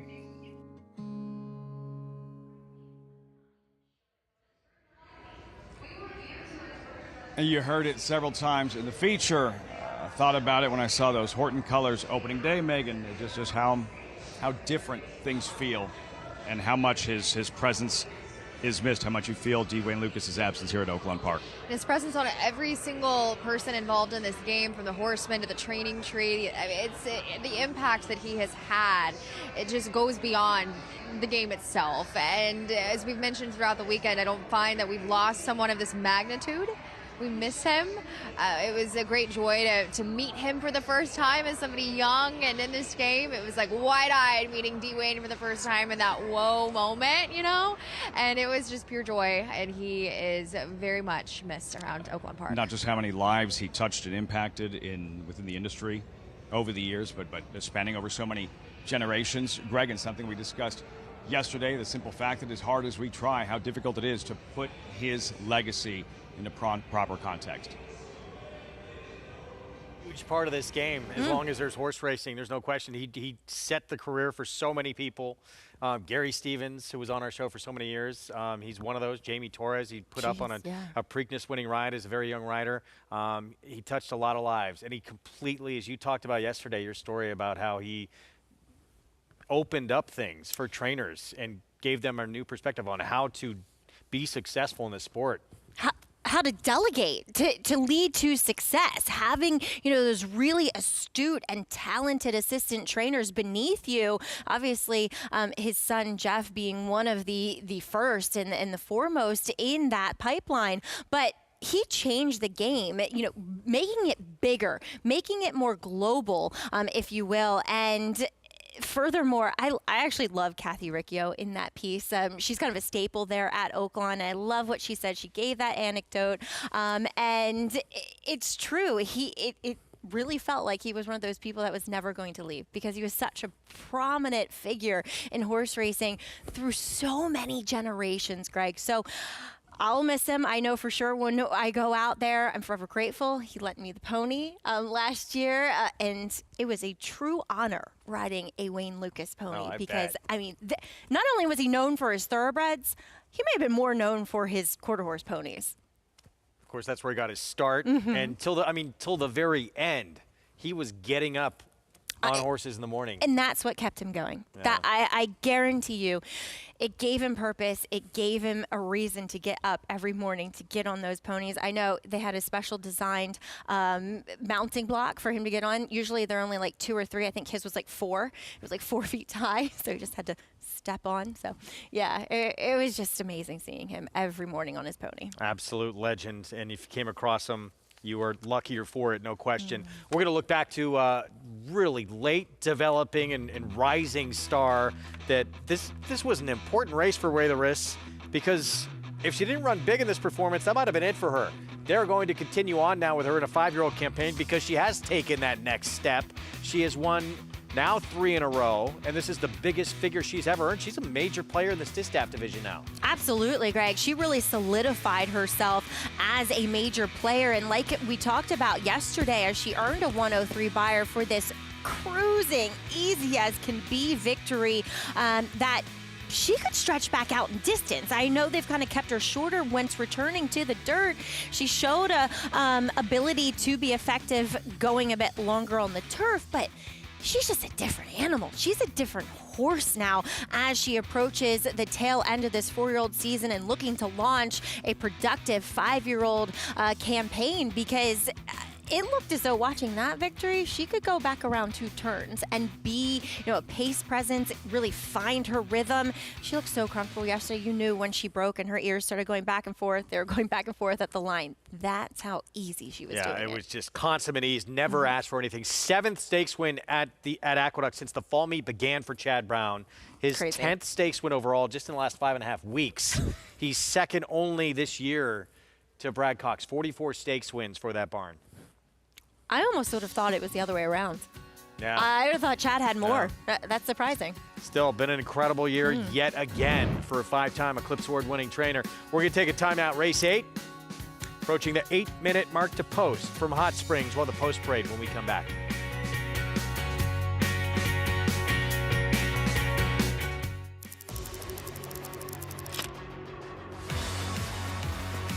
And it's lights out, locked, pouring it on, running aggressively through the stretch to win by 7 easy lengths.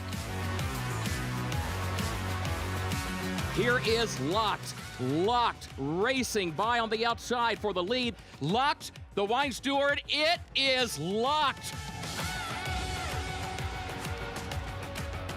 Here comes Locked after Mulligan. Locked catching with every single stride, and Locked will win the Cigar Mile.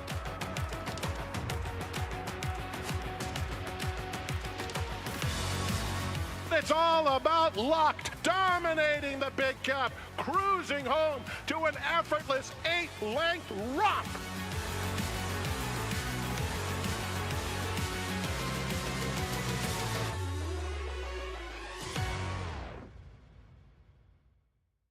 New York breds. Race them. Respect them. Bet them. Respect them. Breed them. Respect them. Buy them. Respect them. Train them for a second career. Respect them. Join us in respecting thoroughbreds at every stage of life. Learn more at nybreds.com. Racetrack Television Network brings you every race, from every track, on every screen, every day. With monthly packages starting as low as $5, RTN gives you great value and access to more live HD streaming and race replays than anyone. Visit RTN.tv today to sign up and watch on almost any device, including Roku and Amazon Fire. RTN has packages that start at $5 per month.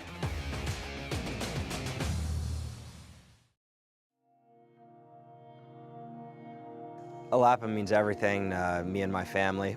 We moved out here about 5 years ago. Since then, every waking day and hour has been spent building this place into what it is now.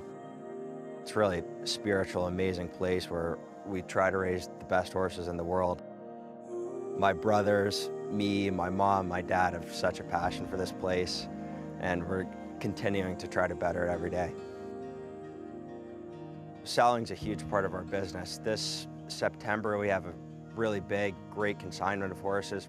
Backing off of a very successful Saratoga season, it is hugely important and fulfilling for us to be able to help people achieve their dreams of selling a high-dollar horse or buying a high-dollar thoroughbred. It's just so peaceful out here. It's a great environment for these horses. They really stay calm and relaxed out here. I grew up as a kid, watching Curlin, and he was like a superhero to me. So definitely a special opportunity to be able to work with a horse like him. Curlin obviously is taking on the torch for Smart Strike and Mr. Prospector. So it's great to have, a son like Good Magic here who we think is his best son. The quality of mares that Good Magic has bred in such a short career already is just second to none. One of the most exciting things for us right now is this really good core group of young horses that we have that have came in here over the last few years. You go back and look at Charlatan, who has 2-year-olds this year. They've sold extremely well. Arabian Night, who we just got last year, just finished his first season with us. Just a super classy, impressive son of Uncle Mo. We're really combining the history of this place along with building up for a new future. Out in the holiday spirit in Hot Springs. Good to see. Our program brought to you in part by Hillendale at Alapa, as we're 4 minutes away from the 8th at Oaklawn. And the favorite has become the 11 here. Gewürztraminer. Yay, you did it too. Who gets back on dirt for the first time in a while. Right, but his dirt form is very good. He's a dually talented horse. Searching for win number 10 in his 27th start.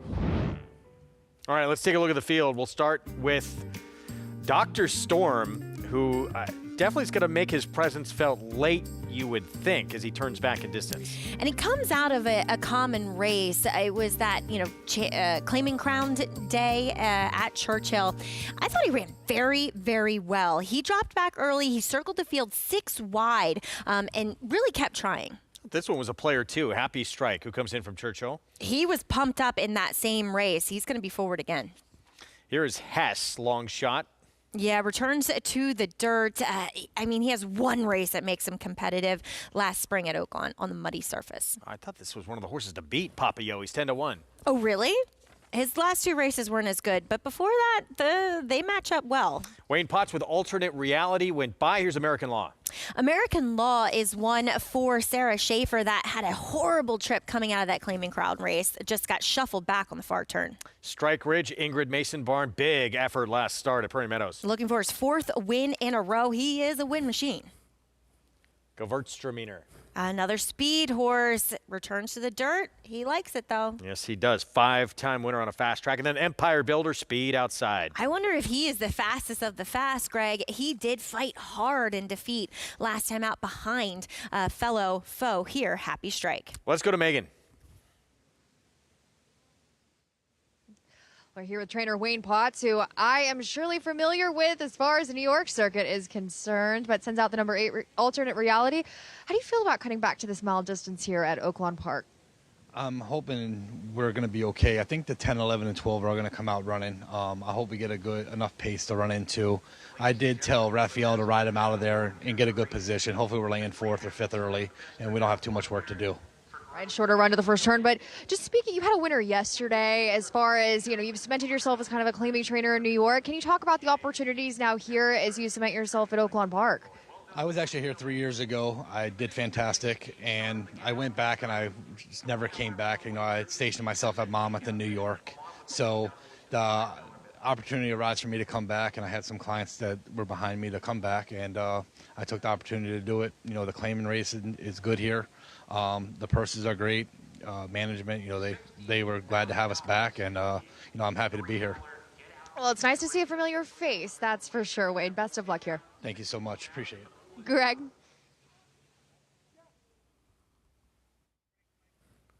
All right, Megan, thank you.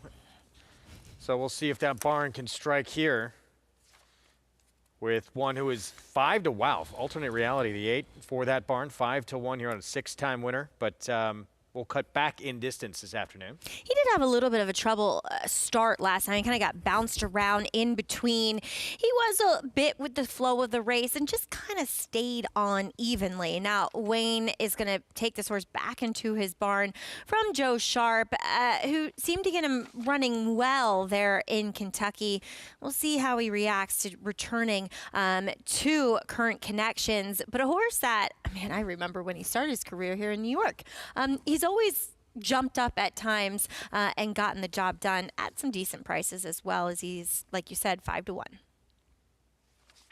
This horse, I think we're looking at the 10 here. Mm-hmm. Yeah, such a big effort at Prairie Meadows last start. Really interesting. It's still 6-1 on the board. And it's just such an interesting, position these 3 horses are in, because especially him, as he stretches back out in distance, where 2 back he was able to get the job done, but it feels, Greg, like his faster races are sprinting. So I think he's the one that is possibly most vulnerable. He is also the biggest price of the 3 speed horses. And public kind of settling on the 2 to the outside. Gewürztraminer for Sippy Contreras is still your favorite, but Empire Builder, a major danger outside. Speed comes in from Prairie Meadows, 8-time winner from 20 starts. You know what, Greg? Give me number 1, Dr. Storm. I think he gets the right setup. He gets to save ground. I thought his effort last time was very good. He comes out of a live field. That's who I'll take. Loading up. Let's go back to Hot Springs. Very quickly, yeah, hot stud. Dr. Storm doesn't have to worry about trip. Nicely drawn inside. Contention towards the outside, though. That is the challenge here, Megan, for those two. That's key, especially as Maggie and Greg had touched on the dynamics here. Key is certainly getting at that forward position early in these miles races here at Oaklawn Park. Short wire, 8th of 10 on this Sunday at Oaklawn. Matt Duderman standing by with the call.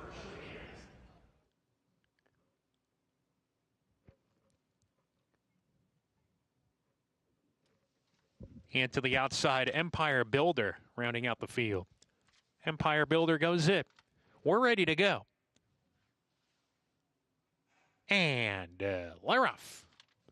Empire Builder from the far outside. Gewürztraminer, both are quick. Also there, American Law in the group. Happy Strike, content to ease off the speed, and the speed early is Gewürztraminer. Empire Builder sticking to him a half length back as they go into the turn. So the two runners breaking from the outside post are on the lead, and they move right along here. Gewürztraminer half length in front. Empire Builder pressing them hard from the outside, and they open up 3 lengths on American Law, who runs in the 3rd position. Happy Strike down on the inside of Strike Ridge. A length and a half back to Alternate Reality, Papa Yo. There's 6 clear of Hess, and Dr. Storm has been out sprinted early, but at least he has a fast pace to chase. It's Gewürztraminer on the lead, 3 parts of a length here. Empire Builder still pressing from the outside. American Law gets the good setup here, 3rd off the top pair. A gap of 2 to Happy Strike. Strike Ridge to the outside as they go into the far turn. Alternate Reality scrubbed upon. He's 7 from the lead here. Papa Yo losing position. He joins Hess and Dr. Storm, who's still the trailer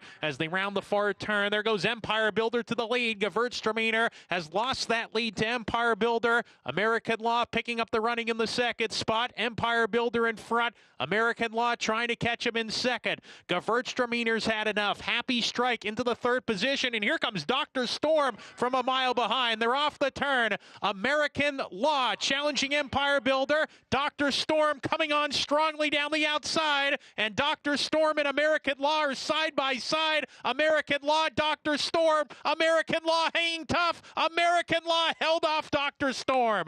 3rd home Empire Builder. Photo for 4th. Hess and Happy Strike.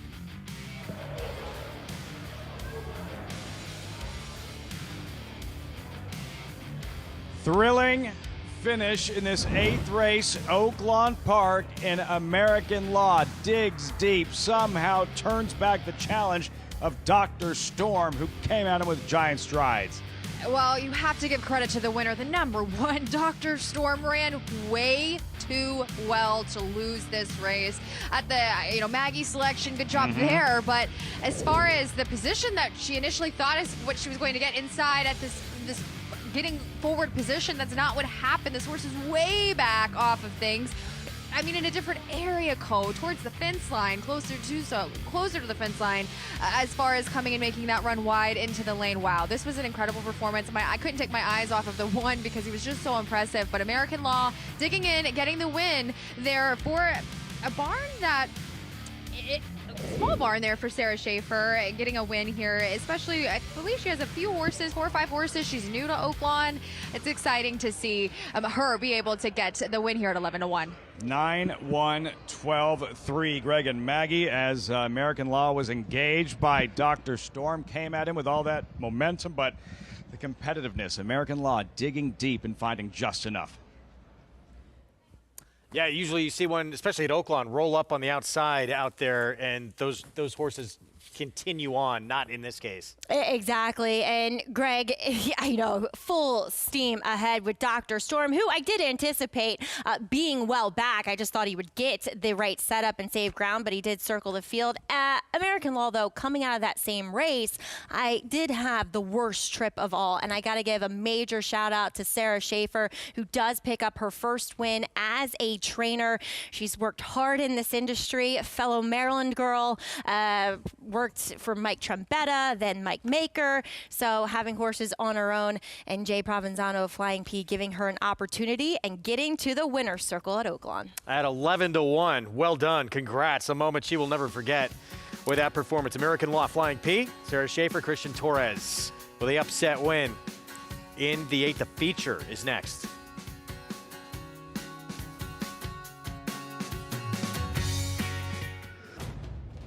A warrior from the start.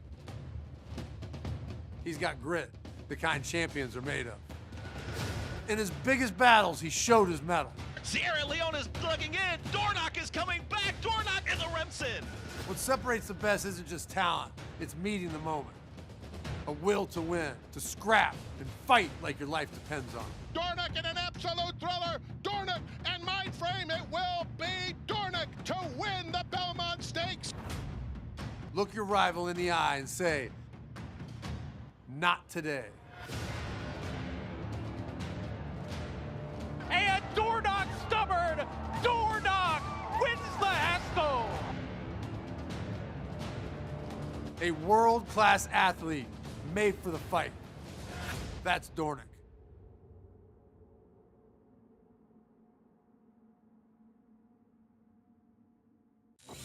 You bet with Naira Bets. Bet any track, anywhere, anytime.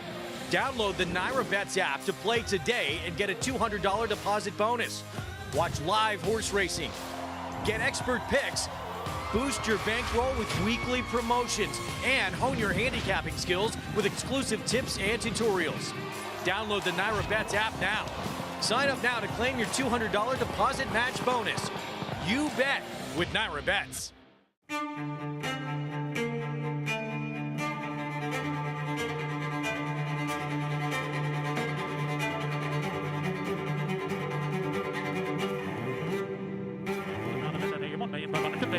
$1,600,000, $1,600,000, not a minute, $1,600,000 bid, now $650,000, $1,650,000, $1,650,000, not anybody else won. $650,000, not a minute, $1,650,000, not a half.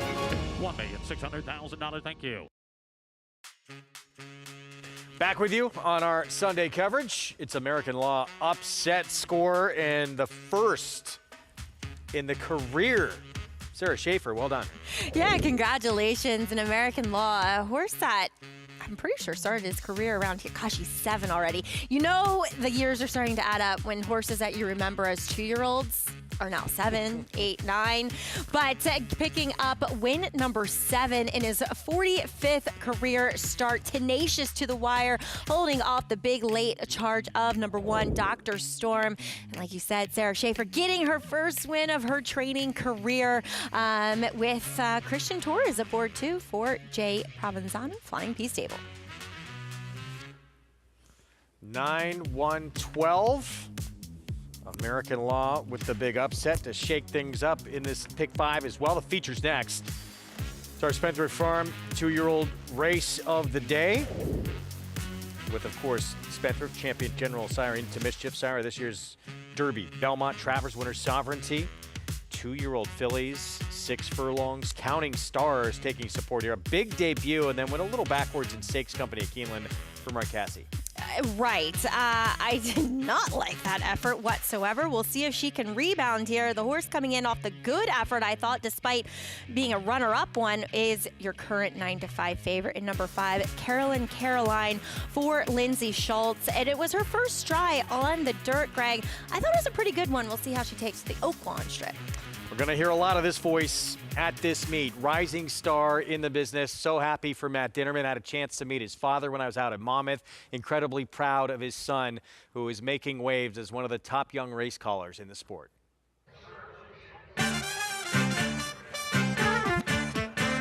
Marina second, Union Date third, and that's how they'll finish.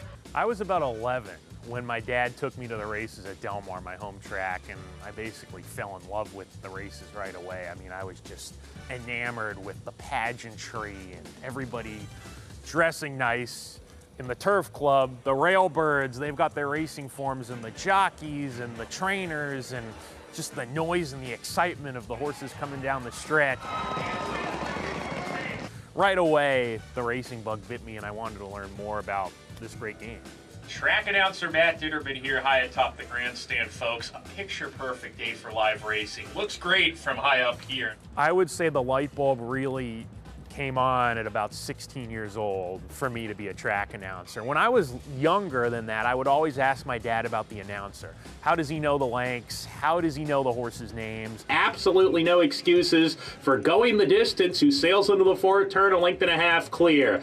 That light bulb to become a track announcer really came on when thinking about what am I going to do work-wise, because I really wanted to work in the business, and I felt, you know, that would be a really cool job because I wanted a job where I could be at the track and talk about the racing action and look at the racing form and be a good ambassador for the sport.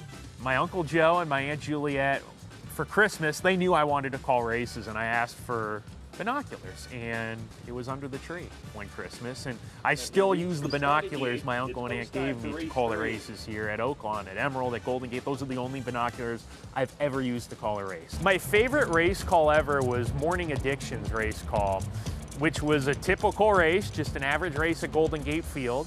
She was 3 ahead around the far turn, decided to just stop running. But now, Morning Addiction, I don't know what happened there. She just stopped running. I don't know if she spooked. I didn't see it in the binoculars, but she's dropped to the back of the pack. The race call itself was not famous, but the race itself, it went all over the world. But look at Morning Addiction. She's coming back. Can she get there? She's going to try to split them. Here comes Morning Addiction off the inside. Morning Addiction, and a photo finish with majestic hoops. That was unbelievable. I think I did my job of calling that race the way it needed to be called, and I was really proud of that call.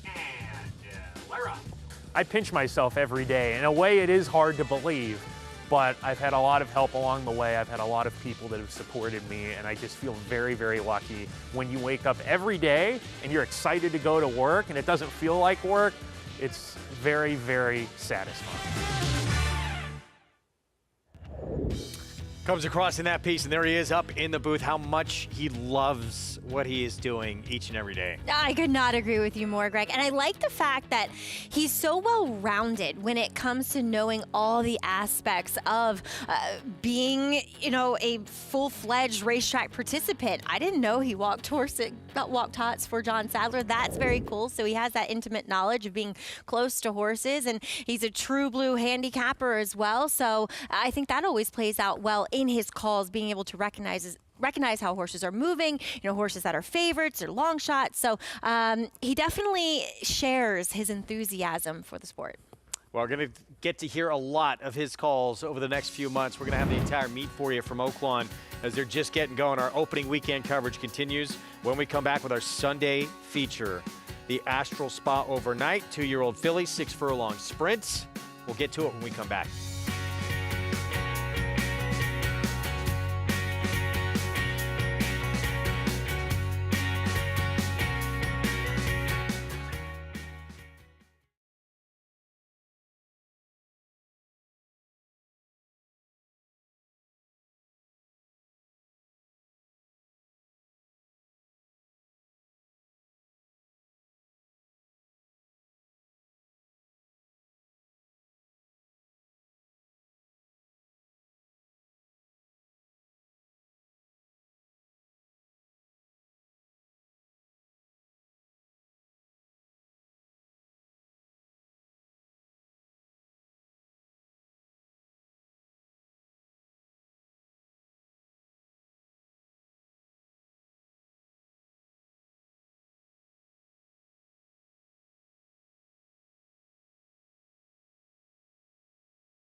We ended it on a great high, winning a Grade 1 Arkansas Derby with Sandman. I mean, any time you can win a race here, and especially that race, is phenomenal. And to do that and get him into the Derby and what he's done after that is exciting. We're very happy to have him back this year. He had turnout, and he's come back looking great, and we're excited for his 4-year-old campaign. The money's so good here for the wintertime. It makes it a little easier. When you have nice horses and you want to bring them to one of the best spots for the wintertime, makes the decision a little bit easier. We got a lot of maidens right now that are ready to run, and we're excited. And then we got a bunch of good fillies. We got Lacara, she's here right now. And then we have Nitrogen coming, and we got a couple 2-year-olds that are ready to make her, hopefully, on their Derby trail. Mark's a very nice guy. I love working for him. He's very open. He's very easy to communicate with, and he gives you a great opportunity to meet new people and owners, and they give you us very nice horses to be around, and it's very fun. Mark Cassidy-Barnes expecting a big meet, as you would expect. And in this race coming up, Counting Star is one of the major players, the 6. Exactly. 4 West Point Thoroughbreds. Big effort in her first start, but then she regressed quite a bit in the Myrtlewood at Keeneland. Flattered, though, by a second-place finisher. Was able to, on Time Girl, to get up and win her next start with an 82 buyer. So we'll see if she can round back into some of that good form that we saw from her first time out. We don't have graphics. There we go. She is currently 3-1. Yeah. Yeah. And, of course, that barn, Sandman, Lacara, Nitrogen's probably going to be an Eclipse Award winner. Yep. All As she looking to should come be. back. Yeah. She definitely should be the 3-year-old champion. Just, obviously, she never won the Grade 1 on turf, but to be, dually talented like that, win the Grade 1 on dirt, run very well in the Breeders' Cup Distaff, big Nitrogen fan. 9-5 favorite, though, is Caroline for Lindsay Schultz, who won first time out, then tried turf for a couple of starts. But even in defeat, that last out effort at Churchill makes this one a major danger, and that's why she's 8-5 favorite. And last time I thought the winner kind of got the jump on her. She sat back in the back of that, leading kind of group, and she was behind a wall of horses. The winner at that point at the quarter pole had gotten the jump on her, and she had to wait for room. She finally got outside and made a race of it. Somewhat late, but Baraka just proving that she was better on the day. We'll see as she cuts back a little bit in distance here, but obviously winning first time out on the sloppy track, going 5.5, gives credence to her cause here in this sprint distance. There she is, this 5. That's who we've been talking about. Caroline, 9-5 favorite. Julian Leperoux will be aboard. I'm surprised we're seeing things could obviously change. We still got 9 minutes till the gates open. Victory Music, big figure in that near miss at Churchill Downs last start, the 2.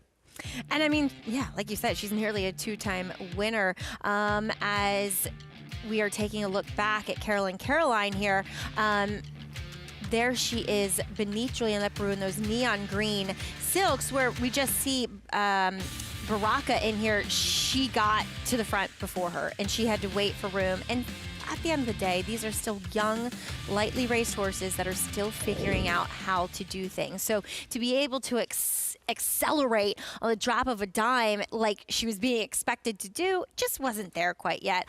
I don't think she should be this short.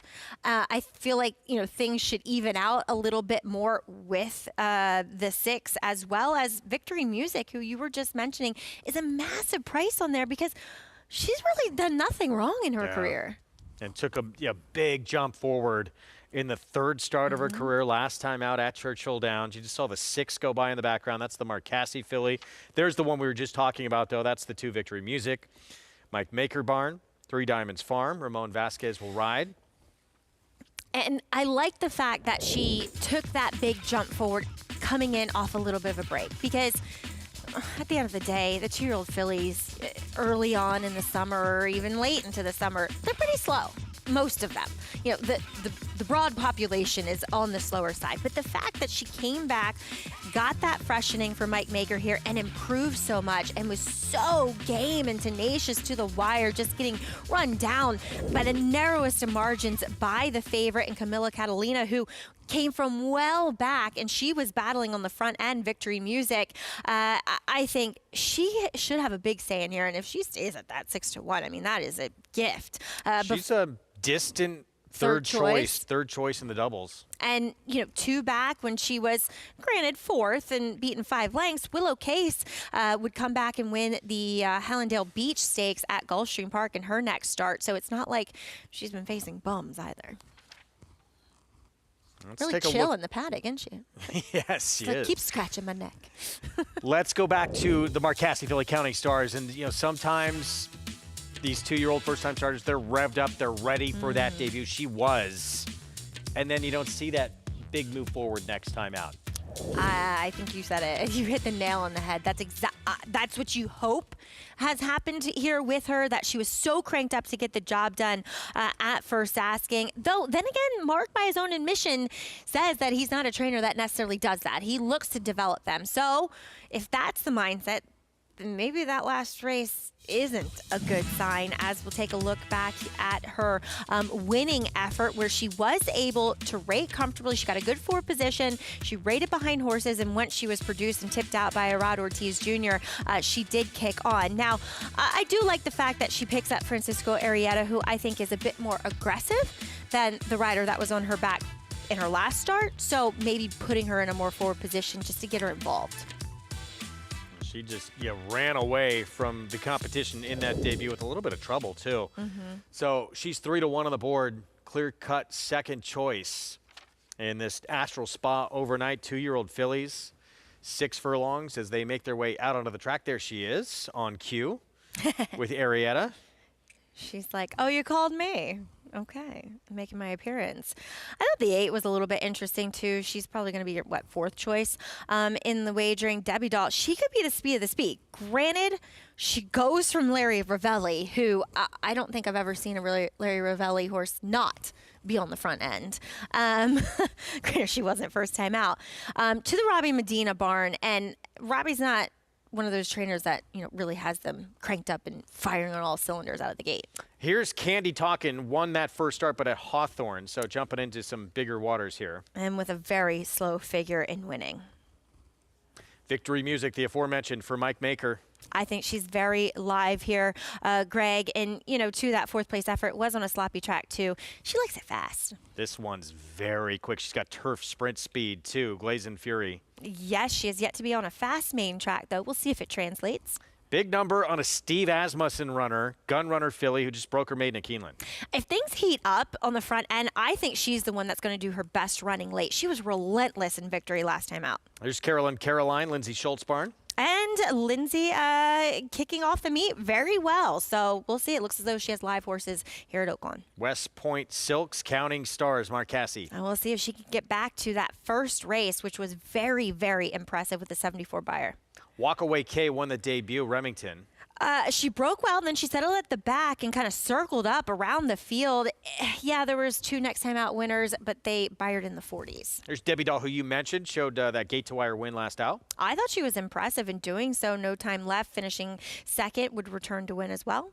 Shaka P. Shipper from Canterbury, Grace is free. I was like, wait, what? Yeah, trying to upset this field at what would be probably the biggest upset on the card. And front run, it's a 3-time winner for Chassis Pommier. Yeah, riding in on that streak here, looking for a 4th win in a row. I was reading the write-up to this, is looking to pick up the torch for the more than likely retired Free Like a Girl. As she has some talent here, she's going to have to step up her game, though, facing the likes of this field. 16-1 from that outside post here as we get set for the Astral Spa overnight. Let's go to Megan. With Caden Arthur here in the winner's circle, possibly potentially a place you might end up with the number 6 Counting Stars. And Caden, you've had one work with her here since she's gotten to you off of her Keeneland efforts. And what has she shown you thus far? She looked great. She moved over the surface really nice. Don't really know what happened last race, but we're going to scratch a line through that one and hopefully can get back to the winning ways with her. Christian Torres has been aboard her in the mornings. He's been aboard many for you. What is his feedback given him being able to get aboard her now? He liked her. I mean, it didn't really work out. We had Arietta to go, and Arietta couldn't work her. But it's part of the game. It's okay. But she's moving great in the morning, training great, so hopefully she can do something good right here for us. Well, hoping to redeem, and best of luck here, Kate. And it's really your 2-year-olds have just been running so well so far in just the 3 days of this meet. Yes, hopefully it stays like that. Thank you. Lafitte.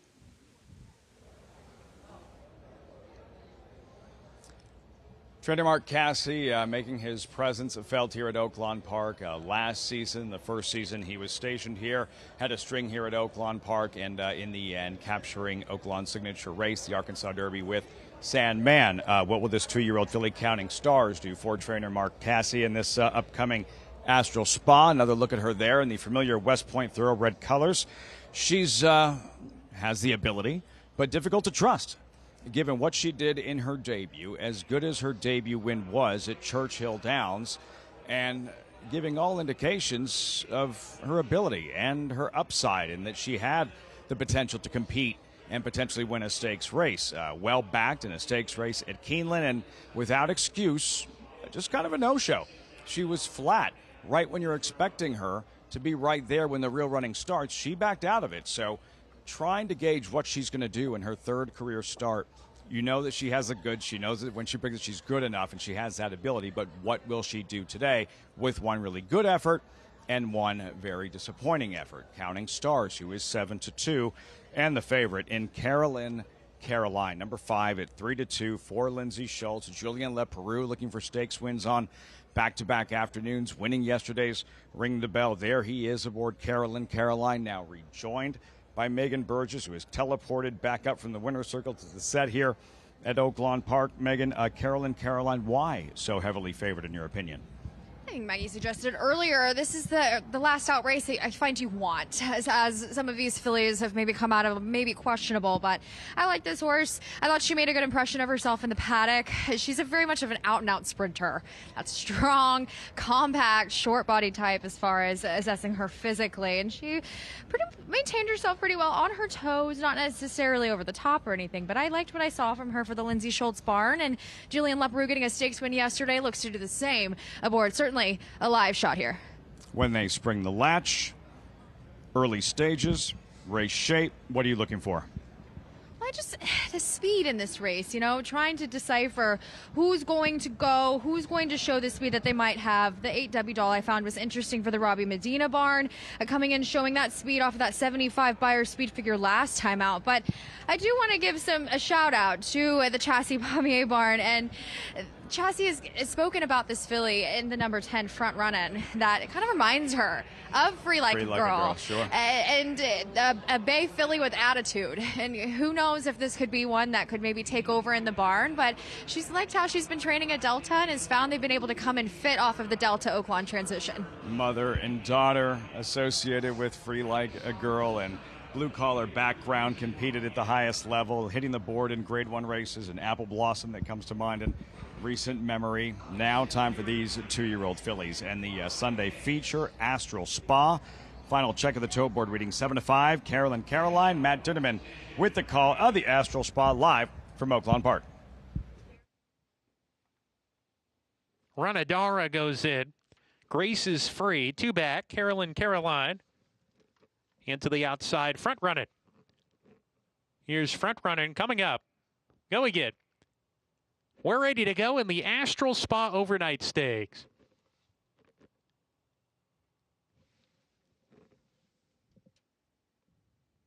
We're going to have a delay here into the running of this race. That's the 3 Glazin Fury who unseated the rider.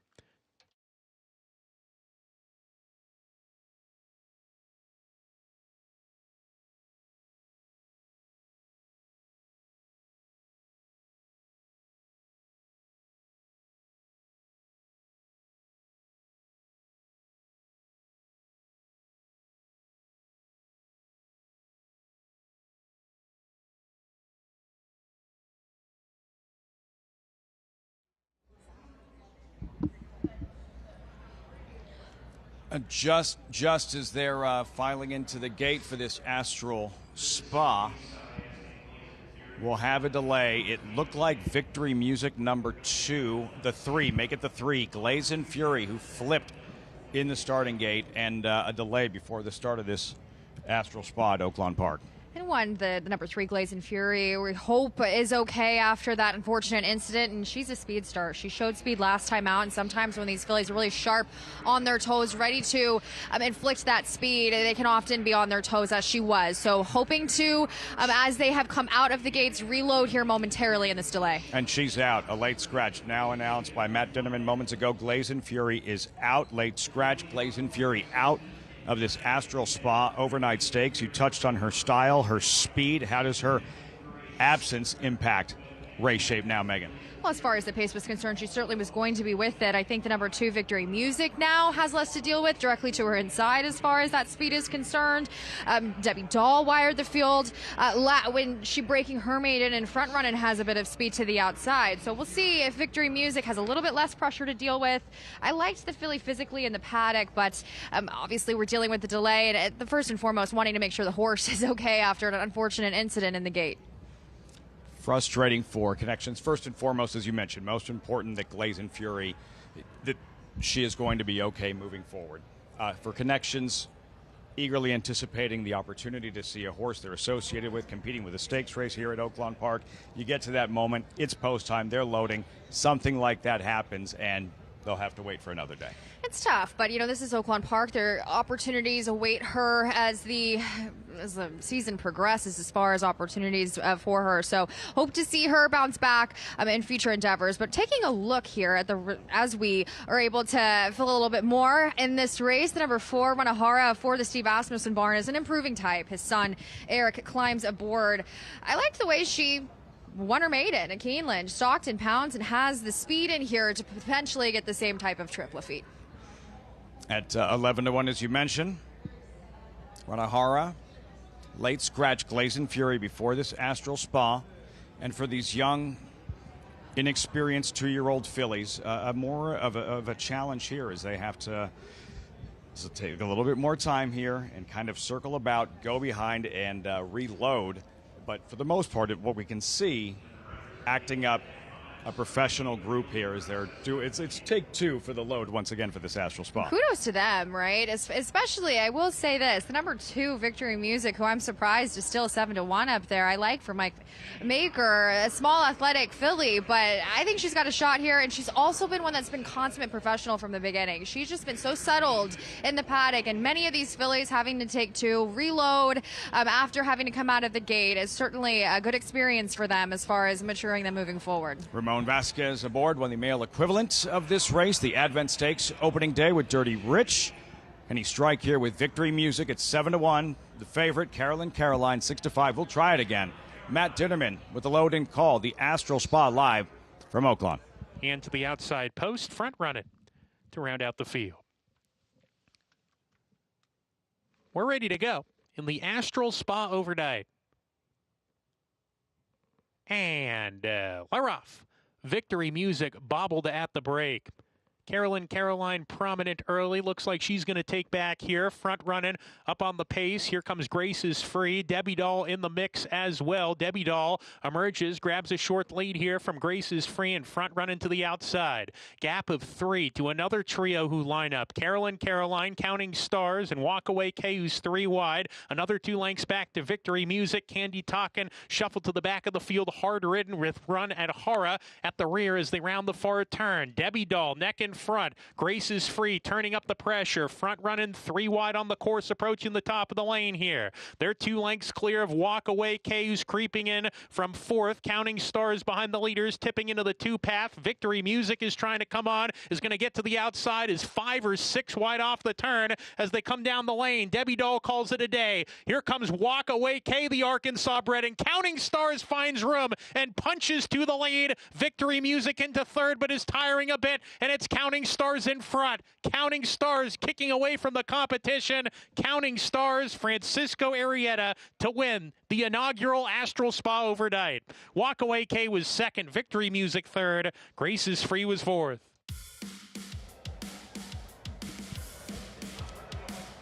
That's more like it. Counting Stars, West Point Thoroughbreds. That's the filly we were introduced to in September at Churchill Downs. Just kind of a no-show in a stakes race at Keeneland, Megan. She shows up in a big way today and runs away in this Astral Spa. She did, really taking to Oaklawn Park after those aforementioned starts in Kentucky. Wow, did she put on a good performance there for the Cassie Barn, whose 2-year-olds are ready to fire there for West Point Thoroughbreds as they look for some success later on in the meet with Sandman. But this filly just sat a really nice trip there. A tactical sort, was able to just lay off the pace there and tip out and make her run. And they're in between horses. She ran incredibly well today. And last time out, that was a tough field where she got outrun. On Time Girl, a stakes winner there in that group, but managed to really return back to that 74 Beyer speed figure and 4-length romp that we saw on debut. What you love about that drone, it accentuates the acceleration as she pours it on late, does the winner, Counting Stars. Really professional, tucked in behind horses, nice and relaxed, found a lane, area to tip her out. She accelerates on cue. Just a very professional effort and just a third career start. Absolutely. Looking forward to seeing how this filly progresses, and an improving type. Love seeing them redeem off of perhaps not the best efforts in their priors, and that's exactly what this horse did. Here's Pricked.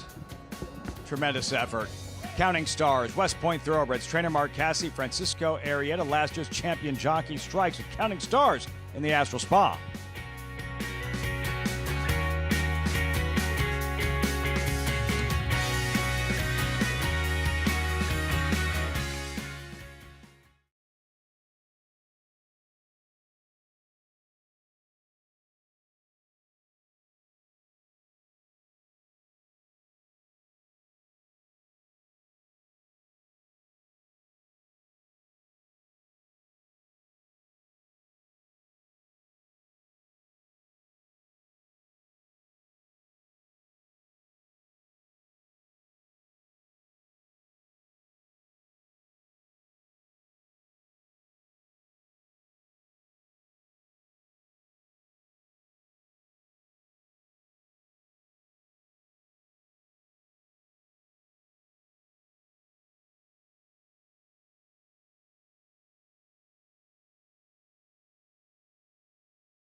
Back on our Sunday coverage on Fox Sports 2. You're watching America's Day at the Races.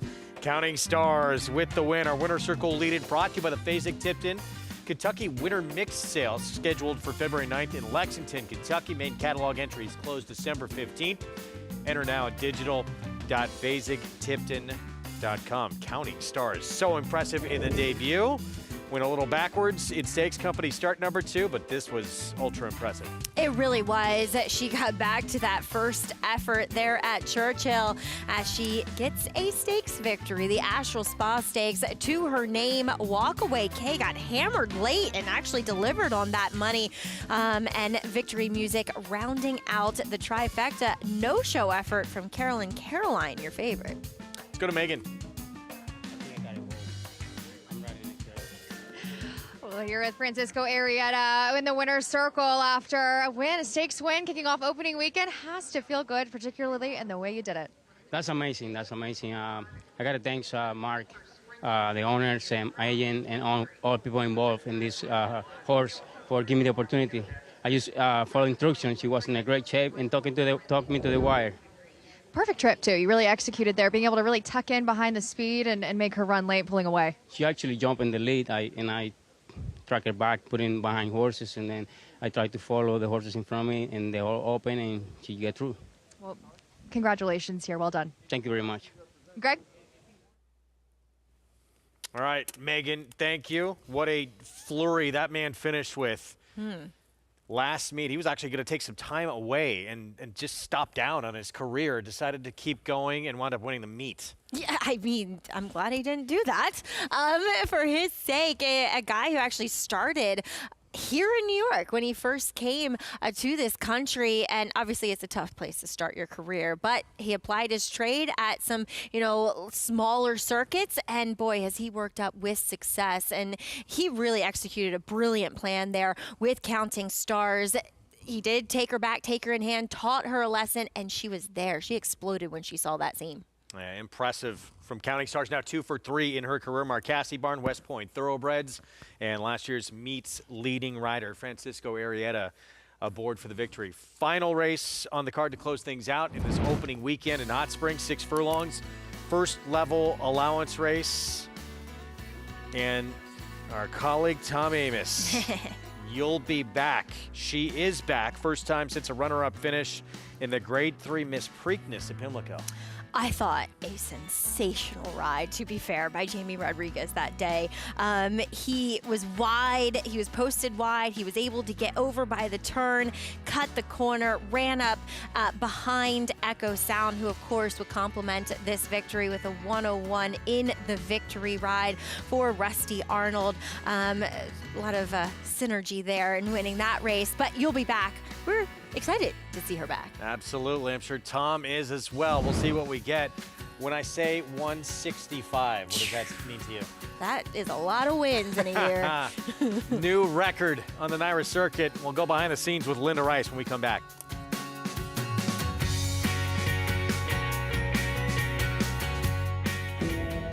Deep in the heart of horse country, from these Kentucky hills has sprung a legacy rivaled by few. From the all-time greats of yesterday to the breed-shaping bloodlines of today, our roots hold strong with the promise of tomorrow. For over a century, our passion has guided us to where we stand and everything we stand for. Claiborne Farm, the tradition continues. Next weekend on America's Day at the Races, join Acacia Clement from Tampa Bay Downs and Megan Burgess from Oaklawn Park. Watch and play all 3 days of great racing, Friday through Sunday. Action begins Friday, 3 Eastern on FS2. This holiday season, give the gift of racing with NYRA Bets gift cards. Share your passion with friends and family or instantly fund your own account. Choose the amount and redeem online. Find gift cards under the Promotions tab at NYRABets.com. A provision in a bill passed this summer reduces the tax deduction for wagering losses from 100% to 90%. This unfair change would tax horse players on a percentage of their losses, could cost over $1 billion in handle, and threaten thousands of jobs in the racing industry. That's why the NTRA is fighting to pass the Wager Act, a new bill that would restore the deduction to 100%. Tell Congress to pass the Wager Act. Visit ntra.com/wager. Racetrack Television Network brings you every race, from every track, on every screen, every day. With monthly packages starting as low as $5, RTN gives you great value and access to more live HD streaming and race replays than anyone. Visit RTN.tv today to sign up and watch on almost any device, including Roku and Amazon Fire. RTN has packages that start at $5 per month.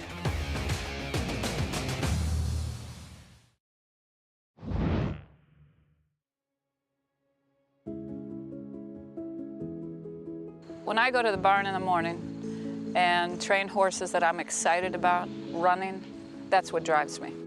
Winning races, whether it be a claiming race or a stakes race or a grade 1 at Saratoga, it's so much more fun than losing. Okay guys, Jose, I'm ready for the first one. Go ahead, we're going from the half out 5/8. My father, he was a hard worker, and he was very ambitious, instilled a strong work ethic in my 3 brothers and myself, and he had a love for the horses his whole life, and he instilled that in us as well. It's double booked in front. My first good horse was a horse named Double Booked, a grass horse, when I started training at Monmouth Park, an affiliate of my father's named Ready Jack Go. But I would say that City Zip was a very good 2-year-old. I brought him here. He won all 3 2-year-old stakes here. It's City Zip in front at the 16th. City Zip by 3. He would be the horse that really helped move me along the path that I am on now. He's gonna win at Belmont. I like to claim a lot of young horses with lightly raised horses that I think have both potential on their pedigree side and, of course, conformation. So that's been a big asset to my claiming, which has been probably in the last 5 years I've been doing more of. Voodoo Song digs in. Is he gonna do it? He is! Voodoo Song won the 4-star Dave! New York racing is, frankly, it's my home. I've been here for quite a few years. I have gone from a young trainer that was struggling to climb the ladder to being a mainstay in New York. And I think by not diluting my business at different venues, I think it's been helpful for me to be successful right here in New York.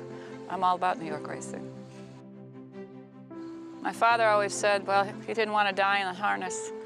And I think about that sometimes, but I don't know what my day would be like if I didn't have horses to train or to be around or to be excited about. Linda Rice. I'd like them to say she was one hell of a horse trainer, and she earned it.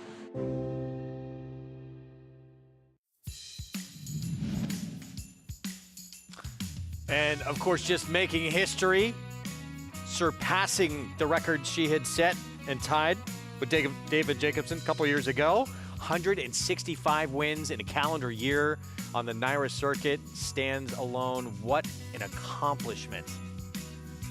Did it with an exclamation point, too. A horse that no one thought would win that race, yeah. Snide. She didn't either. She said, well, I would have to say that I thought the other one would break the record for me. And look, there's still several days left Got here time to add to that, yeah. to that tally.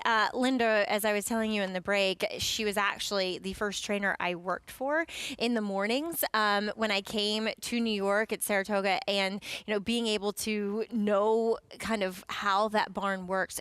Linda is just an absolute machine.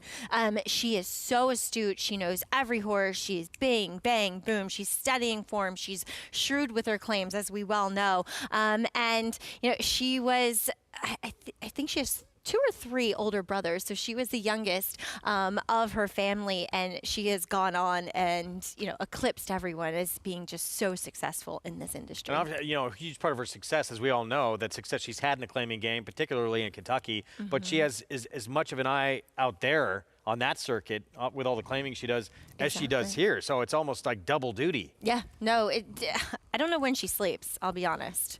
Incredible achievement. I think she gets up at like 3:30 in the morning. Wow. I know.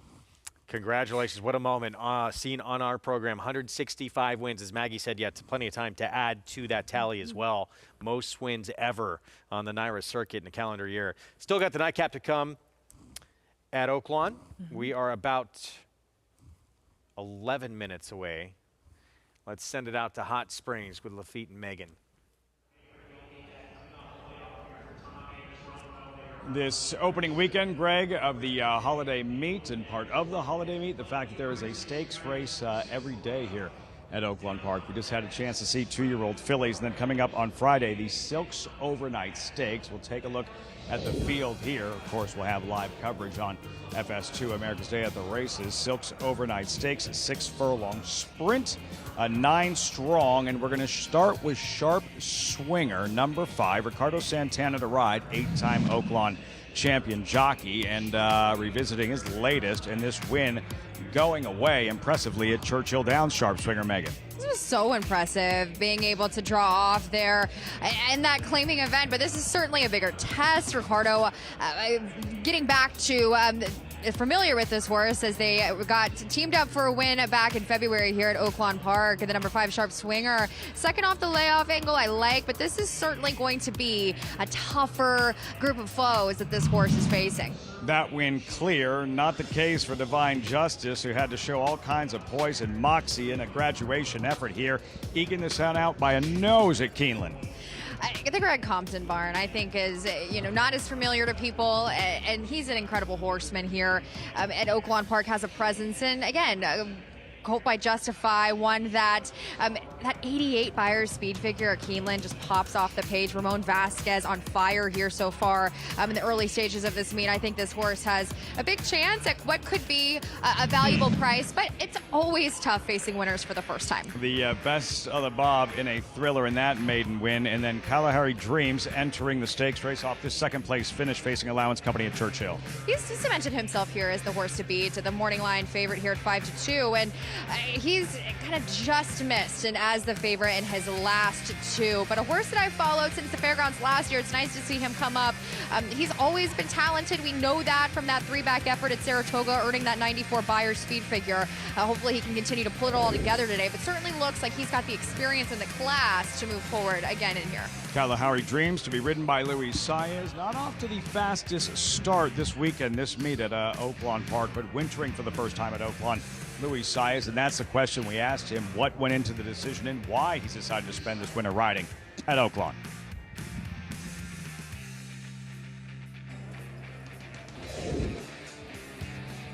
This is a place that the horse is getting going better, and a lot of trainers and owners, they give me a lot of opportunities, so I feel like this is home. That's why we decided to move over here.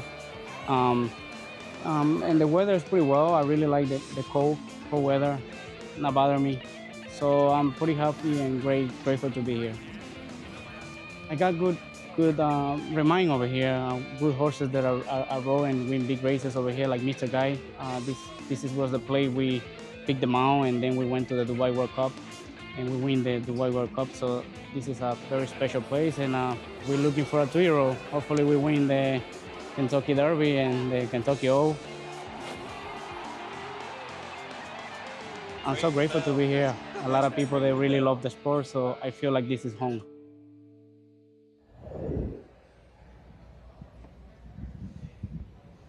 Saratoga champion Jockey back in 2020, Luis Saez, a Belmont Stakes winning jockey with essential quality.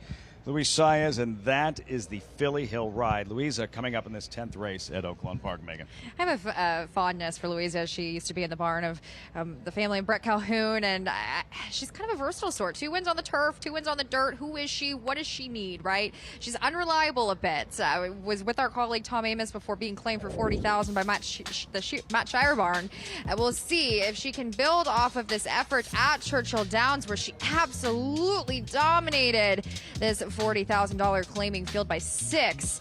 Career best performance, 86 Buyers speed figure. This is a much tougher assignment, and she just hasn't quite gotten there in these allowance tests. Could be the right group, but she has been quite untrustworthy in spots. Comfortable inside of horses. She was moving fast. I don't know if she was moving that fast, but moving fast on the track. Churchill Downs, comfortable inside, and like how she waited for her cue, responded immediately, and widened on her competition. I mean, she faced a monstrous field last time out at Keeneland. Those are stakes quality foes, and the likes of One Magic Filly there, and it's one of those horses that she the right group will find her. And I think that this could certainly be that up there at 9-2. But we've got some talented horses in this group. You know, this is a tough allowance field. Some horses that will certainly, some stakes quality horses that we'll see running in the future. I think if they get past this step, we'll see them take that step towards stakes posts. Who'd you wind up with?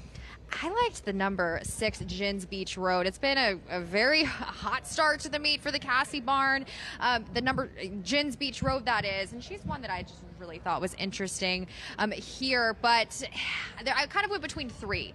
The Amos filly here, the number 12, the number 6, Gins Beach Road, and Louisa were the 3 here for me that I laid on. But to speak on the number 6, she's one that early on in her career, she showed more speed. She's been sitting more further back. I like her getting back to the 6 furlongs, and that 3-back effort in September at Churchill Downs, if she can really get back to that tactical stalking type position, I think she'll be dangerous in this spot. Riders up in a moment in a race that we just saw the feature on this Sunday, right, Megan? But this race, as you mentioned, while it's not a stakes race on paper, horses with that kind of potential, these fillies and mares moving forward and running for a purse that is of stakes caliber, $115,000. Such a lucrative opportunity. I mean, when you take a look at the number 2, Louisa, who we've been discussing, she ran for $40,000 2 starts back. So up now for that purse, and I think that she's competitive up there, but I did, like I mentioned, land on the number 6 in this group. This is why stall space is at a premium here at Oaklawn Park, and connections and owners and trainers from all over the country that zero in on this meet. The fact that they distribute $900,000 a day in purse money here at Oaklawn Park. Terrific opening weekend, and not done just yet with this 10th and final call to post, and we'll meet the field. Favorite towards the outside, currently 2-1. Number 12, You'll Be Back, for friend and colleague Tom Amos and Rafael Bejarano. Huge shot. A great stakes caliber filly. I think that she's got some real talent. This is a stepping stone, as we mentioned, for potentially bigger things. She's a deserving favorite. She is the horse to beat if she can return to the form that she showed prior to the layoff. Get a look at her in the post parade. You'll Be Back. They'll make the turn. And these fillies and mares sprinting 6 furlongs. We begin with Spring Dancer drawn inside, 11-1. Jamie Torres, Preakness winning jockey Jamie Torres aboard. Showed speed last time out on the turf. Will likely have to do so from that inside draw. Aforementioned Louisa and Luis Saez. We'll see if she can put things together in this field. Click, 14-1 outsider. Another with pure speed. She needs the lead up there at 14-1. Number 4, Music Mistress, 4-time winner, make it 3-time winner here at Oaklawn Park, is out. The 5 is out as well.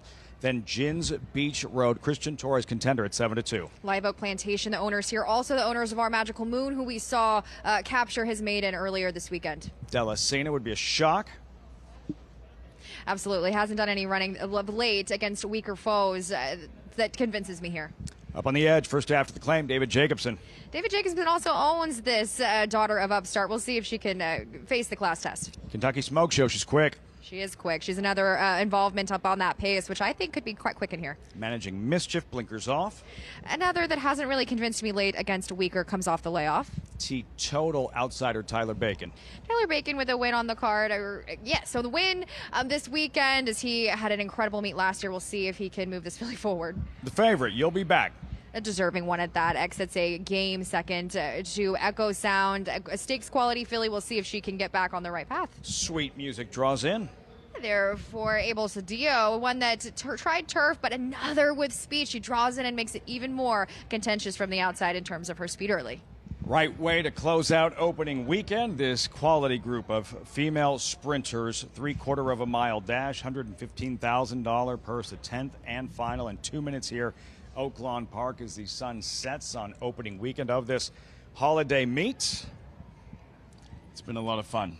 And seeing the racing, the excitement here, even though on this 32-degree Sunday at Oaklawn, the excitement of a brand new meet, the lucrative racing, the high-class racing. In fact, the most lucrative winter racing in North America here at Oaklawn. It's a true privilege to be able to be sent here on behalf of, to me, the best team in the business, and to work with you, everybody involved. It's just, and the hospitality has been off the charts. So I'm very excited to tackle the next 8 weeks now. We got through one weekend, Lafitte, and I couldn't have done it without you. That is absolutely certain.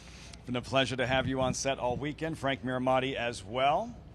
And with one final race, as these fillies and mares continue to warm up, let's go out a winner. As you mentioned, the one to beat, perhaps You'll Be Back. Is there an outsider as a horse with a price and upside who's poised to pull off an upset in here, Megan? We'll see. It's one of those, the cream kind of rises. A lot of these fillies are in the class test. And in terms of when you're looking at a filly that's coming out of a claiming race, starter allowance types, and you're looking at a filly that ran second at 29-1 there at in the grade 3 off the layoff, it's just the class differences here to me kind of made me, I guess, one-minded. And this is Oaklawn Park. We saw some bombs laid earlier on in the card. I'm trying a little bit of a price with the number 6, I guess 4-1. It's very solid pedigree on this horse. They paid $650,000 for her. She's a daughter of Quality Road, out of that grade 1 Frisette winner, Yellow Agate, and a half to Gasoline with earnings over $400,000. So I think that she's got some ability there, and she's one potentially that hasn't shown us yet at 3 years old that the kind of what's in the tank, what's left for her. What's gone on in her last couple of starts, where more was expected and a little one-paced, a little even? We're talking about Gins Beach Road. Right, she has been. She's been disappointing. She has not really fared coming off of that maiden win. That's something that's a gamble you're taking with her, trying to figure out, okay, what's the issue? I think she was shuffled too far back. I think she's a filly that I want to see be a little bit more forwardly placed. And you can say the issue is the speed that she's facing, but hopefully she can tuck in and assume a bit more of a forward position to return to some of her better races, trying to get back to what she showed us in that promising maiden win. Number 9, Kentucky Smoke Show. You just spoke with Francisco Arrieta moments ago after winning the featured event, teaming up with Chris Hartman here. She's quick. To give her a chance. She's quick. She is tough for me to make out, just judging by some of the that she's faced. That 2-back effort, obviously a dud there, but she has certain speed. We'll see if she can use it and cruise. This is a test for her, though, against these types. Filing in. You'll Be Back for trainer Tom Amos. 6-5 at post time. Matt Dinnerman with the call. 10th and final opening weekend from Oaklawn Park on FS2. Gins Beach Road coming up. T. Toldal, post 11. Delicina, 2-back. You'll Be Back. At 6-5, about to load in, and Sweet Music to the outside post. Waiting for Sweet Music to take her spot. We're ready to go in the finale.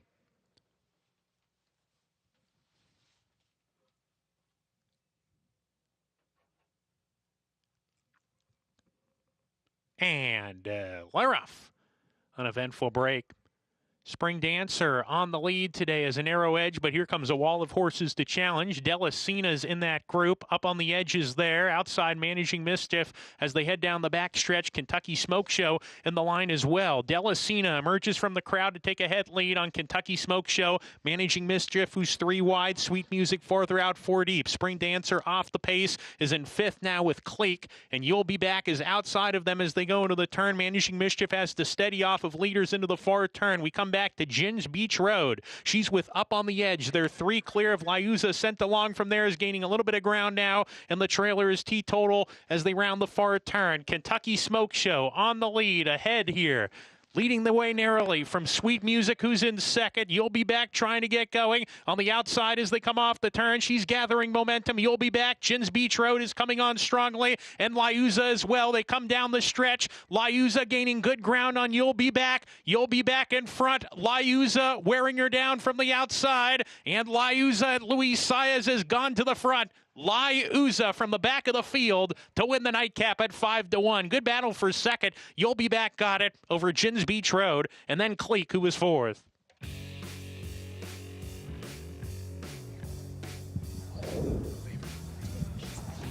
Louisa and Luis Saez in this 10th and final at Oaklawn Park, closing at 5-1. She put it all together today. She got the right kind of setup, and she's one that you can really do anything with. I mentioned she hasn't really put it together as of late against these types, and she surely showed up in a big way coming off of things and securing the win. A $40,000 claim, now wins a race worth $115,000. Top of the stretch, the favorite, You'll Be Back. looms large. It looked like a question of only how far at that point. Absolutely. We and you both agreed that the number 12 was loaded with horse and then ultimately flattened there a bit. But give her credit. She's coming off of the time away since May and that grade 3 Preakness. So certainly wasn't a bad effort considering all things considered. But hoping to see her move forward off of this. And I'm looking forward to how she responds to this initial start off of the layoff. How does I know you're expecting a big effort from her today and what kind of potential she has moving forward. How disappointed were you that it seemingly she came up a little bit small when it mattered most? She did. She flattened a little bit. And that's something moving forward that she's going to have to overcome when she gets met with a challenge. Sometimes horses can't look other horses in the eye and finish the job. She was also a bit, you could argue she was a bit closer to the front end than the likes of the two and maybe a bit and that's her tactically, that's the way it came out. But just kudos to the number 2 for getting the right kind of trip. Luis Saez getting on the board here opening weekend, hopefully being able to turn this momentum rolling as the meet progresses. Better late than never, Greg. Luis Saez strikes Louisa in the 10th and final, closing out opening weekend here, the holiday meet at Oaklawn. 5-1 to close things out. Well done, you two, on opening weekend. Great to have Oaklawn back. It really is. We say it all the time. All these horses coming in from different jurisdictions makes it just an incredible challenge to handicap. It really is a challenge. Exactly. And the full fields, competitive racing, and connections that they want to win. Everybody's there to win those big purses. They attract a lot of people from a lot of different directions. Next show. No, I'm not participating. You're not participating. Gone until 2026. I will see you then. Dirty Rich, the Advent winner on opening day. Roll on Big Joe. Wins the Ring the Bell, and we just saw Counting Stars. Impressive for West Point, Marcassi, and Francisco Arrieta. Hope you enjoyed opening weekend from Hot Springs, Arkansas. A lot more to come at this tremendous meet.